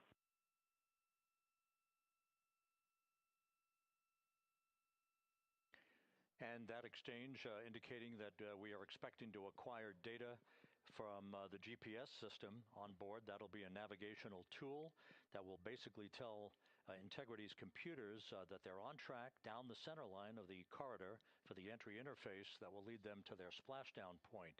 Once again, the Artemis I entry exposed the heat shield for about 20 minutes of peak heating. For Artemis II, we're going to reach a downtrack distance of 1,701 nautical miles from the point of entry interface with just 14 minutes of duration, and it's basically a different angle of attack, a little bit steeper angle of attack that will protect the heat shield from excessive heat loads. So that is the difference between Artemis I and Artemis II, all designed into this mission to gather data, to protect the heat shield, since the Artemis III mission and beyond will have a different designed heat shield that will allow that skip entry type of profile to be resumed for all of the future missions coming back from the south pole of the moon when we initiate lunar landings. So we've handed over to the Tracking and Data Relay satellite system. That's where we'll have communications for the rest of the flight. Just to give you some time hacks here, we're 13 and a half minutes away from crew module, service module separation, and just 17 minutes away from the raise burn, that 19-second firing of the thrusters that will basically be the final fine-tuning of the angle of attack for Integrity as it enters the Earth's atmosphere.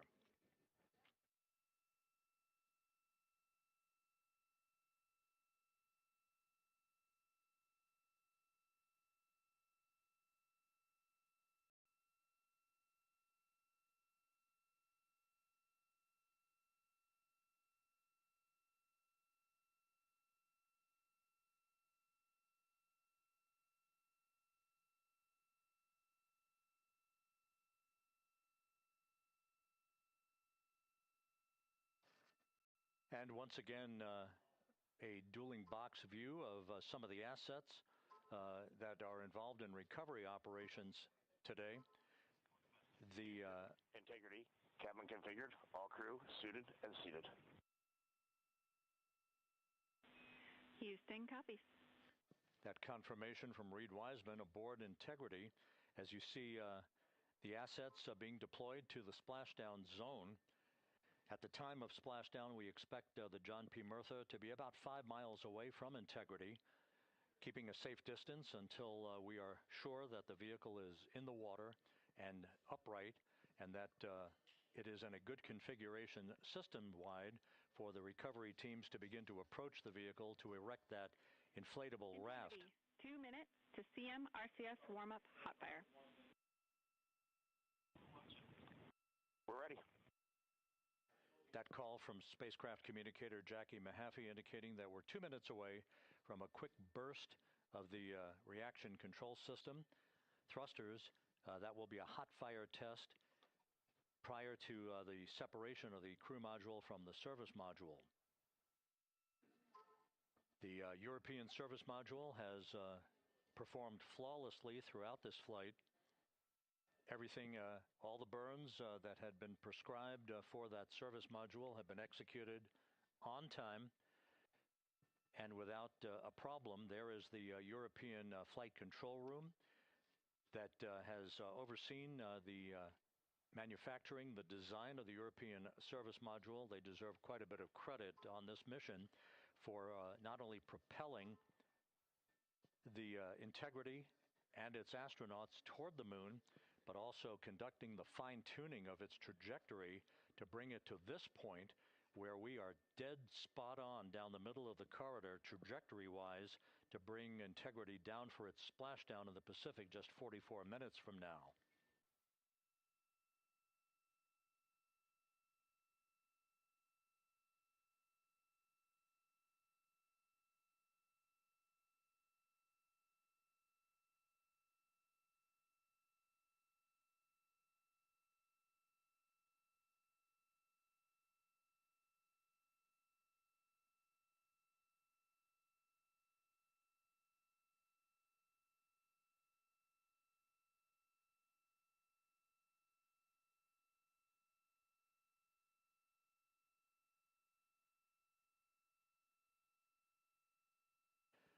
What you're looking at is a computer-generated visualization based on real-time telemetry from Integrity, currently traveling about 16,000 miles an hour.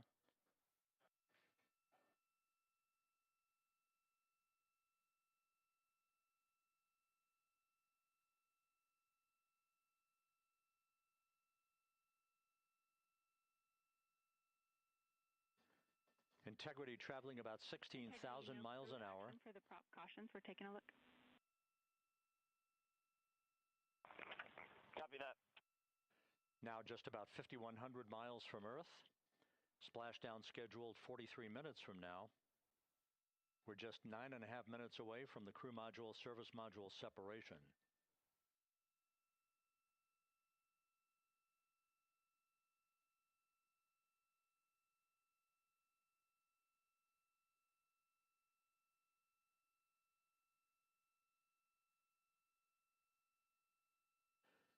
We are confirming. Integrity, we are assessing details, but so far looks like a good hot fire. Looks good on board, Jackie. Thank you. And Jackie Mahaffey took the words out of my mouth. I was just about to say that we had a good hot fire test of the thrusters in advance of the crew module service module separation that's coming up just 8.5 minutes from now. This will begin the period in which we will have rapid-fire succession of critical activities on board that will lead to entry interface just 28 minutes from now, where the vehicle will enter the Earth's atmosphere at an altitude of 400,000 feet.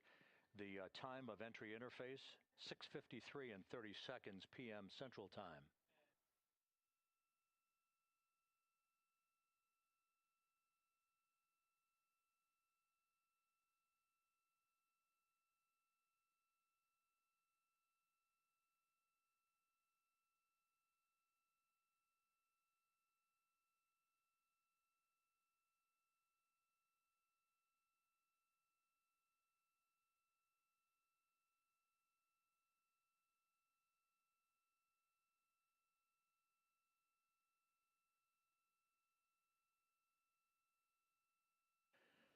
Integrity's astronauts were awakened at mid-morning to begin their entry preparations. And propulsion officer now reports a good hot fire test in preparation for the crew module service module separation.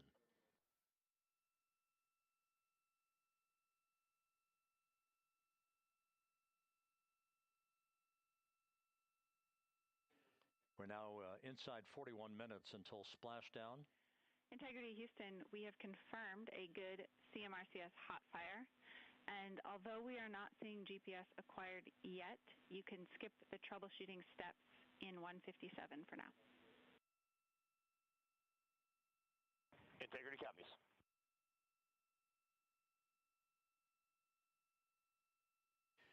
That GPS discussion indicating that we will be acquiring navigational data for Integrity through the Global Positioning System equipment on board.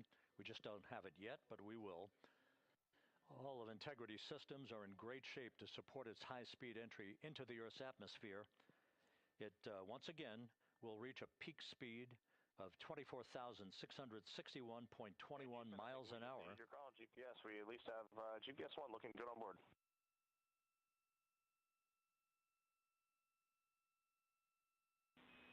We are confirming.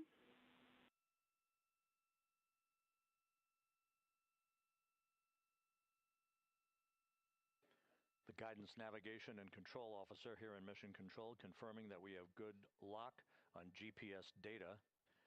We are on a communications link now through the tracking and data relay satellite system. Now, following splashdown, we're going to lose that link and go to what's called a VLDR, a very low data rate communications link, so that we can talk to the crew inside Integrity as they are on the water. Integrity, confirm we do see good GPS. We do too, especially GPS 1 is accepting in nav channels 1 and 3. That GPS data is basically telling Integrity's onboard computers its position relative to the Earth, but its trajectory and its orientation according to flight dynamics and the guidance, navigation, and control officer is spot on. We have now armed the pyros for the crew module service module separation coming up less than 5 minutes from now.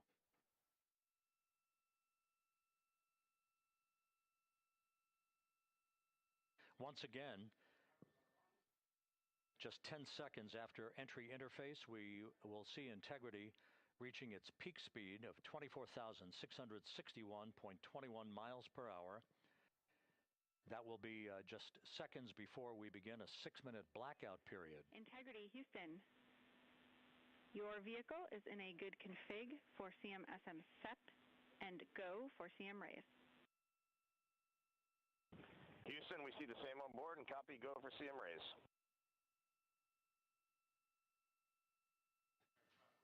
That CM raise referred to as the slight firing of 19 seconds by Integrity's thrusters with a change in velocity of 9.9 feet per second, a slight nudge of the aft end of the vehicle so that it's tilted a bit upward, providing the final angle of attack as the vehicle enters the Earth's atmosphere.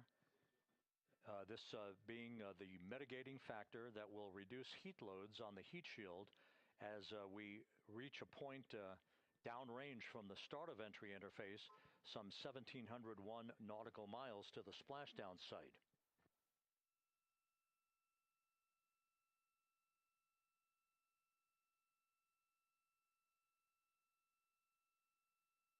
Integrity systems in excellent shape. We are currently 3,300 nautical miles left in this mission. Splashdown scheduled 36 minutes, 39 seconds from now.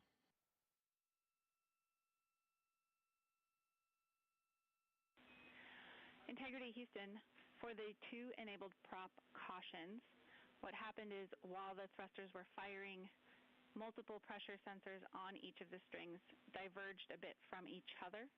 Those limits look to be set pretty tight. We think it could happen again when the thrusters fire in the future, so we are going to suppress those messages. We concur with suppress, not inhibit. Thank you.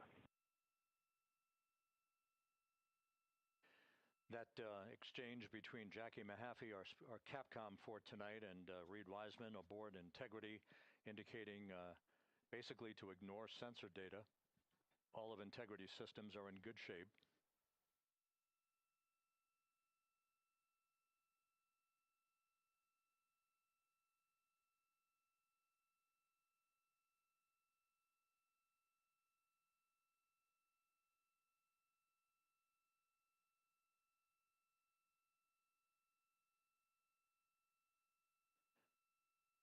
Now, coming up on about 90 seconds till the crew module, service module separation.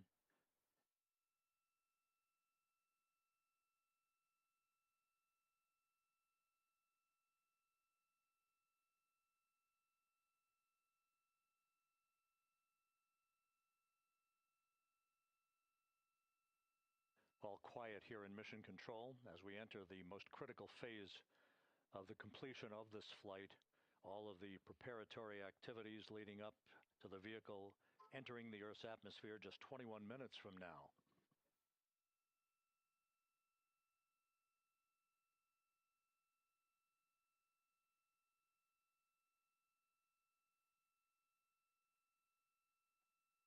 Coming up on 1 minute. Mark, 1 minute till crew module, service module separation.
And we have confirmation of crew module, service module separation, and a great view, albeit momentarily.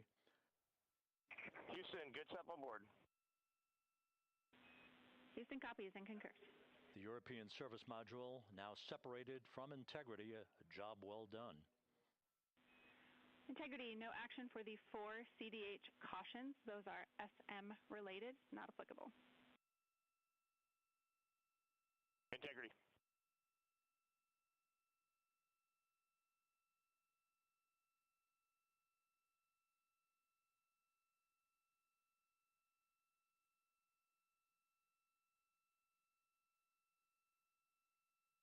So, with Integrity now flying free on its own for the remaining 32 minutes of this mission.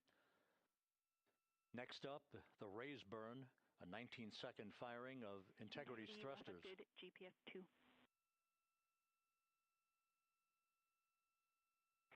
Integrity copies, good GPS 2. Coming up on the 2-minute mark until the raise burn. Again, this is the final tweaking of the orientation of Integrity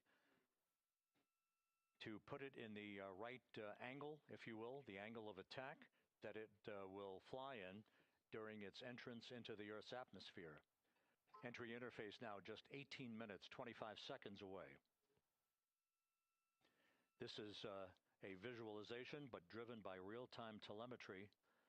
This is the maneuvering of Integrity to the raise burn orientation. Just 2,800 miles from Earth.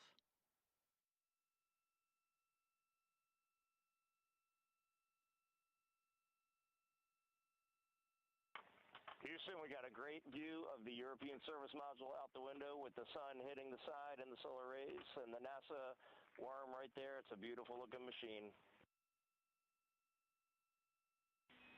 Roger.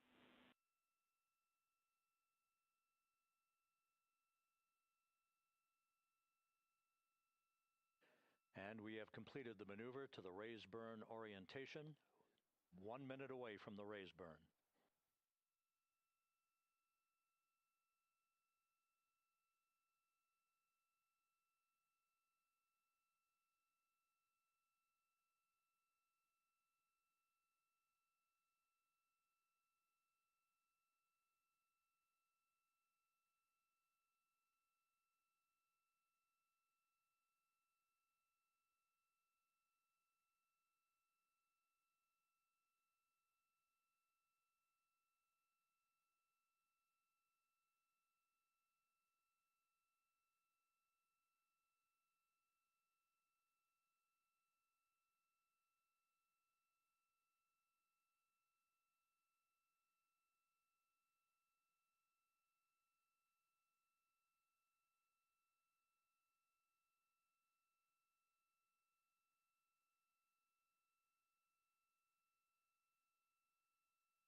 And the crew module raise burn is underway, a 19-second firing of the thrusters, and we have a completion of the burn.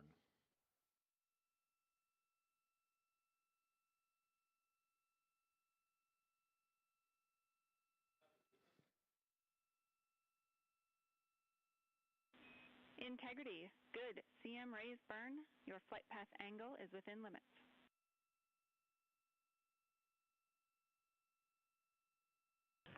Integrity copies. Looks good on board, Jackie. So the final maneuver is now complete. Our trajectory for a splashdown in the Pacific 29 minutes from now is set and will not be amended any further. And we have the right angle of attack to mitigate any excessive heat loads on the vehicle during entry interface. Integrity Houston, a heads up about comm coverage. When you perform the 180 roll, for the first minute or so in that attitude, we expect about a minute LOS. We copy.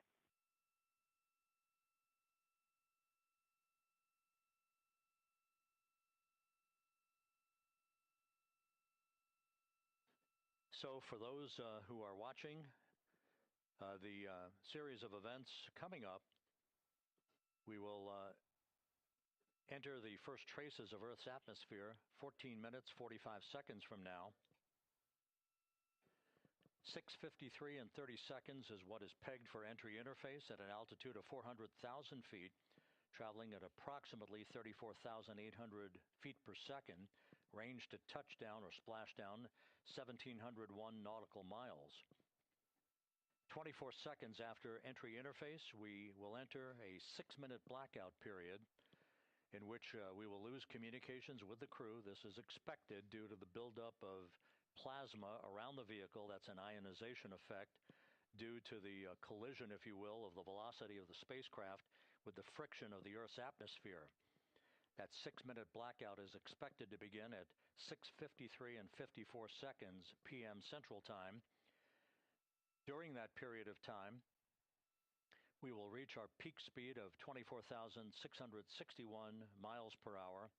That comes just short, based on unofficial data from the flight dynamics officer right now, will come just short of the velocity record set by Apollo 10 of 24,791 miles per hour in 1969. We expect peak heating on the vehicle at 6:54 and 52 seconds p.m. Central Time, a minute and 22 seconds into entry interface. At that point, we will be just 204,000 feet above the Earth, traveling at 33,000 feet per second. The blackout period is expected to last 6 minutes. We expect that blackout period to end at 6:59 and 55 seconds p.m. Central Time. From the end of the blackout period until splashdown, it is just 7 minutes, at which point we'll start deploying the series of parachutes to slow Integrity down to an ultimate splashdown velocity of just 19 miles an hour.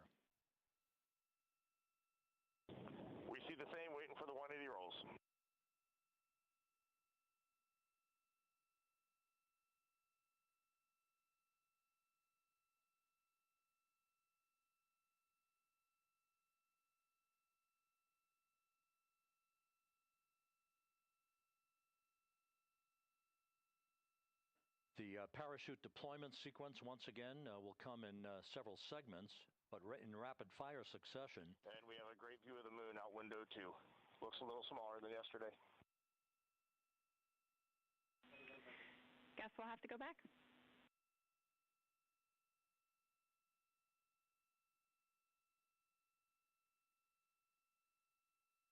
Reed Wiseman and Jackie Mahaffey exchanging discussion on a view of the moon that Integrity's astronauts are seeing in the final minutes of this mission that will be completed with splashdown just 25 minutes from now.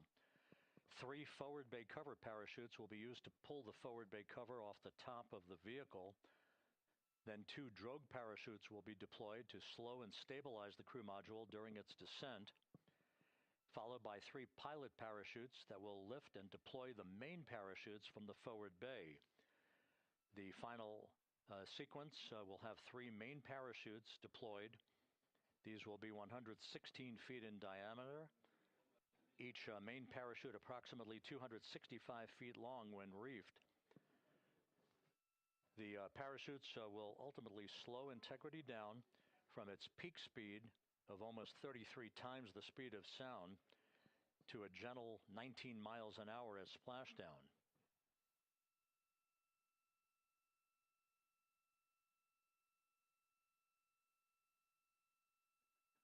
The vehicle is now currently in a roll to the proper attitude for entry interface.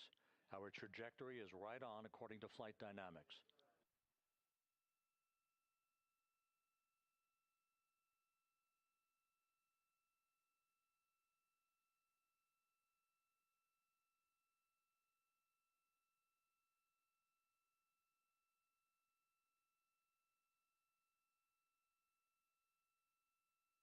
Integrity is on a trajectory from southwest and northeast across the Pacific Ocean, descending at a rate of 15,000 feet per second.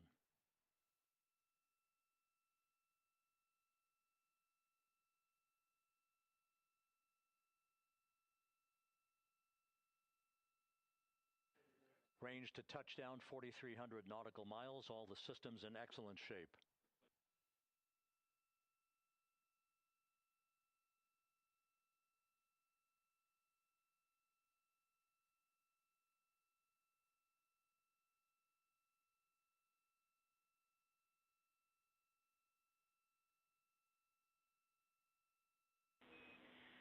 Integrity, Orion in the EI roll 180 attitude. Looks good on board, Jackie.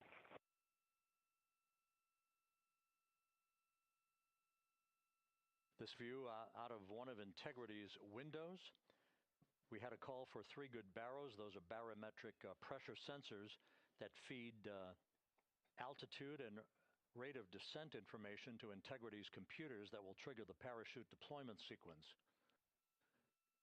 We are less than 9 minutes away from entry interface, 22 minutes from splashdown.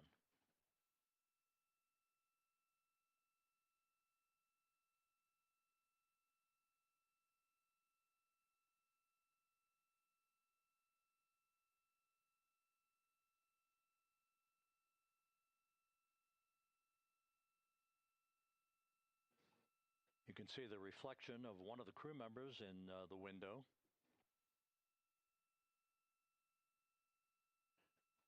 Out in the Pacific, the weather conditions remain go. Just a few clouds, some scattered clouds, winds at 10 knots, wave heights just about 4 feet. A gentle day in the Pacific for the homecoming of Integrity's astronauts.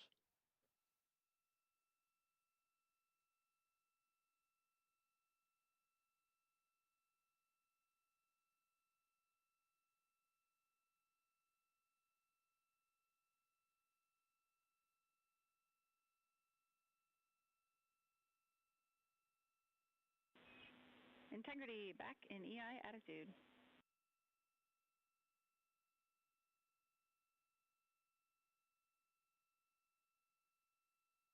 We see the same on board, Jackie.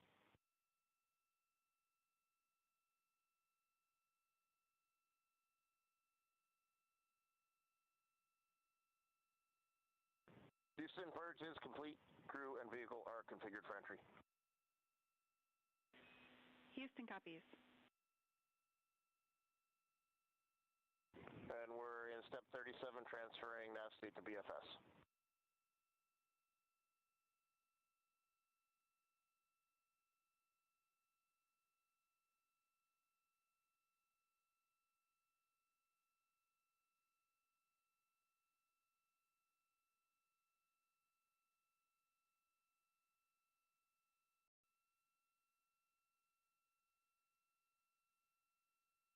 And Houston, in instruction 509, we are not below 0.2.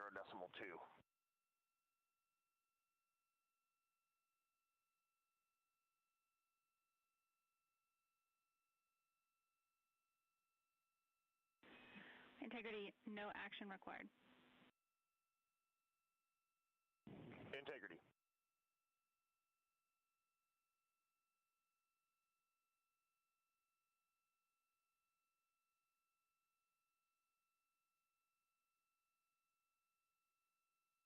Now 6 minutes away from entry interface, we will hit the first traces of Earth's atmosphere at an altitude of 400,000 feet, traveling about 34,882 feet per second. Ranged splashdown at that point will be 1,701 nautical miles.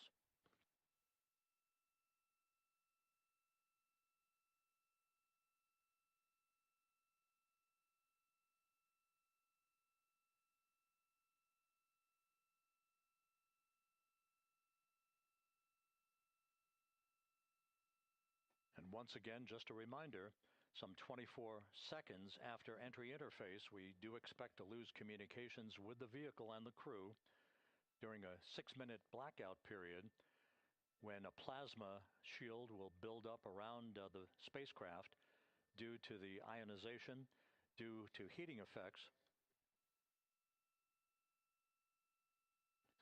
And Flight Dynamics has just confirmed we will have a blackout period of exactly 6 minutes in duration.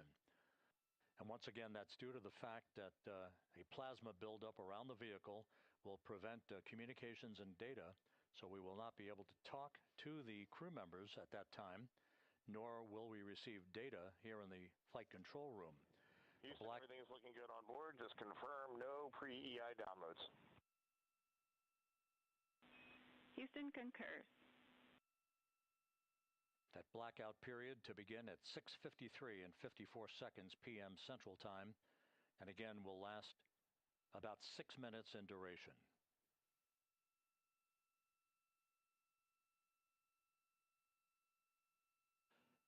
We're 4 minutes away from entry interface.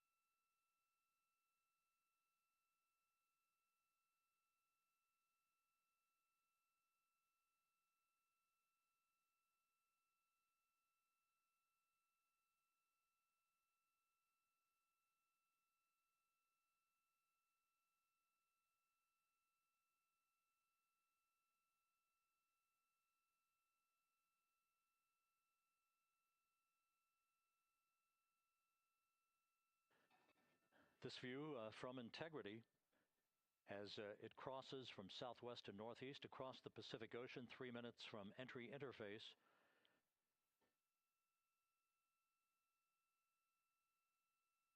"16.5 minutes till splashdown."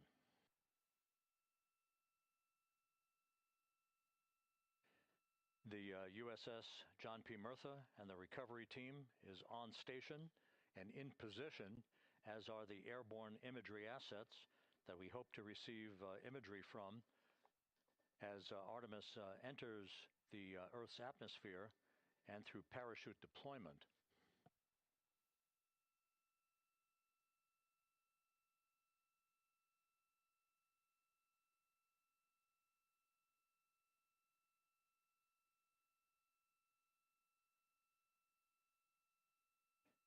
All of Integrity's systems are in great shape. The crew is ready to complete its mission just 15 and a half minutes from now.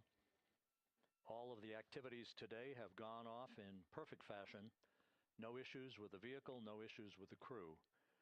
And the weather at the splashdown site is go.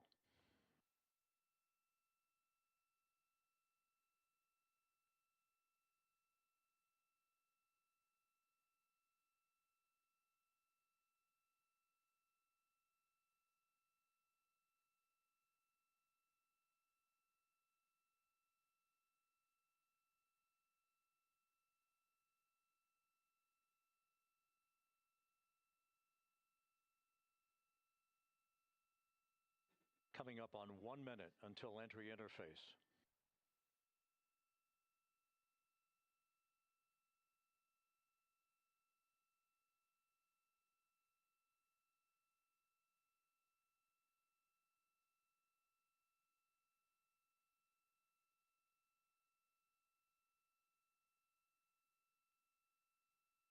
Mark 1 minute until entry interface. 1 minute, 20 seconds until the expected start of our 6-minute blackout. Integrity, 1 minute to a 6-minute blackout. Integrity.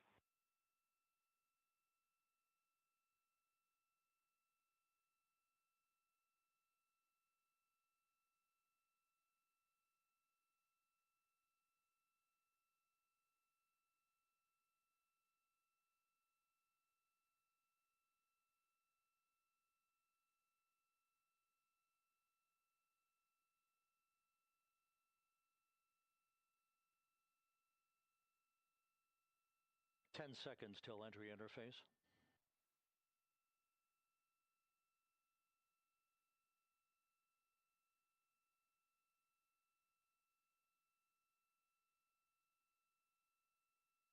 And we have crossed the threshold, now entering the Earth's atmosphere. We're at 400,000 feet, traveling 34,800 feet per second.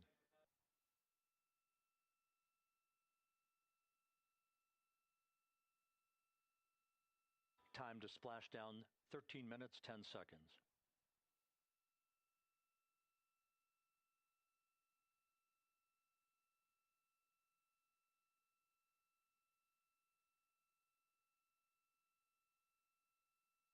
And as predicted, we've entered our communications blackout. This will be a 6-minute blackout period. No voice, no data from the crew.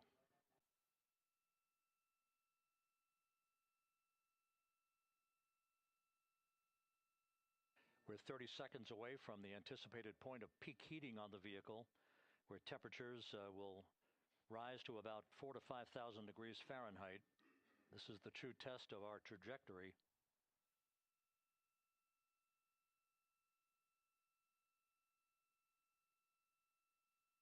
And from the G5 aircraft in the vicinity of the splashdown zone, this view of Integrity. So that pinpoint of light shows the vehicle as it enters the period of peak heating in the Earth's atmosphere, the first tug of gravity being felt by Integrity's astronauts since their launch back on April 1st.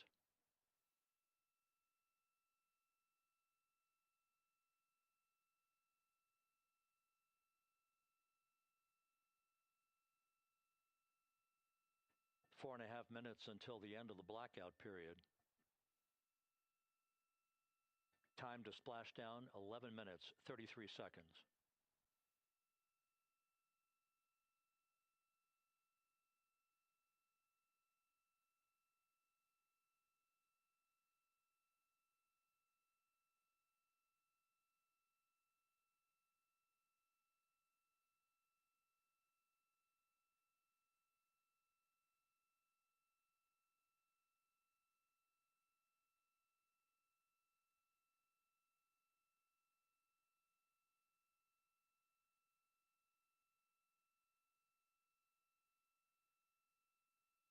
The landing and support officer reports that the P-3 has acquisition on Integrity.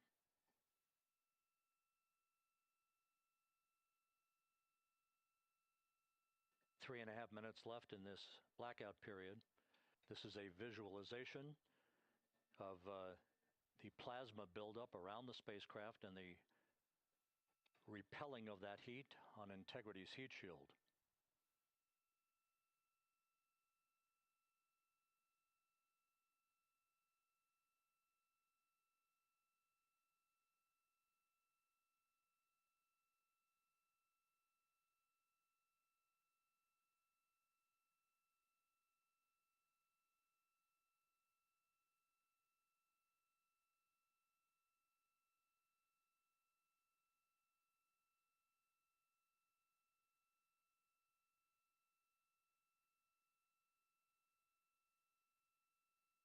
Flight Dynamics reports that airborne assets in the vicinity of the splashdown zone do have a visual on Integrity.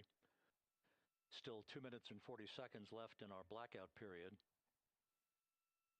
Time to splashdown, 9 minutes, 35 seconds.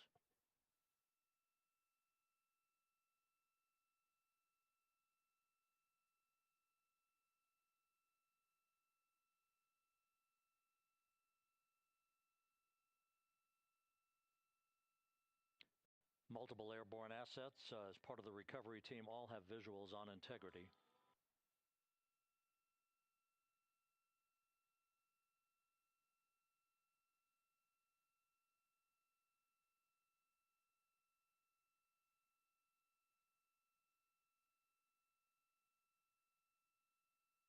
And the WB-57 flying in the splashdown zone also has a visual. And the Navy helos also have visuals.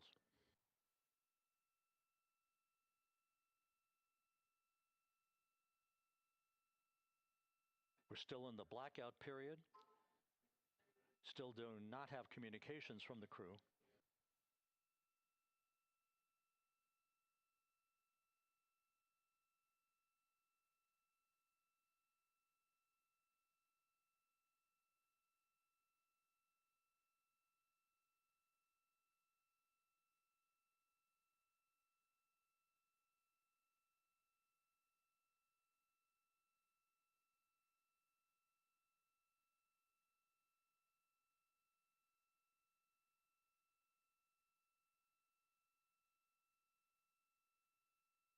We're standing by for communications from the crew.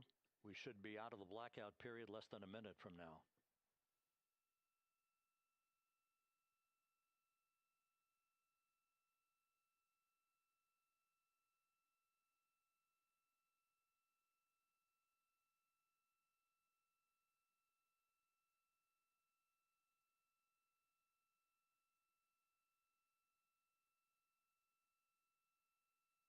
We are now processing data from Integrity.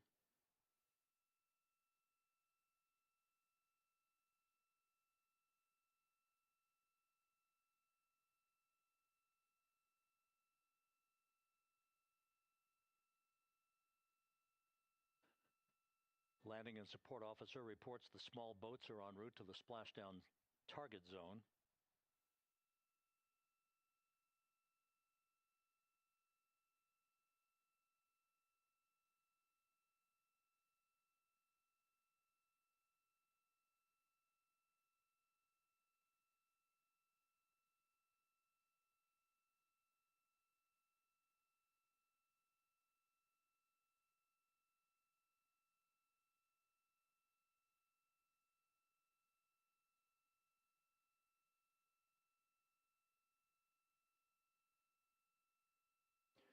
Passing through 150,000 feet, our trajectory is perfect. We're getting intermittent views of Integrity. Still waiting to establish voice communication.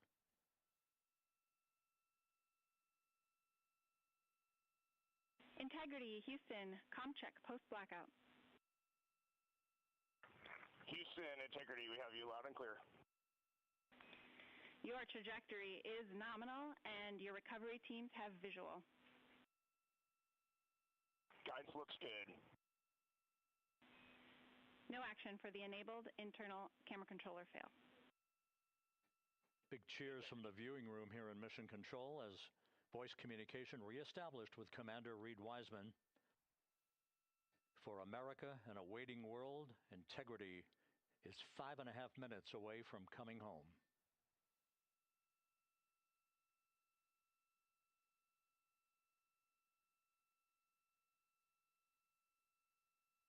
Passing 100,000 feet now. Range to splashdown 19 nautical miles.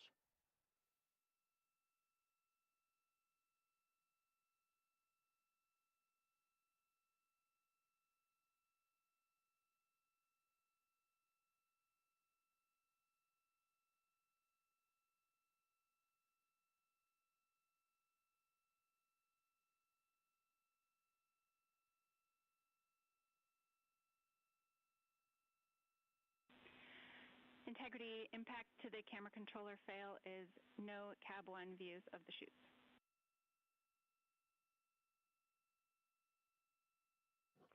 Integrity. We're processing good data through the GPS system. A good view of Integrity, time to splashdown 4.5 minutes.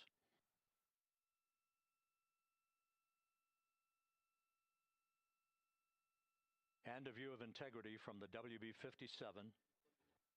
We're at 50,000 feet.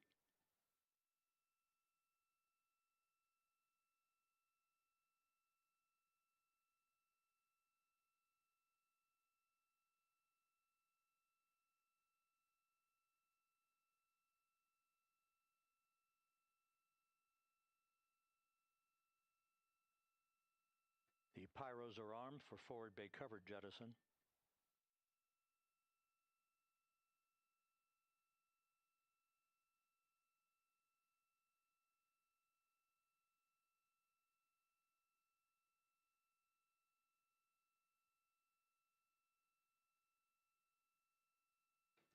And there go the first series of parachutes, and we're on drogues. And Houston, we're visual 2 drogues out the window. 2 good drogue shoots. Next up. We copy, we see them. Next up, the deployment of pilot parachutes that will pull the main chutes out. Time to splashdown 3 minutes and 10 seconds.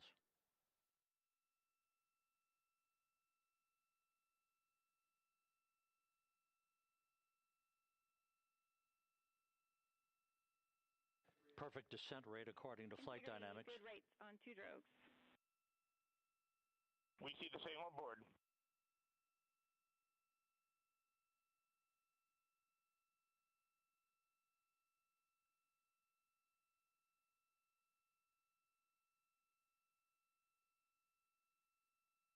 Passing through 10,000 feet, still on drogues.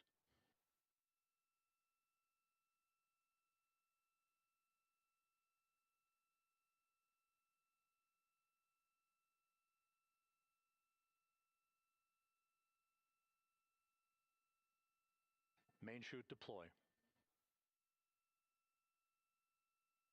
We're at 5,000 feet.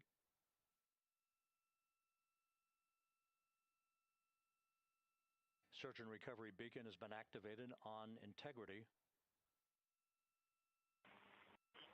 And we have 3 good main chutes. Good 3 main chutes, good reefing, good descent rate. Good rates, and we see 3 good-looking parachutes.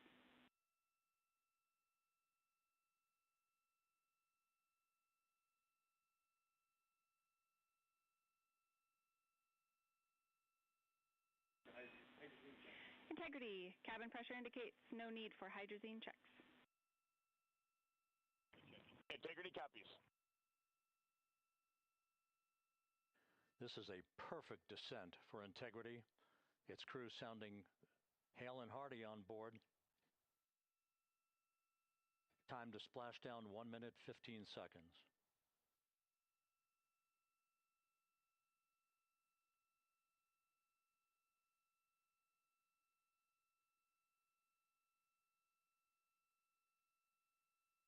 Integrity about to complete a journey spanning 694,481 miles from its launch from the Kennedy Space Center back on April 1st, and a trip around the moon.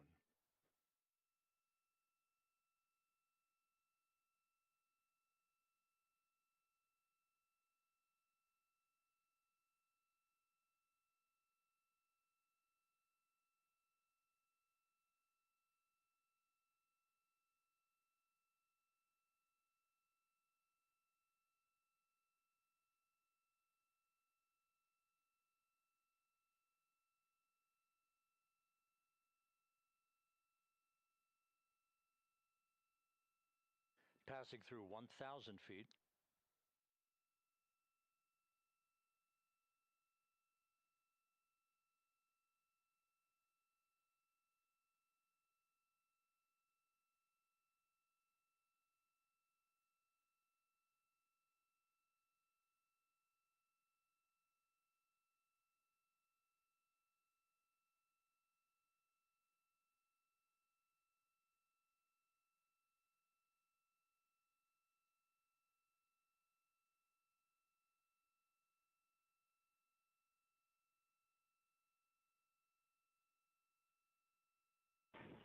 Integrity, splashdown, sending post-landing command now.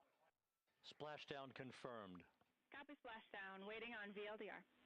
Splashdown confirmed at 7:07 p.m. Central Time, 5:07 p.m. Pacific Time. From the pages of Jules Verne to a modern-day mission to the moon, a new chapter of the exploration of our celestial neighbor is complete. Integrity's astronauts back on Earth.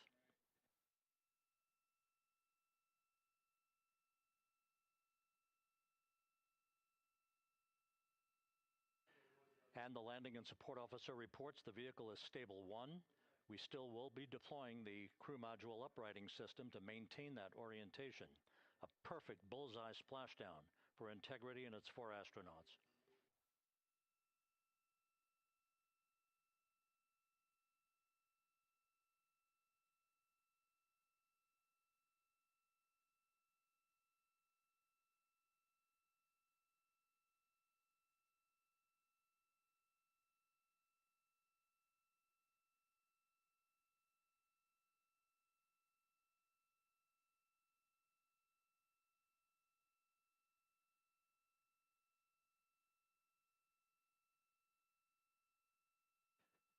The unofficial splashdown time, 7:07 and 47 seconds p.m. Central Time. We'll get that refined for you.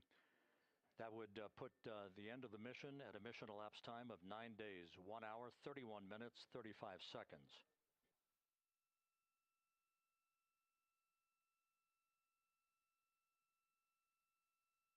And we're configuring for very low data rate.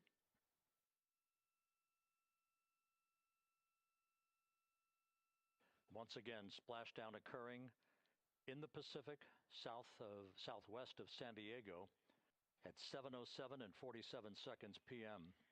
Integrity Houston, comm check on VLDR.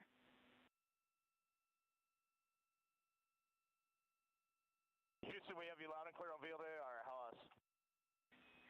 We have you the same. We'll meet you over in post-landing. Perfect communications established. A journey. We are stable 1, 4 green crew members. Houston copies all. Reed Wiseman reporting 4 green crew members. That is not their complexion. That is the fact that they're in great condition. That's what that means. So stable 1, upright. The crew module uprighting system is being deployed. The 5 airbags being inflated through helium to maintain the upright configuration for the vehicle. This was a textbook entry and a textbook touchdown for Integrity. Reed Wiseman, Victor Glover, Christina Cook, and Jeremy Hansen back on Earth after a journey around the moon.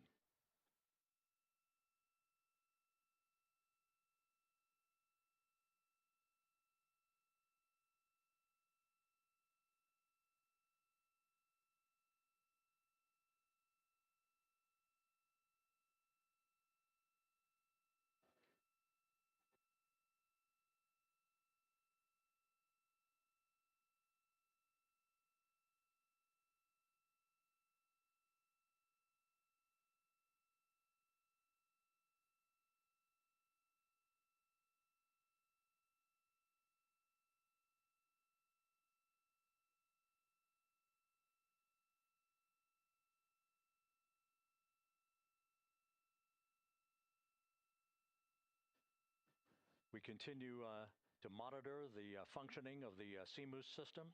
The airbags are being inflated to maintain a stable 1 or upright configuration. And there's a good view from one of the naval helicopters hovering overhead. Reed Wiseman reporting 4 green crew members, meaning they're all in excellent shape.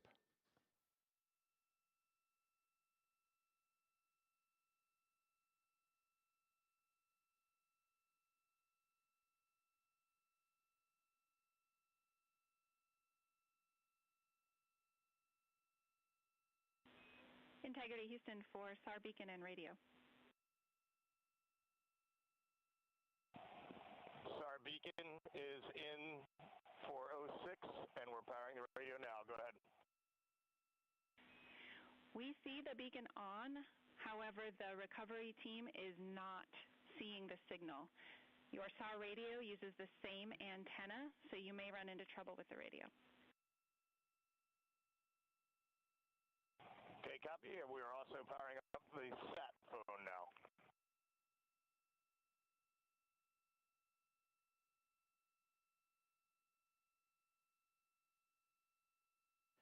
So Integrity is in great shape, and as the crew continues its post-splashdown timelined activities on board, Reed Wiseman once again reporting that all 4 crew members are in excellent shape. And we have 5 inflated airbags to maintain an upright configuration so that the recovery team can now begin a slow approach to the vehicle. Meanwhile, here in the flight control room, Entry Flight Director Rick Henfling is polling his team of flight controllers for the start of powering down the vehicle after a thorough systems check. We have no toxic gases to be concerned about, so the recovery personnel can approach the vehicle, but not until we have powered down the spacecraft. That's expected to take a few more minutes.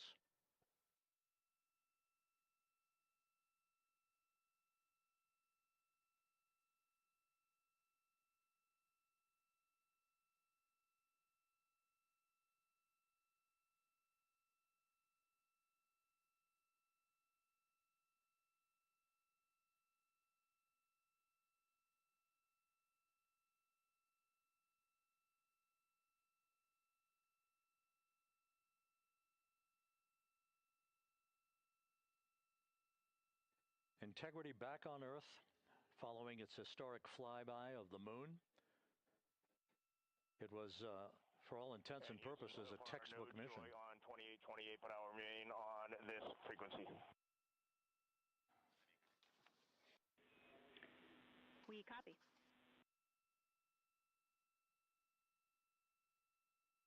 Reed Wiseman indicating some trouble with the SARSAT phone on board. But that's not an issue. What is more important is that the vehicle is solid. No issues as we begin the power down of the vehicle to begin the recovery process.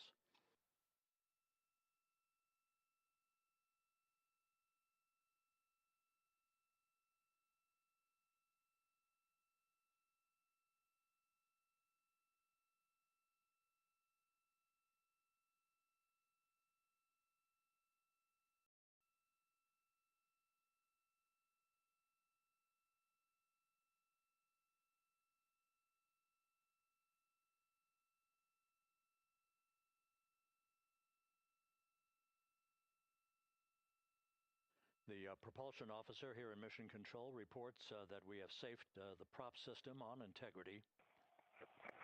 Can you say again that was very weak and broken?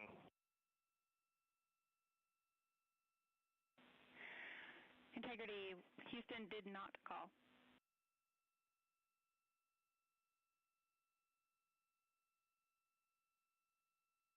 Copy that, Houston. It might have been on the SAR radio. Stand by.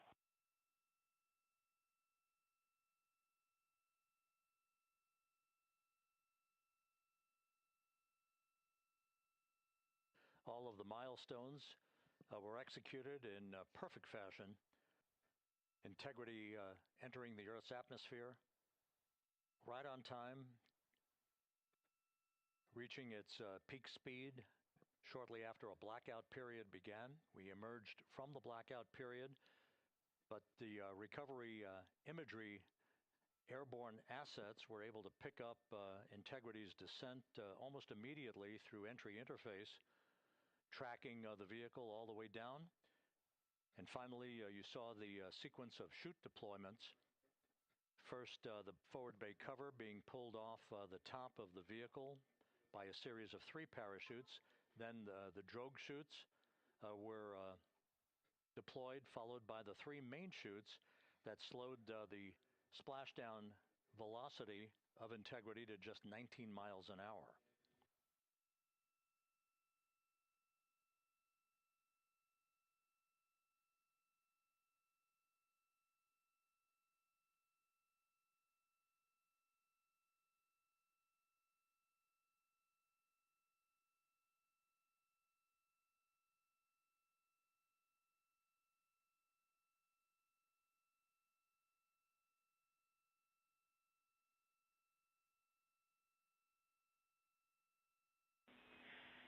Integrity, Houston, with no joy on SAR and SAT phone, we'd like you to command an additional 15 minutes for a total of 30-minute power down delay.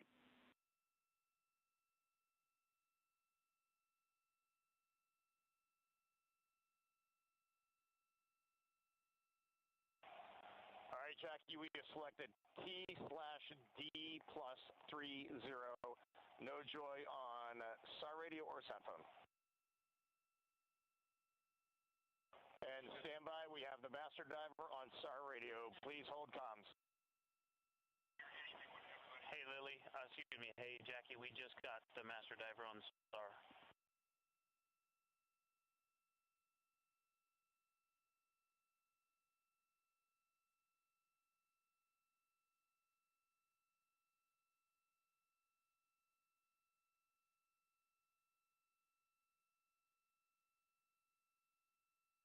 A good view of one of the fast boats. Integrity, Houston, if you are happy with your comm with Master Diver, you can go back to the 15-minute power down.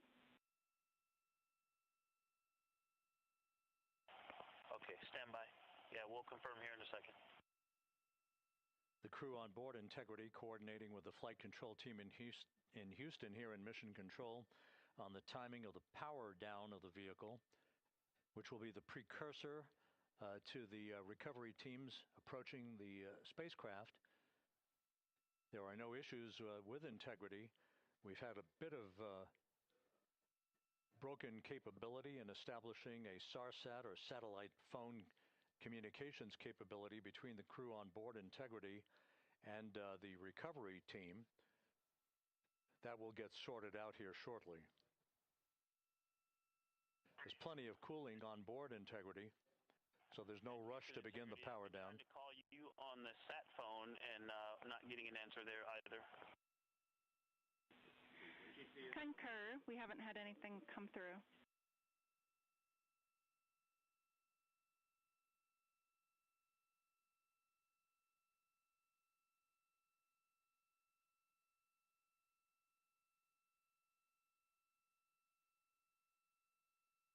And Houston, if you could relay to recovery that we hear them, but it does not appear as though they are hearing us.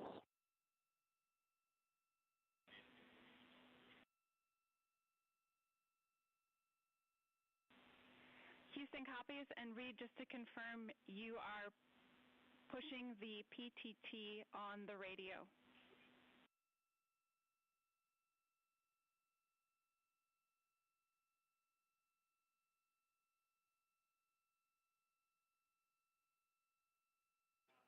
So as we continue to sort out the communications between Integrity and the recovery teams, we are standing by for the initiation of the power down procedures that, as you see, the recovery teams are moving towards the side of the capsule. The next major event will be the erection of that large inflatable raft called the front porch. That will be the port of call for the crew as they're being extracted one by one from the vehicle.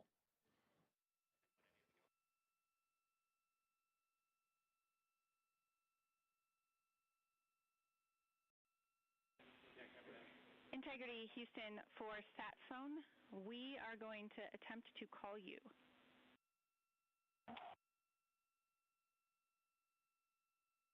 Good idea, standing by. And Jackie, yes. We are pushing the push-to-talk, the two buttons on the left side of the radio below the up-down arrows. We are utilizing them. I'm rebooting the radio to see if we get good comms. Okay, we copy all, and just to confirm, you are seeing that you are touchdown plus 3030 for power, correct? That's affirmative.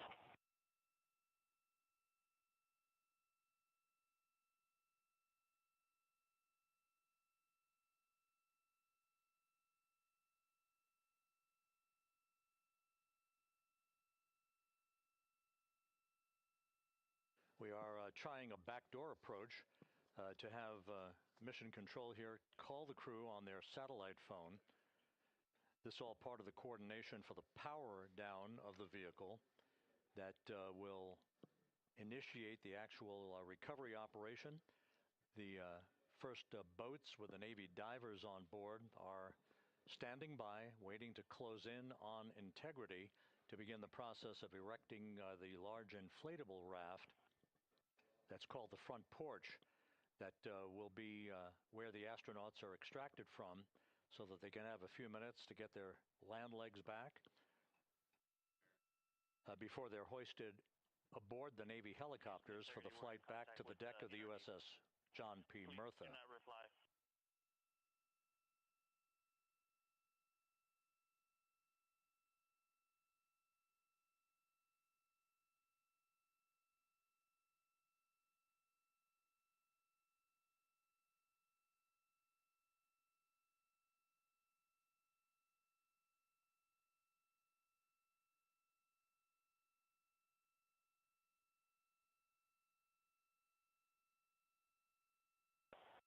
And Houston, please don't reply. NRD, very weak,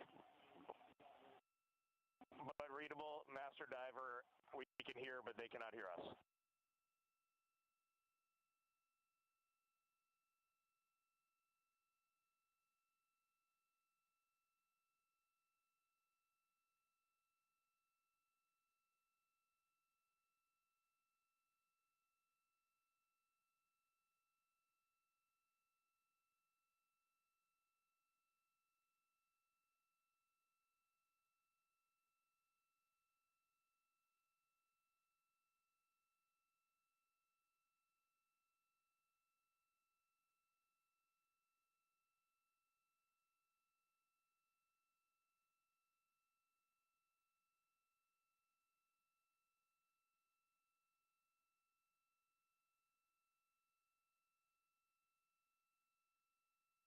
And Houston on OE1, is there any chance to tie us into NRD?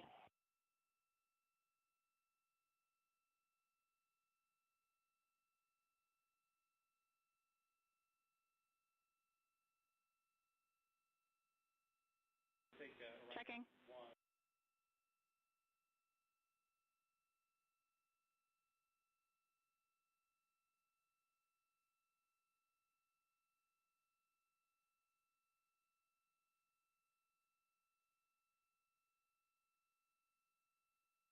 This is Mission Control, Houston.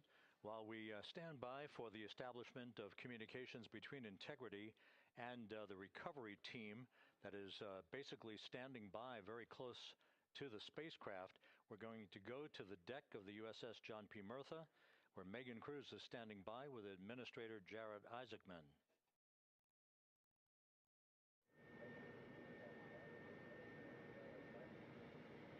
Hey, Rob, yeah, just such an honor to be able to be here on the ship, to be able to share and experience this moment with everyone together. And of course, as you just said, yes, here with NASA Administrator Jared Isaacman.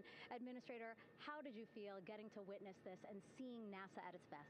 Oh, I mean, I'm honestly, I'm still at a loss for words. I mean, you know, like the childhood Jared right now can't believe what I just saw. I mean, almost been waiting my whole lifetime to see this, and then it's NASA Administrator. I just couldn't be more proud of the entire workforce, the years, the effort, the late nights, all the hard work from across the country that contributed to this incredible moment right now.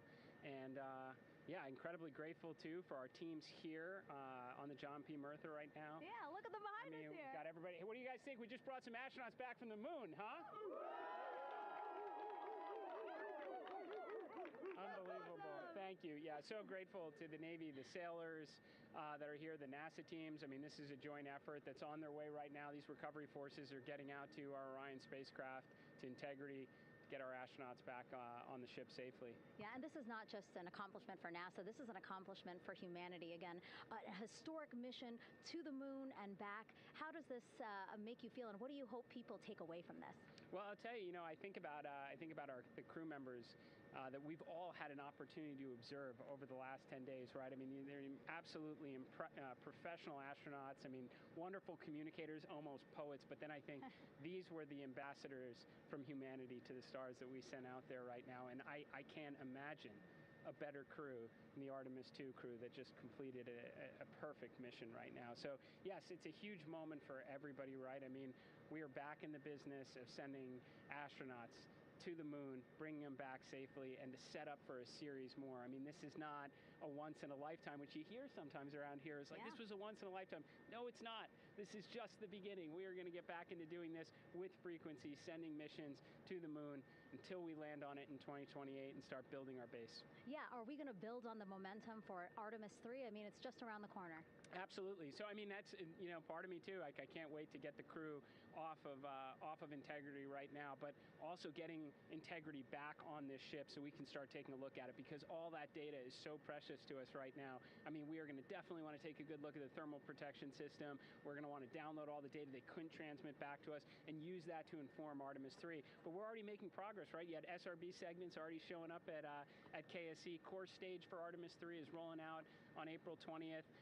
We're getting Mobile Launcher 1 back in vehicle assembly building. So yes, there is a lot to celebrate right now on a mission well accomplished for Artemis II, and at the same time, we got to start getting ready for 3. Amazing. And last question, for people who joined us for all 10 days to see what we can accomplish together with our international partners, what do you think about the fact that we're going to keep doing this more and more and more? It's incredibly exciting. I mean, yes, it's the contributions, like the best and brightest across the NASA workforce from across the country, our industry partners, our international partners. We had a Canadian Space Agency astronaut on board in Jeremy. We had the European Service Module. And you think, in the days leading up to this launch, I mean, 48 hours prior to launching Artemis II, I was meeting with the Italian Space Agency. We signed a memorandum of understanding to build a habitation module on the moon. I mean, you have countries, all of our allies and partners coming together saying, we are committed to this effort. We are returning to the moon. We're doing it to stay. We are building that enduring presence. We are going to master the skills on the surface of the moon so someday we can undertake missions to Mars. It's just an incredibly exciting time, and we're not going at it alone. We're bringing everybody along with us. Absolutely. And speaking of everyone, one more time, we're going to ask the crew here, you guys ready to land on the moon? Awesome. I love that. Okay, well, thank you so much, Administrator. Appreciate you being here. We're, of course, going to stay on to watch the crew get extracted from Orion, so stay tuned, and we'll see you back here shortly.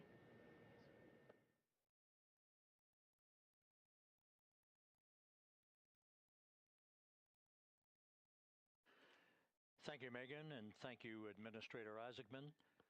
We are in the process of working to establish that communications link and to establish the procedures that will lead to the power down of the spacecraft, which is gently bobbing in the Pacific following a bullseye touchdown that occurred at 7:07 p.m. Central Time, 5:07 p.m. Pacific Time, 2.5 hours before sunset in the Pacific, southwest of San Diego. We have once again heard from the crew during that interview opportunity with the administrator, and we have 4 healthy crew members on board.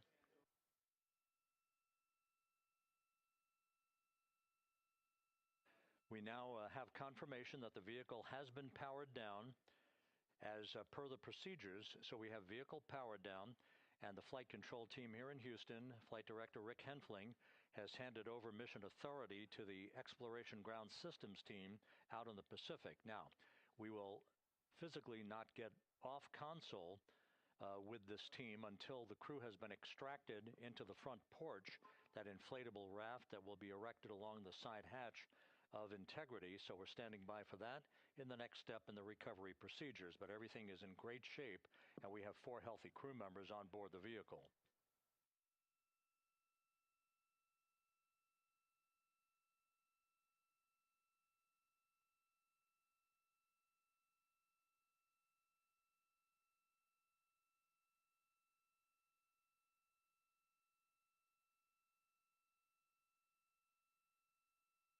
All of the entry events went by the book, no issues, perfect trajectory for integrity that was culminated with one final raise burn to improve the angle of attack for the vehicle as it entered the Earth's atmosphere. All of that flight dynamics computation worked like a charm.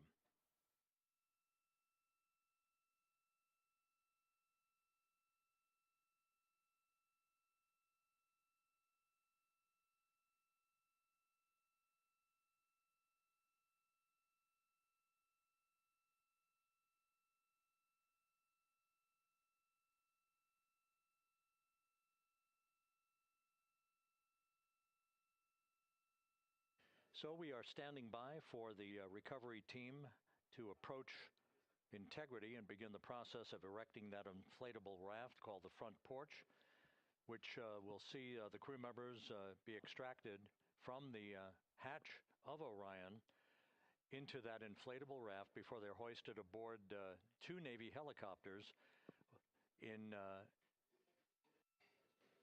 variety of different configurations. Each crew member will be hoisted in sequential fashion, in alternating fashion, 2 crew members for each helicopter before they turn around to head back to the John P. Murtha. Once on the deck of the ship, they'll be brought into medical bay for comprehensive medical exams. But Reed Wiseman has reported several times that the crew is in excellent shape.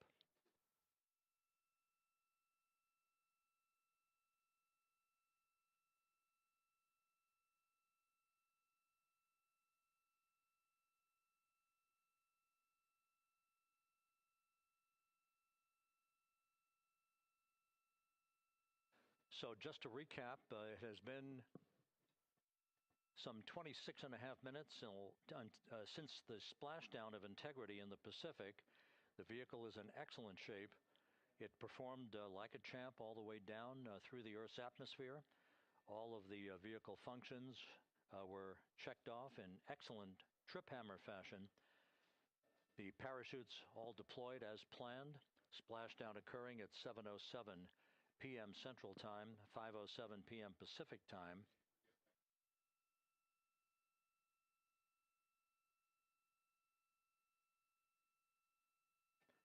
And after a bit of a tussle to try to establish a communications link with the recovery team, we were finally able to run through the procedures for the powering down of the vehicle.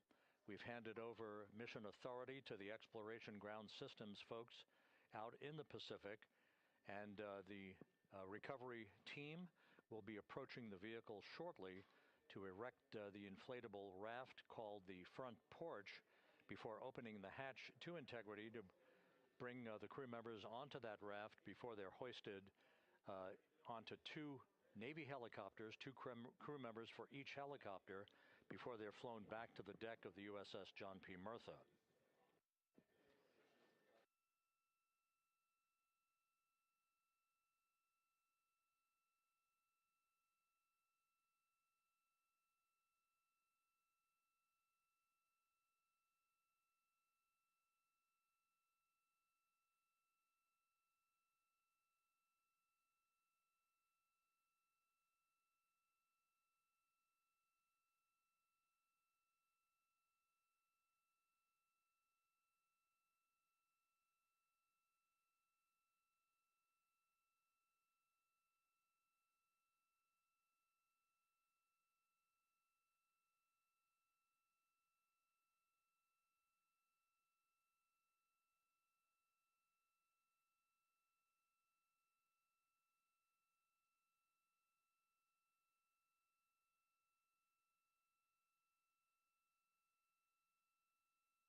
This is Mission Control Houston.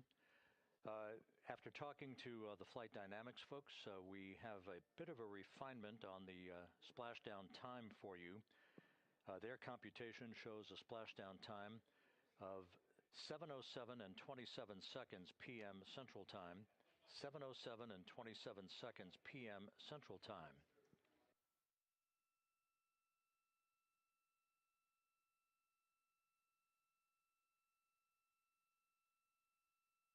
That would equate to a mission elapsed time of 9 days, 1 hour, 32 minutes, and 15 seconds.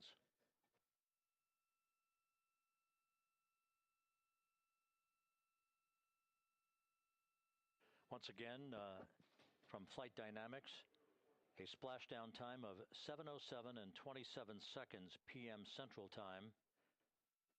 That would equate to a mission elapsed time of 9 days, 1 hour, 32 minutes, and 15 seconds.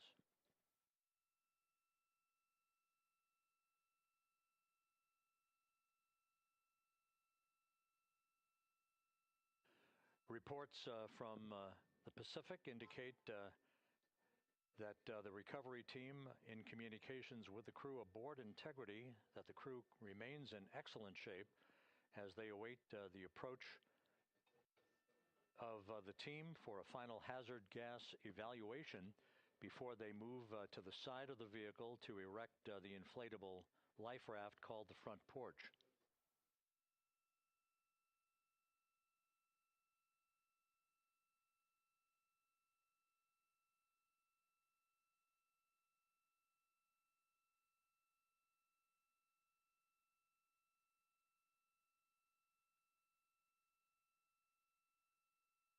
Again, no issues with Integrity. The vehicle is powered down.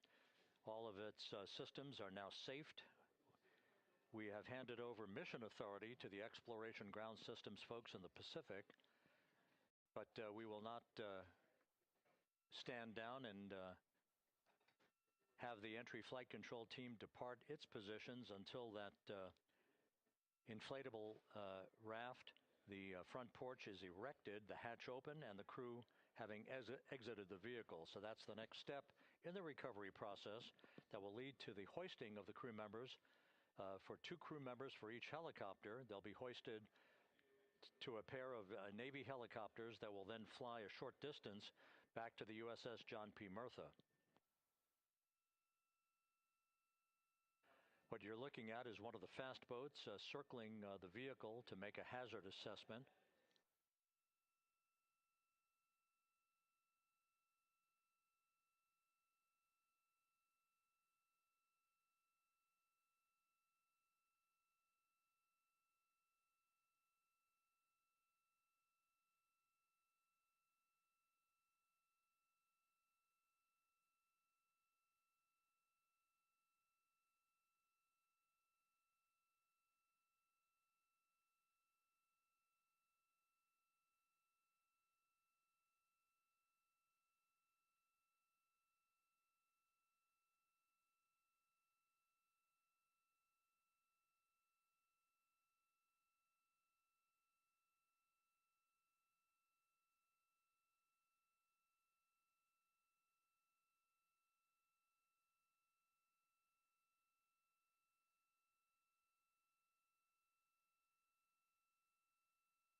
This is Mission Control Houston. Once again, you're watching the initiation of the recovery of the Artemis crew aboard Integrity. All of the Navy divers and the fast boats are now approaching the spacecraft after conducting a hazard assessment. The vehicle has been powered down. Entry Flight Director Rick Henfling now waiting for the life raft, the front porch, to be erected along the side of the vehicle so that the hatch can be opened and the crew members extracted from Integrity, soon to be hoisted one by one into a pair of Navy helicopters for a short flight back to the deck of the USS John P. Murtha. If you missed it earlier, we talked to Flight Dynamics and received a more official touchdown time or splashdown time, as it were, of 7:07 and 27 seconds p.m. Central Time, 5:07 and 27 seconds p.m. Pacific Time. That would equate to a mission elapsed time of 9 days, 1 hour, 32 minutes, and 15 seconds.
Continuing to get excellent views from the imagery assets out at sea in the Pacific of Integrity. We continue to get good reports from the landing and support officer who's in contact with the recovery team that the crew is in excellent shape, no issues.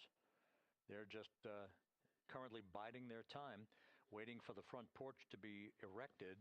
We have no hazardous hazard gases and no hazardous situation with the vehicle. It performed perfectly all the way down from entry interface to its splashdown in the Pacific at 7:07 and 27 seconds p.m. Central Time. And as you can see, the first phalanx of recovery personnel now pulling up alongside of Integrity.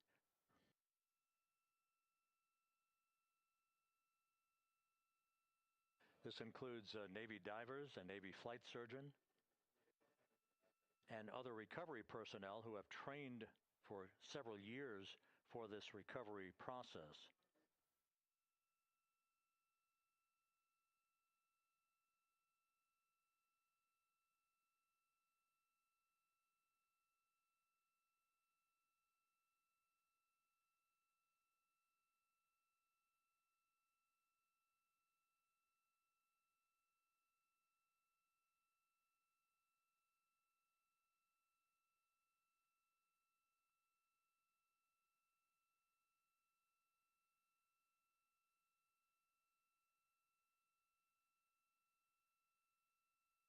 At this hour, some 41 minutes following splashdown, the vehicle has been powered down. There's no hazardous gas emanating from the vehicle. That's why the first team of recovery personnel has been able to pull alongside Integrity. And the reports continue to come in that the 4 astronauts are in excellent shape.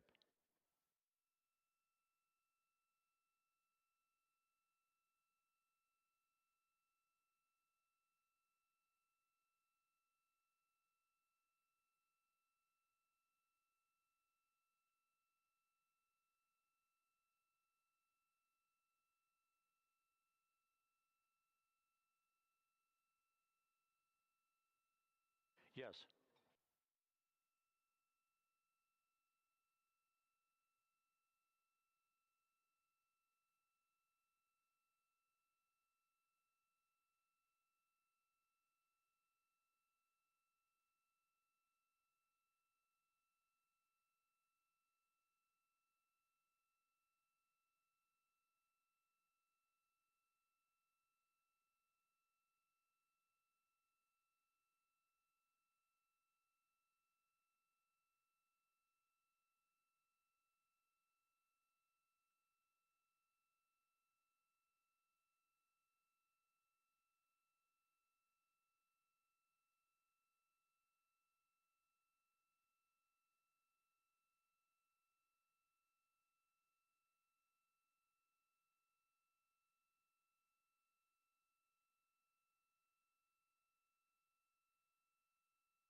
This is Mission Control Houston, continuing to watch the initiation of the recovery of Integrity's astronauts. One by one, they'll be brought out of the spacecraft onto a large inflatable raft just a short time from now. In the meantime, we can go back to the USS John P. Murtha, where my colleague Megan Cruz is standing by to provide her situation report. Megan, can you hear us?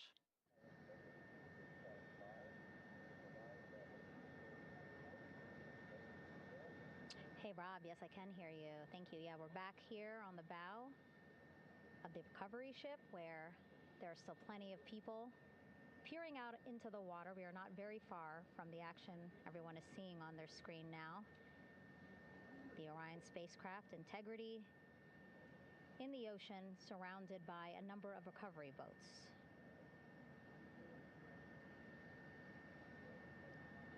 As Rob has been saying, in those recovery boats, NASA and Navy personnel specifically trained to get the astronauts out of Orion.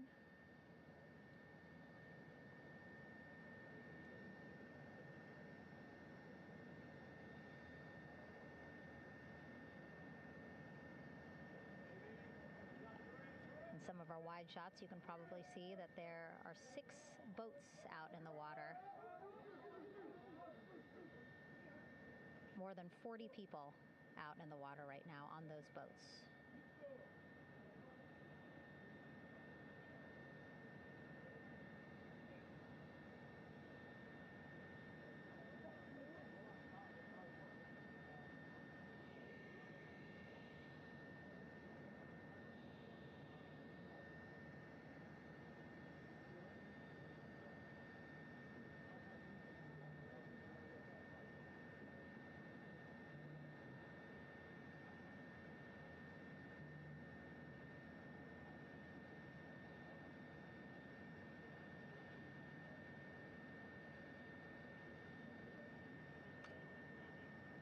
First order of business is to set up the front porch and the stabilization collar.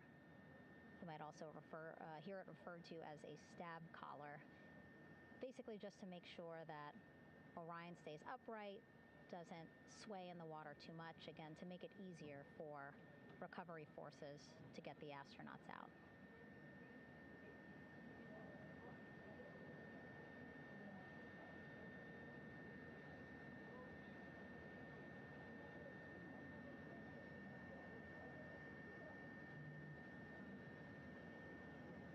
Again, we splashed down in the Pacific Ocean just after 5 p.m. Pacific time here.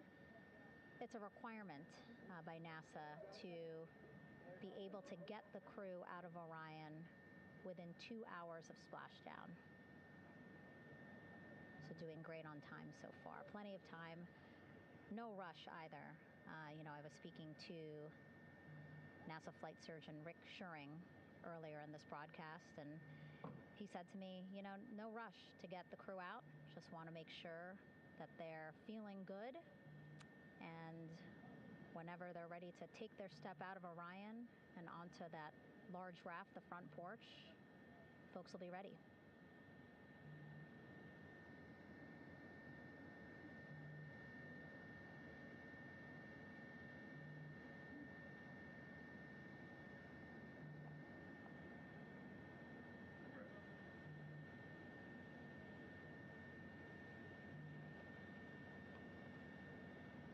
And as there are mission audio loops in Mission Control in Houston, there is a mission audio loop here on the ship, and it was just reported out that the side hatch is open.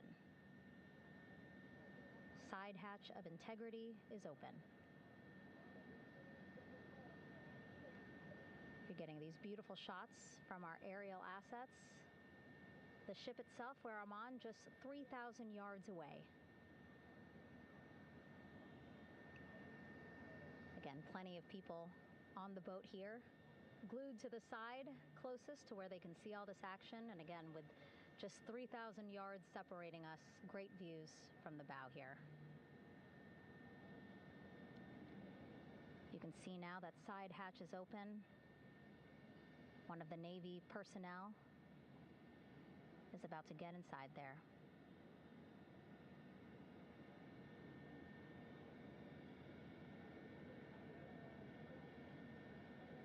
In they go. In total, 4 will go into Orion. So it'll be a little bit of a tight squeeze, but the goal is to have a recovery personnel with each astronaut assessing them.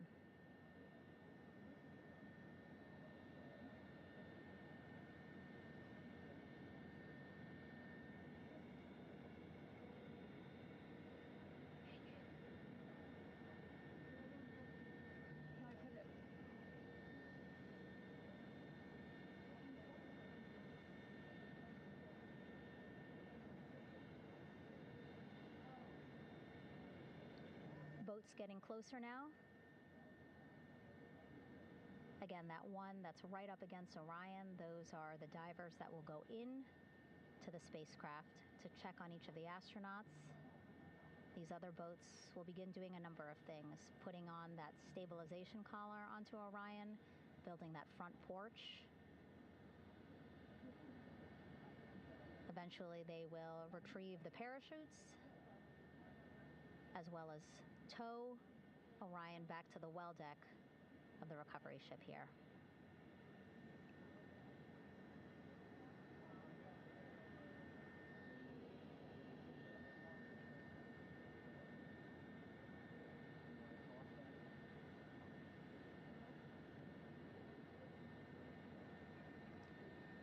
And so as we wait for the Navy and NASA personnel to get their assessment of the crew inside of Orion, why don't we toss it back to Rob for an update? Yeah, thank you, Megan. Here in Mission Control, Flight Director Rick Henfling and the entry team of flight controllers still on duty. The vehicle has been powered down for some time now. There are no hazardous gases emanating from integrity. That, of course, allowed the recovery personnel to approach the vehicle and then open the hatch to begin the initial medical assessment of the crew, as you just indicated. Now we're standing by for the erection of that inflatable raft, the front porch, alongside of the vehicle that will enable the crew to be extracted one by one onto the raft, have a moment or two to get their land legs back before they're hoisted into two hovering Navy helicopters, 2 crew members for each helicopter, for a short flight back to the deck of the USS John P. Murtha.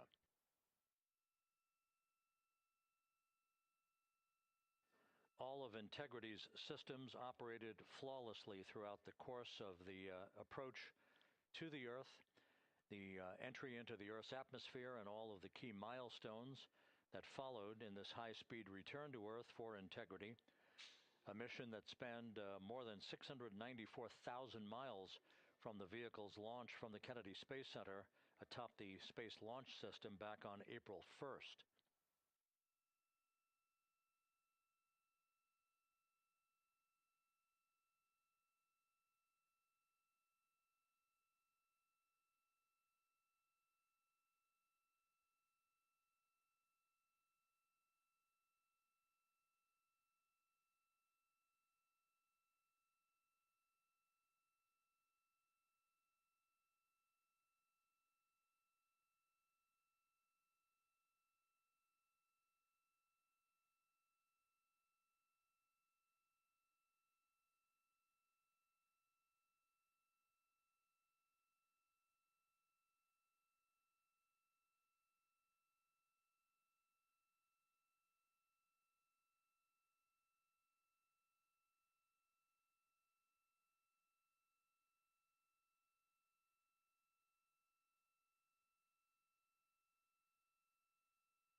As we mentioned at the top of the broadcast, the last time that the Apollo program saw a splashdown in the Pacific was Apollo 17 back on December 19th, 1972. So for the first time in 53 and a half years, we have reenacted that with the arrival of Integrity's astronauts as they flew around the moon in that historic lunar flyby that began with a trans-lunar injection burn that took them out of Earth orbit following 24 hours of a high Earth orbit trajectory. The high Earth orbit trajectory enabled flight controllers here to have a full 24 hours to evaluate the systems on Integrity and the condition of the crew before they would commit to flying to the moon.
With the side hatch of Orion having been opened to set the stage for the erection of the inflatable life raft known as the front porch to be erected alongside the spacecraft for the extraction of the crew, let's play for you an interview that my colleague Megan Cruz conducted on the USS John P. Murtha with Navy diver First Class David McMahon that explains how this process is unfolding. Okay, Davey, so you and some of your team, one last look over of the stabilization collar, correct? Yes, ma'am. Okay, so what is this stabilization collar? This is what's going to stabilize the capsule out there in the ocean. We don't know how good the weather or the waves will be that day, so this will help prevent any unnecessary occurrences from happening, stabilizing the capsule and the astronauts inside. So basically this is a float that will go around Orion. I'm assuming that what they're doing right now, these are the lines that will attach the collar onto Orion? That is correct. And so what are they doing here? So we've got the lower line that will secure the inflation device before we inflate it. That gives us the go-ahead that it's secure in its space, and then we'll inflate it. And then once that is done, we'll undo all the carabiners and get this orange line on top tied in the same fashion. And then this will be secured to the capsule, and the astronauts can safely take their first steps out of the capsule onto the front porch. Okay, and how long will it take them to set up the stabilization collar? We should definitely be able to handle this in under 10 minutes.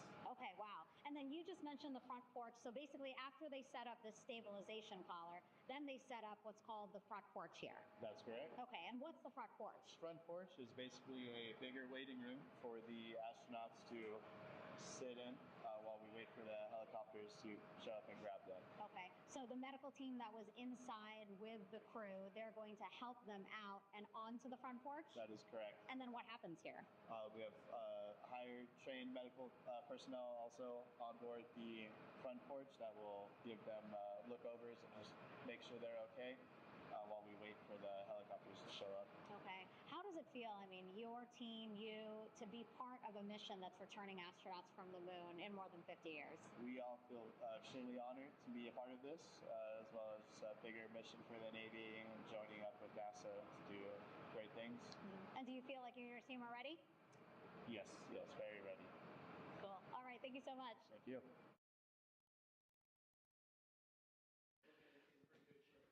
Once again, the recovery operations are continuing out in the Pacific. We shortly should see that life raft, the front porch, erected alongside the side hatch of the vehicle.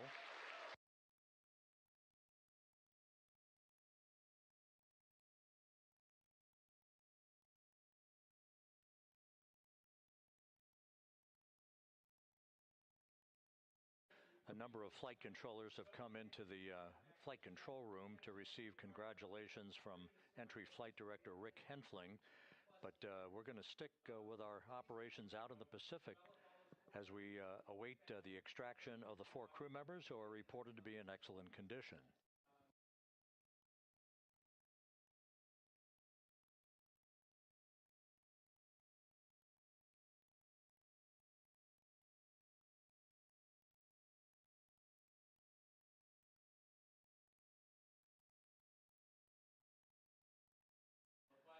Again, while we stand by for that front porch to be erected alongside of the side hatch of the vehicle, let's go back to the USS John P. Murtha and Megan Cruz. Megan?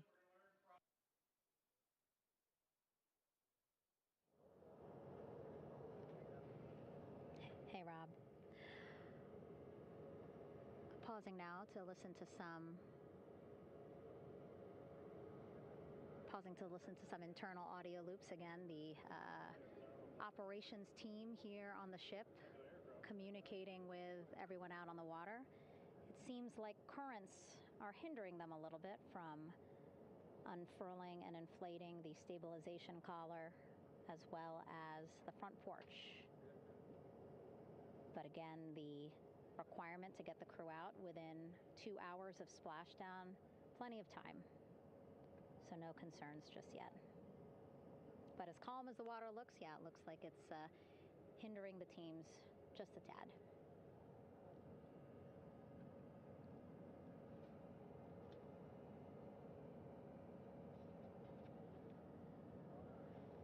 You can can see in some of our shots that side hatch still open.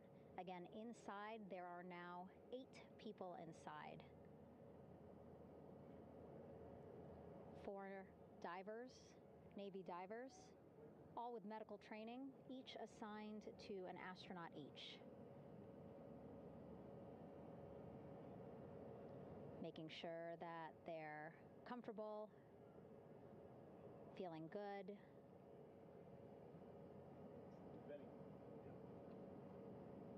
As you've heard us say in the broadcast, you know, they expect a little bit of discomfort. Again, these astronauts just traveled back to Earth at 25,000 miles an hour, a nearly 695,000-mile journey around the moon. If you think you get carsick.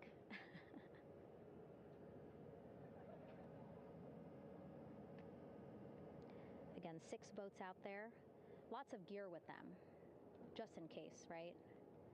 As we said, the crew reported feeling great, but again, all those folks out there in case they weren't, right? NASA is all about making sure we think about every situation that can happen, and so, of course, wanted to be ready in case any of our astronauts needed more medical attention while out there in the water.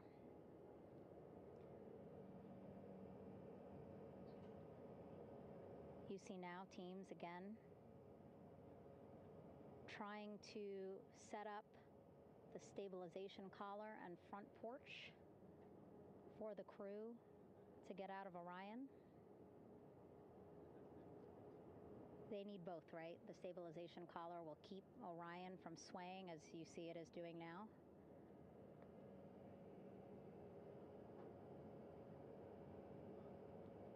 And then they will connect the front porch to the stabilization collar so that the crew can take 2 steps and they will be in the front porch.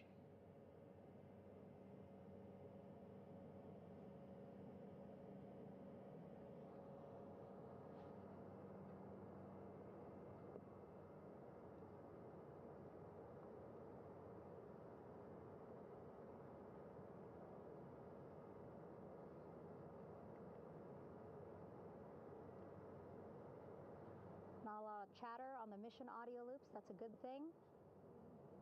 Again, things proceeding pretty nominally,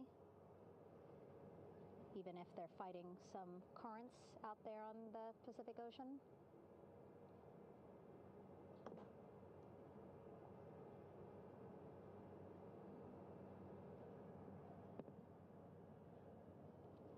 Again, the goal, setting up the stabilization collar and the front porch so that the crew can rest comfortably in the front porch, get placed into harnesses so that 2 helicopters can lift them off the front porch and onto the USS John Murtha here.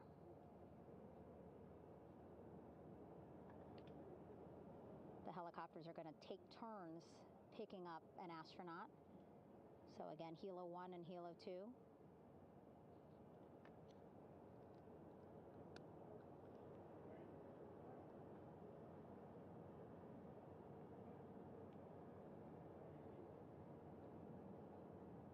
Okay, and the recovery team here on the ship just got a report from the undersea medical officer who is inside the capsule with the crew.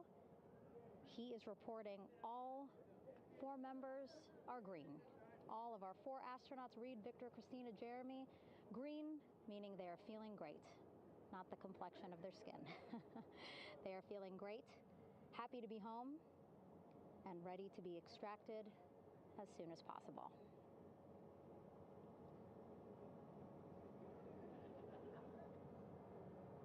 And so, as I was saying, we have 2 helicopters circling the activity you're seeing on the water right now.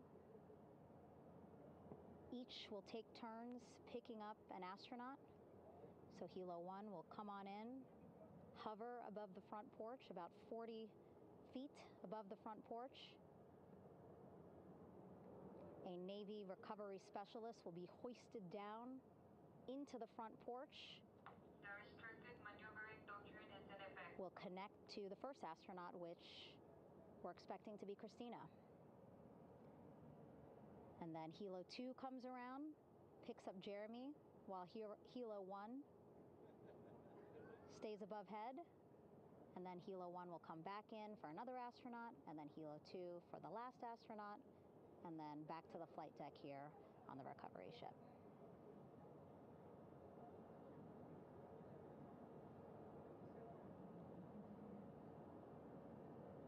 I was talking to Assistant Artemis Recovery Director Paul Sierpinski. He said helos are a much quicker, safer way to get on board. They did actually consider boats, but then if you think about it, longer time, the crew would have to move through more of the ship. This way the helos will give a more direct, quicker route to the medical bay for our 4 astronauts.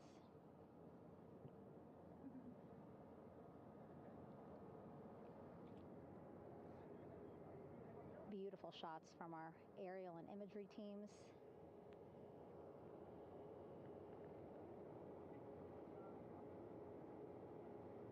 Clouds have dissipated for a clear view from the bow of the recovery ship here.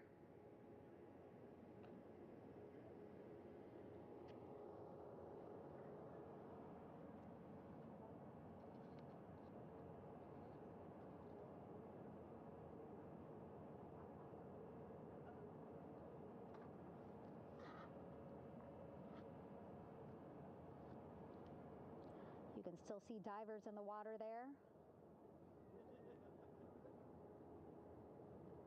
Encircling Orion, that is that stabilization collar we've been telling you about.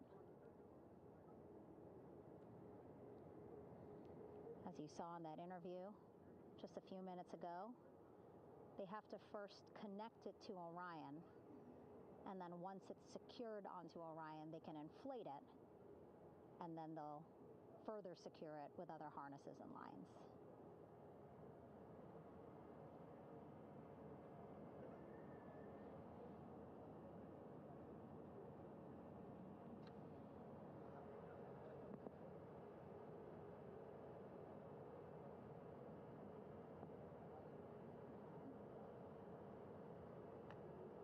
About an hour and 10 minutes since splashdown in the Pacific Ocean here.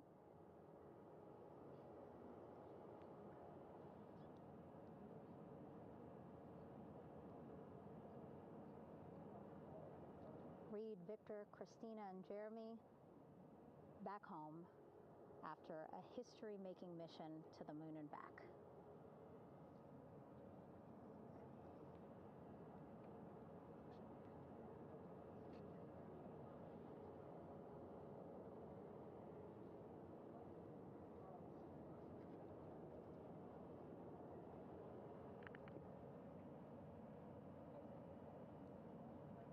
And if you missed what we said just a couple of minutes ago, the undersea medical officer inside with the crew in Orion reporting all 4 crew members feeling great.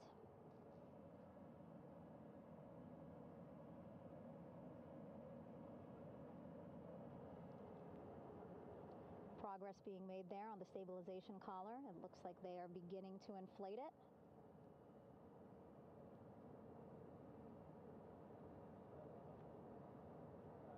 And it looks like they're starting to unfold the front porch in order to get that into the water here shortly and inflate that as well.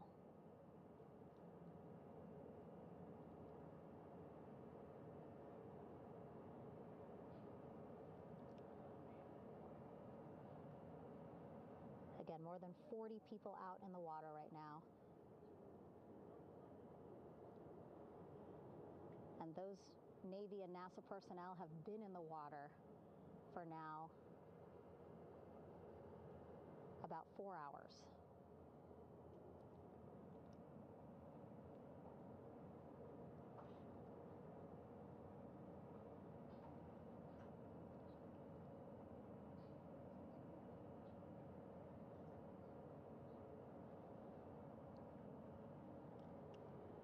The reason why they had to get out so early is just to stage everything. And actually here on the ship, when there are flight operations happening, you can't have anything else, right? Just because the flight deck can be a dangerous place, so they just want to focus on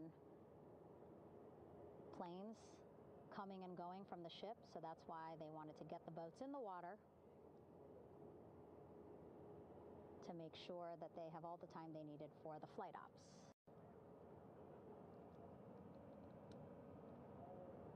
And then the same crew here out in the water, they will stay out in the water for a number of hours after we recover the crew and get them back on the ship, because then they have to recover Orion.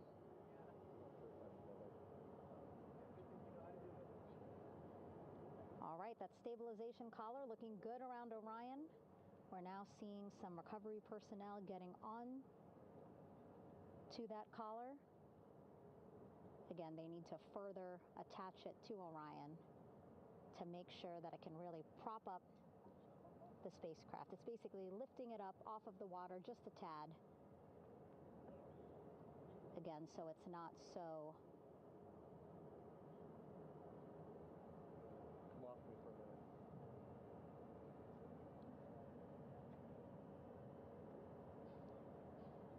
so it doesn't sway so much in the water there.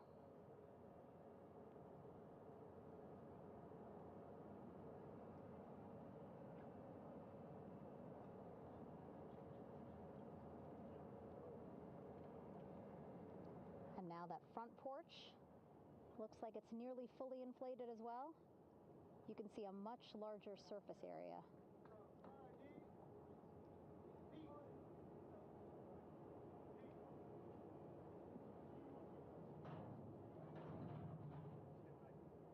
And so once the crew get out of Orion, they can stretch their legs a little bit on this front porch, get some fresh air.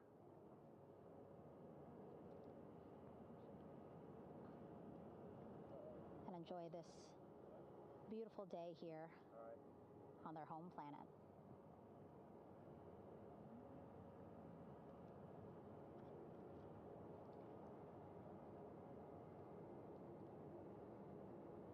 It appears teams now are about to connect the front porch to the stabilization collar.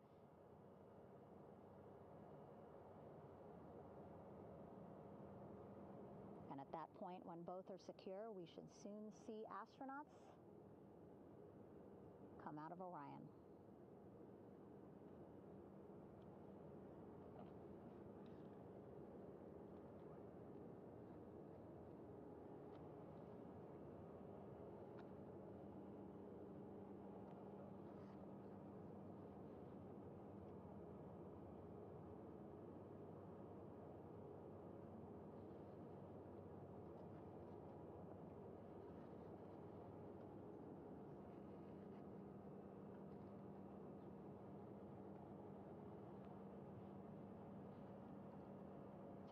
All these views you see also being fed to the Landing Force Operations Center here on the ship. Of course, it is very important for our recovery teams leading the mission to have all the views that you're seeing as well. Again, listening to their communication loop here on the ship. Very quiet, which is a good thing. It means things are going pretty nominally, meaning as expected.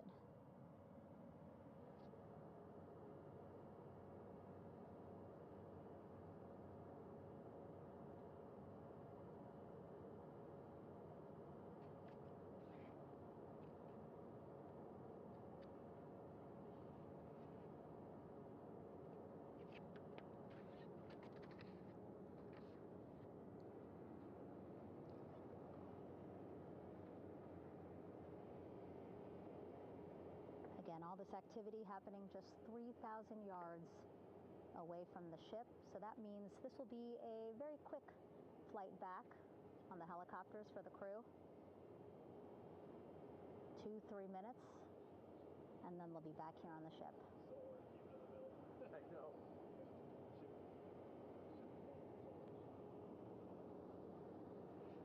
Okay, so saw a thumbs up from one of the personnel on the front porch. It looks like they are now getting ready to deploy what they call the Air Rescue Vest, ARV. And so this is the harness that each crew member will get into in order to be hoisted into the helicopters. Again, those helicopters hovering just about 40 feet above the front porch when they're ready to pick up each crew member.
This is Mission Control Houston. Behind me, a fairly raucous scene as hundreds of flight controllers have poured into the flight control room here. This is reminiscent of the scene after the final shuttle mission of STS-135, although that was the end of a program. This is only the beginning of a program with the textbook splashdown of Integrity and its 4 astronauts. We're standing by for the crew to be extracted from the spacecraft. Entry Flight Director Rick Henfling invited all of these flight controllers who have contributed to this mission to enter the flight control room to have an opportunity to receive well wishes and to share the mutual glow that exists in the wake of a textbook mission for Integrity. On the front screen here in Mission Control, a sign that says, "Welcome home, Integrity, taking humanity back to the moon, going further, and returning safely to Earth." So all of that jubilation, part of the post-splashdown activities, even as we await the crew being extracted from the vehicle to be hoisted onto Navy helicopters for the trip back to the USS John P. Murtha.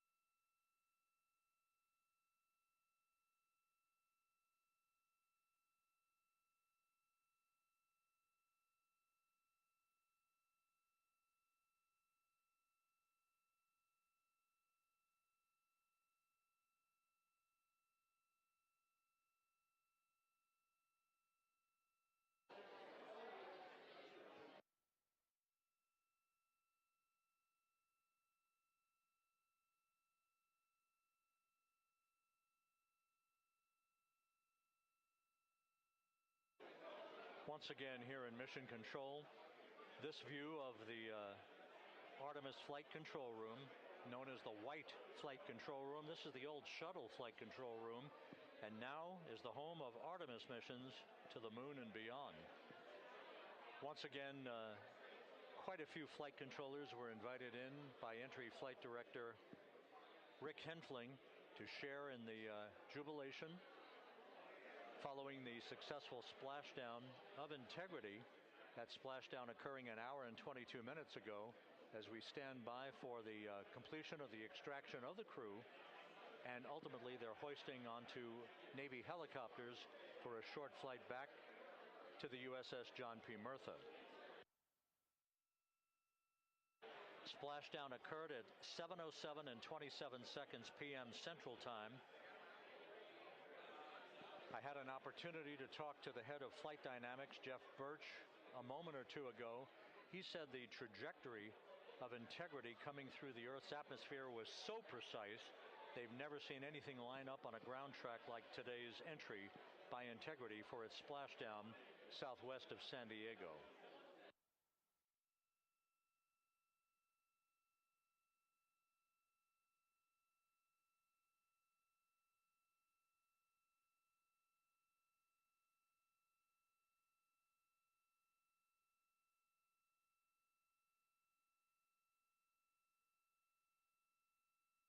And the initial, you can hear it.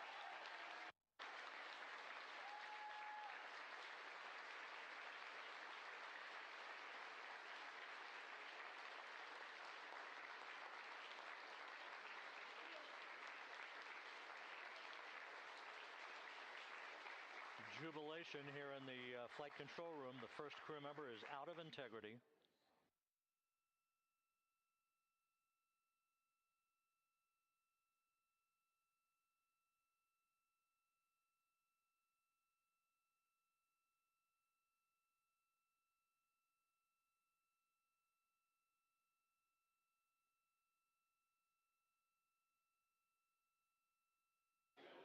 We are expecting the other crew members momentarily to be extracted.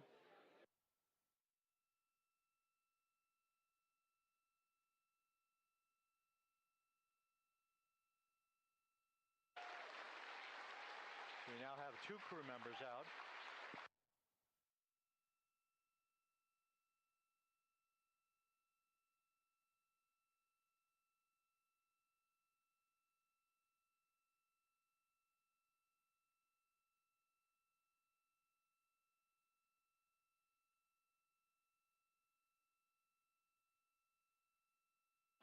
Two crew members out, 2 to go.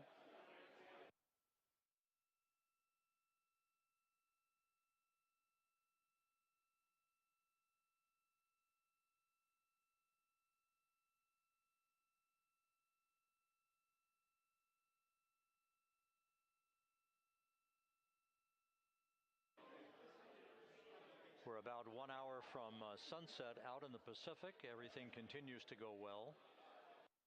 Integrity's systems function perfectly during its entry back to Earth.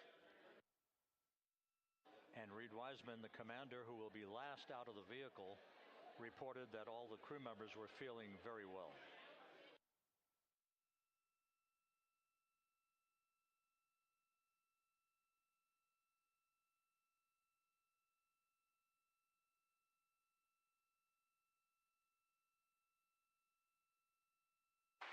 Crew member number 3 now out.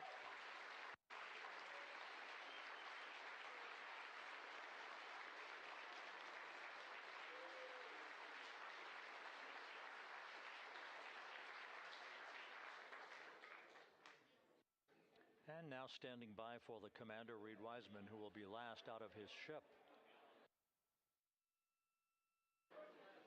Bobbing in the Pacific under almost ideal conditions, Integrity spanned 694,000 miles during its journey from launch to splashdown.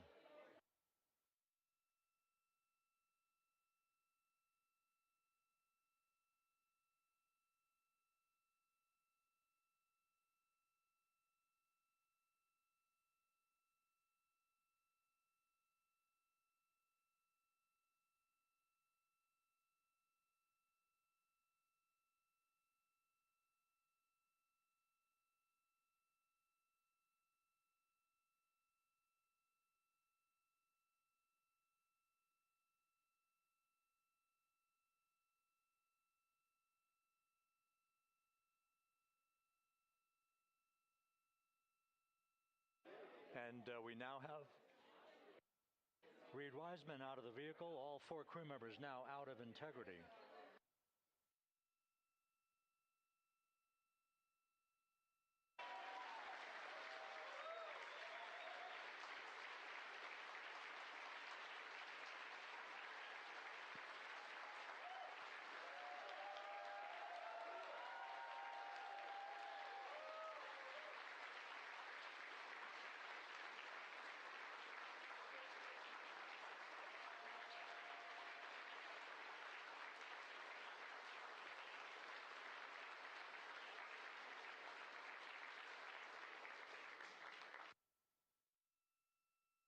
Once again, all 4 crew members now on the front porch. And the procedure to begin hoisting them up to these 2 Navy helicopters hovering overhead will begin shortly.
This is Mission Control Houston. The mission is over, but the melody lingers on as jubilation continues here in the flight control room. We should be expecting NASA's Associate Administrator, Amit Kshatriya, to be joining us shortly for a short interview while the recovery operations continue out in the Pacific. So we'll stand by for that. And then we'll turn it back over to Megan Cruz aboard the USS John P. Murtha.